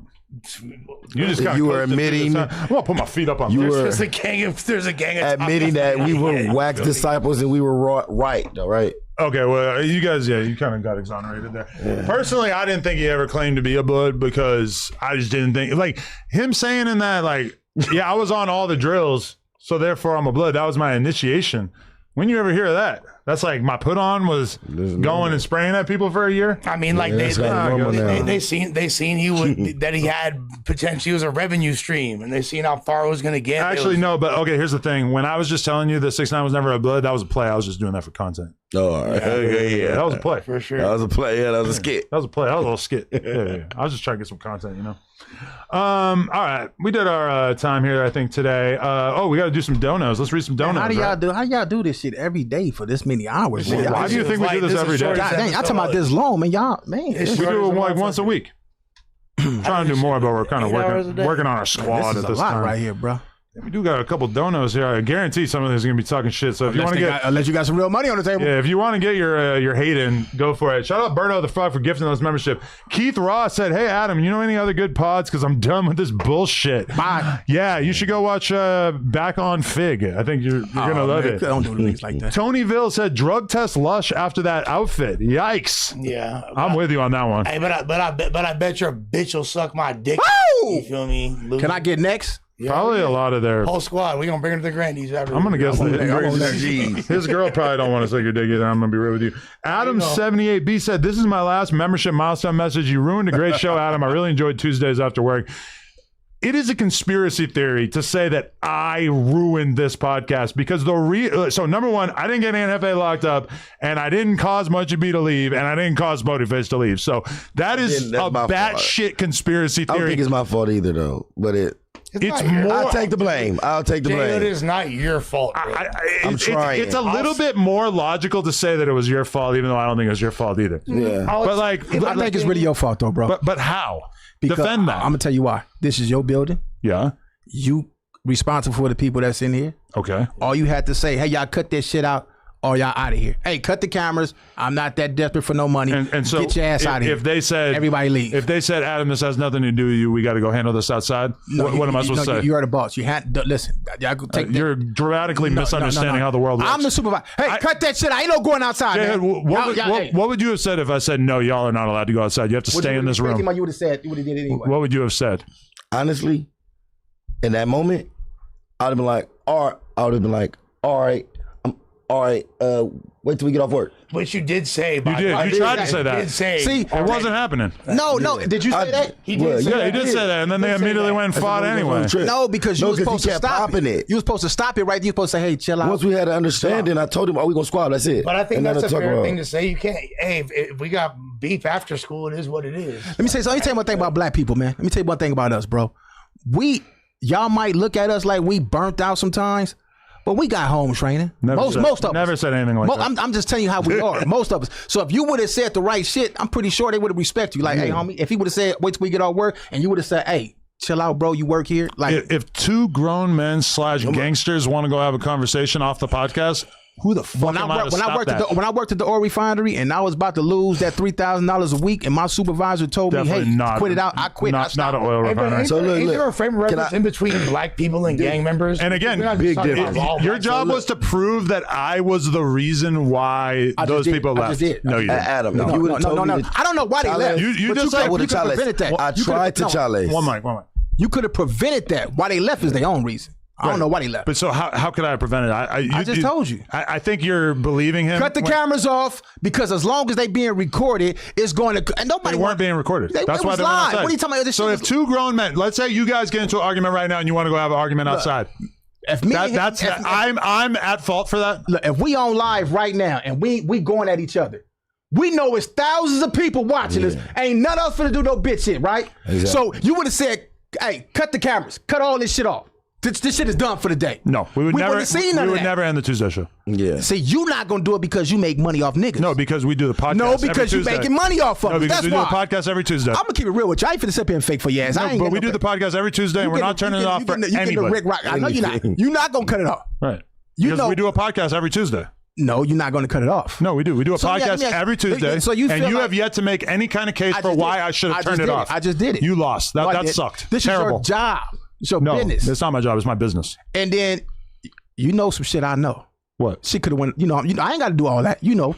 And he knows about the blick too. Look at I don't know about shit. I don't know about shit. Man, he knows about the blick. I don't know about the motherfucking thing. But let me tell you something. You keep on playing. You keep on playing. Something bad gonna happen at this motherfucker, and you gonna lose everything you work hard for. I'm telling you. So that's your contribution to the podcast today. Just say some spooky shit. If you keep doing this, something bad's gonna happen in the future. Listen, you just started doing this shit. You was a BMX. 10 years. You was a BMX bike rider. So what? I know. So what? 10 years. I seen some shit that you probably haven't seen. You listen to these old fairy tale ass stories these motherfuckers up here telling you. I'm telling you that I done seen motherfuckers get their goddamn head blew off, playing around, fucking around. Motherfucker think, hey, you just haven't experienced a motherfucker getting their head blew off up here yet. The moment motherfucker get their head blew off, you fucked. It's over with. That would suck. So you think you're bringing something to the table right now by telling me that if somebody got killed? I'm just saying what people scared to tell you. That's all. So you think that if somebody gets killed here that I don't know that would be bad? Yes. That's insane. So why do you hire a gang? Why would you come on a podcast and then try to make the brilliant point of if someone dies here, that would be bad? Because I'm just telling you what the streets want to hear. I know, but you should probably say things that are like not so unbelievably obvious. I'm giving you the real, whether you like it or not. Right, but it's not that it's real; it's that it's unbelievably obvious. It's facts. Right, but it's also boring and obvious. No, I don't care about it being boring. It's the truth. So God told me to say that. You think that I didn't know? God told me to tell that. You think I didn't know that if somebody got killed here, that would be bad? Yeah. So why do you hire killers and murderers up here? Because everybody deserves a chance. Why does Homeboy Industry hire killers and murderers? No, you hiring dudes that the murders and the motherfuckers. So you're saying it's bad? They rehabilitated. You killed someone. Yeah. You killed someone. You aren't deserving of jobs. But are we? You paid your debt to society. You hiring dudes that's still in the streets. No, who doing it? Who? I ain't got to do all that. Who? I ain't got to do all that. You got motherfuckers who still getting locked up over here. Who? Ann Hefe. Brick Baby. Ann Hefe was a dream to work with the whole time that he was here, and then he got arrested for something that apparently But you know why you don't care? I do care. No, you don't. No, that's a false premise. Because it's bread. That's why you won't cut the cameras. No, I won't cut the cameras because this is for the audience. No, the audience don't want to see. I know my mama and them don't want to see him and Spoetyface fighting. You just said that the whole purpose of this fucking podcast is for people to fight on camera. No, I didn't. Yes, you did. You've been trying to make that point the entire episode. No, I didn't. You just contradicted yourself so bad. I don't want to see these two niggas fight. I don't want to see it. That's different than what you just said. Because you making money off of it. The audience doesn't want to see that. No, after spending an entire podcast saying that that's exactly what the audience does want to see. That loud talking shit don't mean nothing. No, you're contradicting yourself and then you're talking over me because you don't want to face the fact that you're not making any sense. No, I'm not. I'm saying some real shit and you know your ass getting put on the spot for that bullshit. The stuff that you're saying is boring and useless. It ain't useless. Adam, if someone gets killed here, that's going to be bad. Yeah, see. Wow. Look how angry I had you on the podcast to tell me this unbelievable, illuminating information. You're getting angry because it's some real shit. No, I'm getting angry because you keep saying shit that is meaningless. No, because that ain't what you don't want to hear. No, because it's so fucking obvious that nobody should have to come on to a podcast. You don't want to hear the real shit. So again, you think that you had to come on here and be the first person to tell me that if somebody gets killed here, that's a bad thing. Then why you hire motherfuckers who kill on here?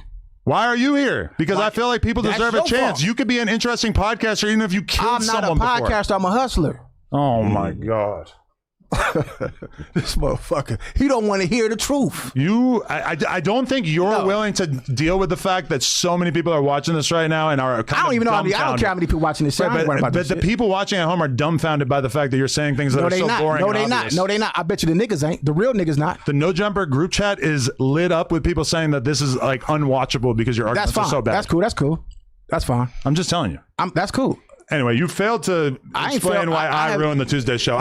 But for the record, I gave you a chance and you failed. I don't want no. I don't need no chance. What are you talking about? To make the point that I'm the reason why Spoetyface and Munchie left the podcast. Yeah, I don't know why they left. They left for their own reasons. If you don't know why they left, then that's really insane. You could have prevented that. They left because they boss is not stopping how bullshit. I wouldn't be able to prevent that. They left because they feel like they boss is allowing bullshit to go on at this motherfucking shop. So two grown men going outside and having a conversation. Listen, I don't bullshit. Man, you ain't got to say it on camera, but you know exactly why. You think that these people are just so inherently violent that they shouldn't even be allowed to go have a conversation off camera because they're going to kill each other? You know why? You know why? It's insane. You know why? You have failed at making this point. No, I didn't. We're going to move on. Justice said, don't ban me. I watch No Jumper every night on third shift for years now, but Lush, you realize you, Sporty, and Munchie could start a pod right now and that shit would take off. I'm not saying leave No Jumper, though. Shouts to Spoety and Munchie. They're my dogs. They're my folks. Spoety and Munchie, I got 10,000 for both of y'all to come back to No Jumper. No, you don't. But also... who don't? What? Who don't? Let's see it. Put it on the table. I'll show you, motherfucker. Also... There's a cautionary tale out there for you. When Fig Munity left, the podcast went to shit. They get no views now. So. Hey, them my peoples, and I fucks with them. Like, yeah, we fuck with them too. But realistically, we saw what happened last time somebody left and tried to start their own podcast. I'm sorry to disappoint whoever, but like I'm devoted the long way to No Jumper until the wheels fall motherfucking off. This line I'm pushing. I'm still gonna watch the show. That's it. And we gonna rebuild. The best. And just like we did with Brick before, it's gonna be like what it is gonna be better than ever. We gonna get this new squad we putting together, and it's gonna be stupid. Okay, Shadow Moses said you ran off two of your best hosts, which again, this is a conspiracy theory. The idea that I ran them off for a dude who don't even bother to show up on time. Which again, J Hood, we can't keep doing that. That's gonna be a big issue going forward. Yeah. Munchie, Spoety, and Wifey collab on Plug Talk. Lush 2, he deserves it after being with a cheating Heina. Stupid. Insane. Mr. John Doe said, Munchie's ass is a crybaby. We know your lame ass coming back. Okay, I don't know that. I hope that's true. Mr. Bakerman said, J Hood don't respect the platform. Have Wack talk to him. That's his plan. And I'm done with the Adam and Wack show. Getting someone's page taken down is some sucker shit equivalent to ratting. If you believe that Wack actually did that, I have a bridge I want to sell you in Brooklyn. But definitely, yeah, J Hood, I've talked to him. He knows he's got to be on time. Last time being late. Yeah. They get paid to talk shit over here. Richie Vid said, Adam, this is why you should have ignored Moose Weirdo and hired Yogi 5. Shout out to Yogi 5. Reality Check said, try out Mr. Viral from Viral Way for the Tuesday show. That's actually not a bad idea. Viral, my dog, too. I'm open-minded about that. Them fools are hard. Mr. John Doe said, my N-word Dragonite Crip is a mod again. Ricky is a bitch. he was on the money for half an episode of the news, brother. He wasn't going to let that happen. Yeah. Okay. Richard Spencer, which hopefully that's really him, said, Lush is like a 45-year-old acting and dressing this way. Anyway, shout out to J Hood and Captain Rock. Yeah. Which probably spelled it wrong. That's right. Mr. John Doe also said, y'all in here dropping L's. Haha, turn it off. Guwop said, Compton flip-flop lying all night like his daddy, Jack 100. Adam, you need to fire J Hood on air immediately. They hate me. Damn.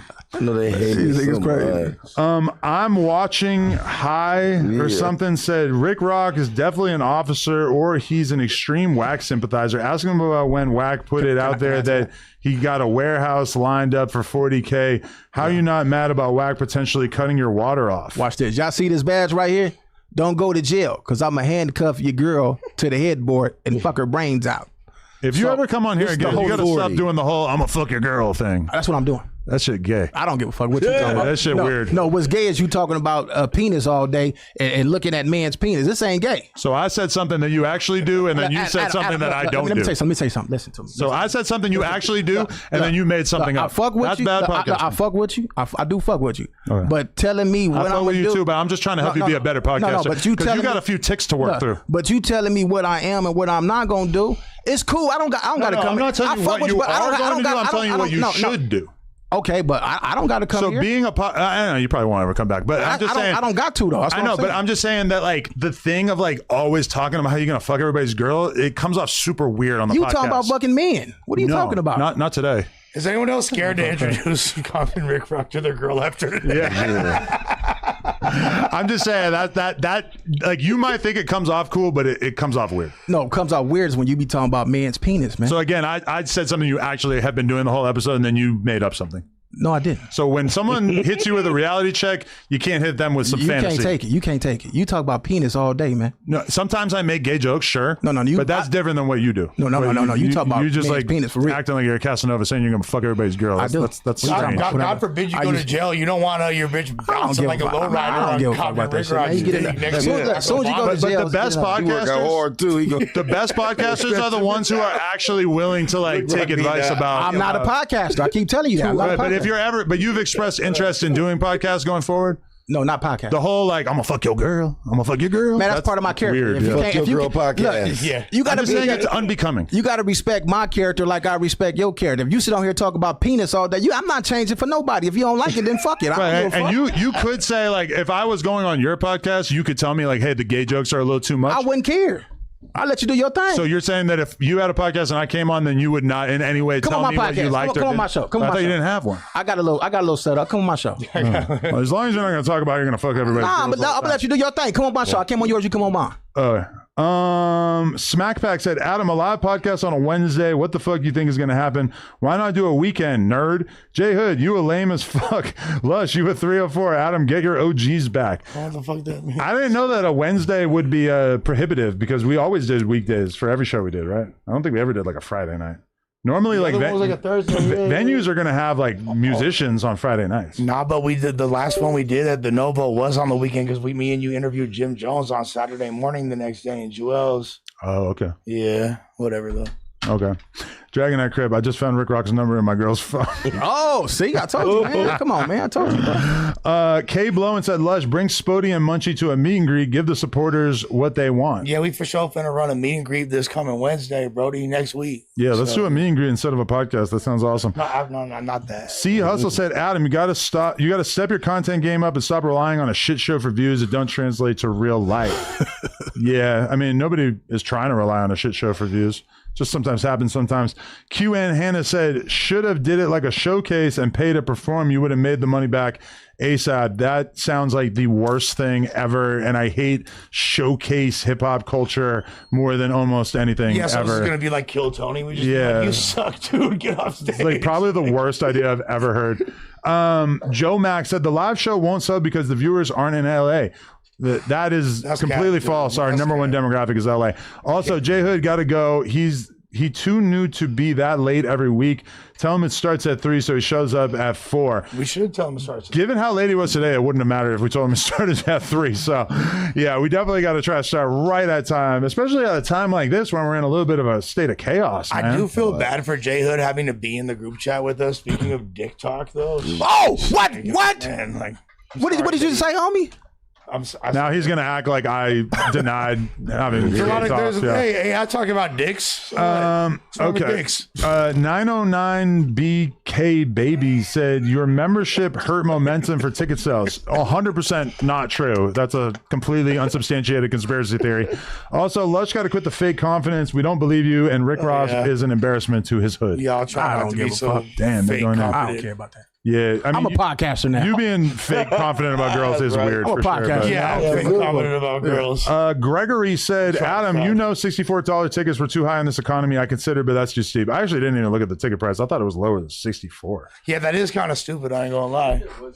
There was cheaper ones. They're lying. YouTuber without a name said, you are not the problem, Adam. I think $80 is too much for some people. Maybe $50 next time. Again, the tickets were below $50. Love you guys. Not gonna lie, I miss Munchie B so much.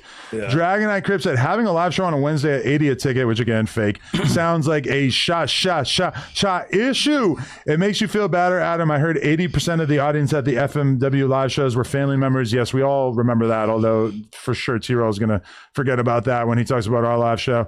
And he also said Lush is the go for the record. Lush needs all the positive reinforcement he can. He can get. Motherfucker. That's why y'all can pop it all day. I can't believe they paying to say this shit. This is crazy. Yeah, this is every week. Okay, KTA Rocco said, I used to come with the homies. Okay, this guy's got to go because this is fake news.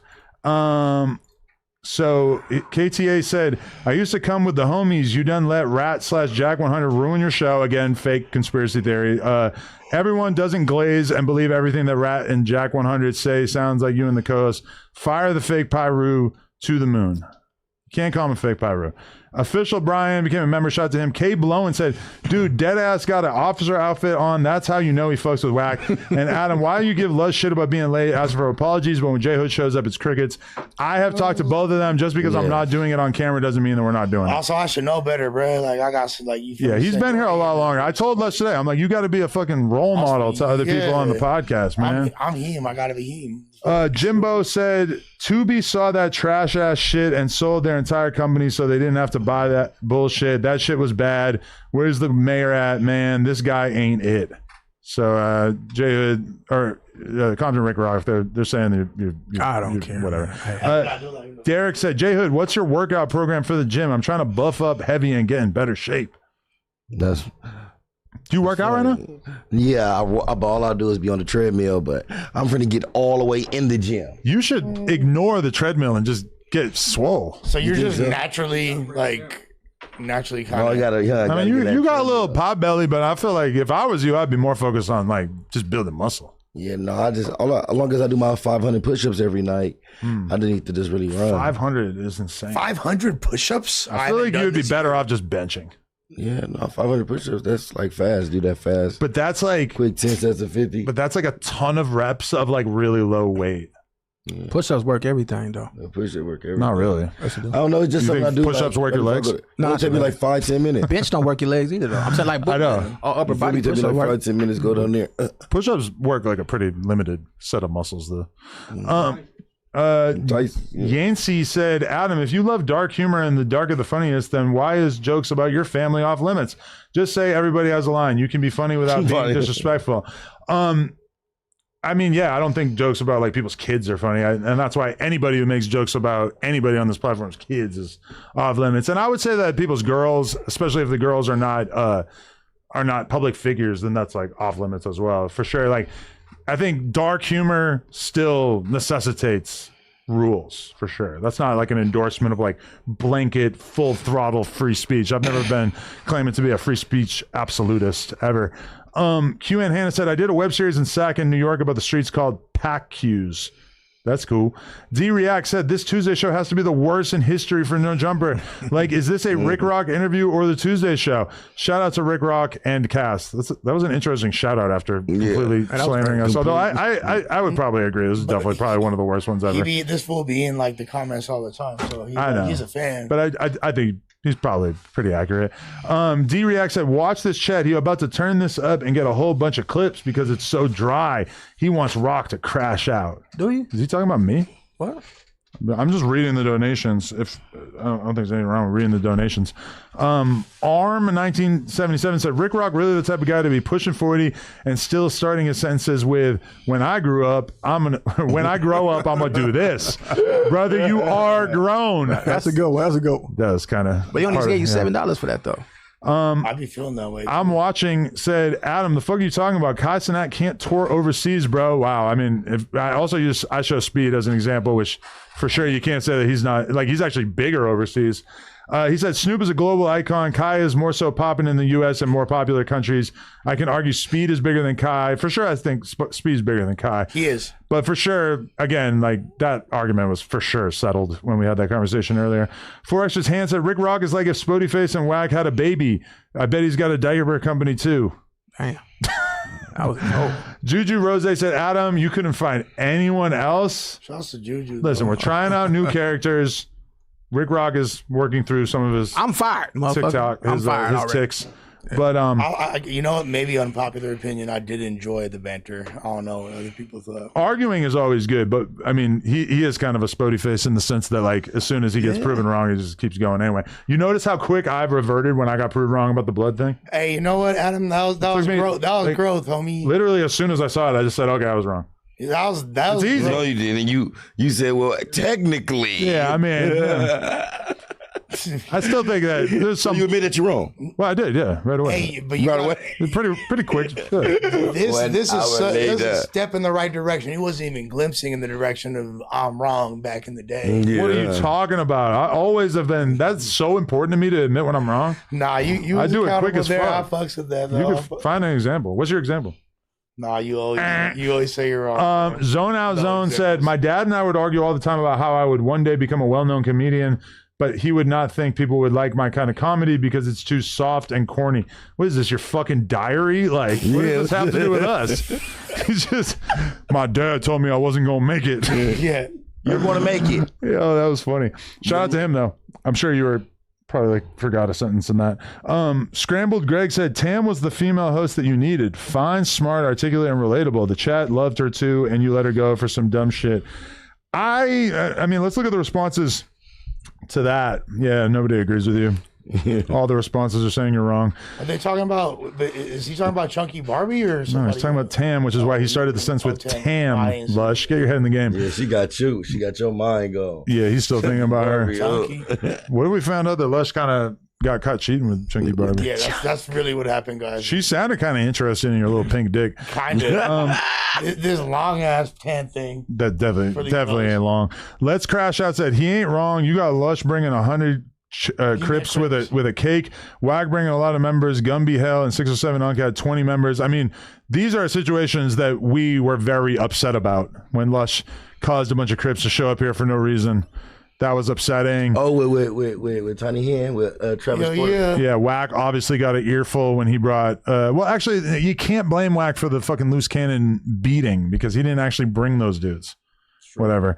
FPS Wolf said, this is the only smart thing Compton flip-flop said all night. We needed Spody and Munchie be back.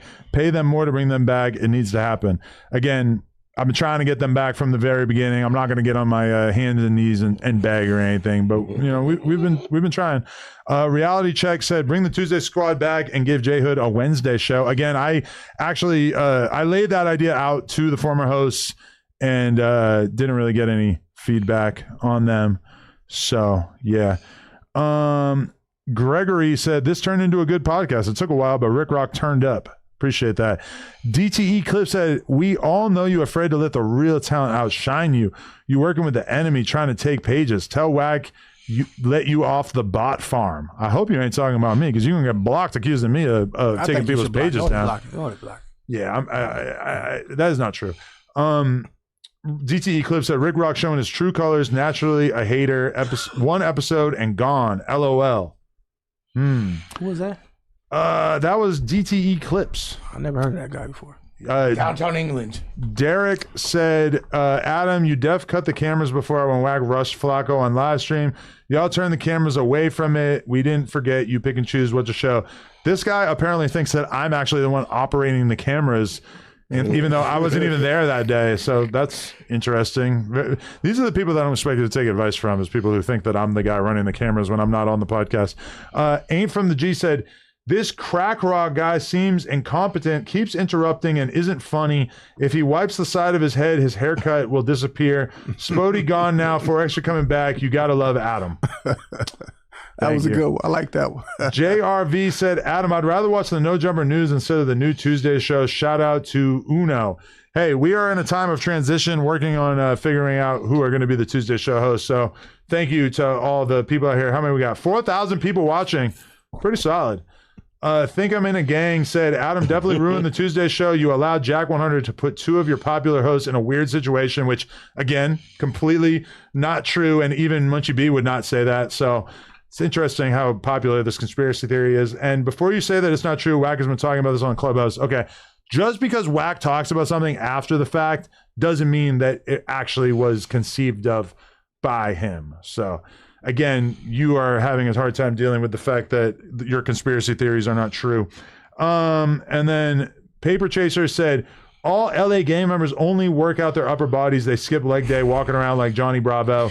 Nah, though, there is some truth to that. I ain't That's gonna so lie. true, yeah. Almost got chicken legs running around looking monstrous. Skipping leg day is like a universal policy within the LA Gang community, I'm pretty sure. Leg day's frowned upon in the hood. Yeah, Ronnie Ronan said, this platform's potential can take a new, more digestible format for the best. Same fun stuff with a new niche areas across several demographics. Shout out to No Jumper. We appreciate the positivity, brother. Houston, Texas Hardbody said, shout out to J Hood. Keep pushing. Don't lose focus, big dog. I've been following you since before your dirty politics when you was incarcerated.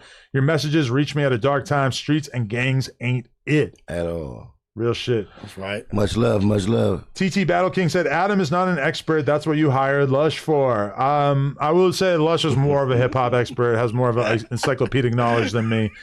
That's one reason. I will always admit that kind of thing. Lush look like a bouncer for Toys R Us. It was pretty funny. I saw that shit too. That is funny. That's a pretty good one. That was pretty funny. Shout out to everybody who watched this. It was a good old time. Appreciate it. Everybody hit the comment section and say that you're glad that Lena the Plug survived her colonoscopy, which was the first time she got her butthole explored in quite some time. Damn. So shout out to everybody. The news will be back tomorrow. See y'all. Appreciate everybody. Make sure you smack a like on this. Let's get to 1,000 likes. And last minute donation, Chico Beans said J Hood needs to go. I know I gotta go to your bitch house. Give us a like. I'm gonna fuck your bitch now. No, I'm gonna pull a Rick Rock. Yeah. What's your name? Chico Beans. I'm coming for the bitch, man. It was a good show today, man. I like it. That was a good episode. Yeah, we had some heat Free Young moments. Folo. You already know. Compton Rick Rock, always good for a heated argument for show. Shout out to Les, shout out to J Hood.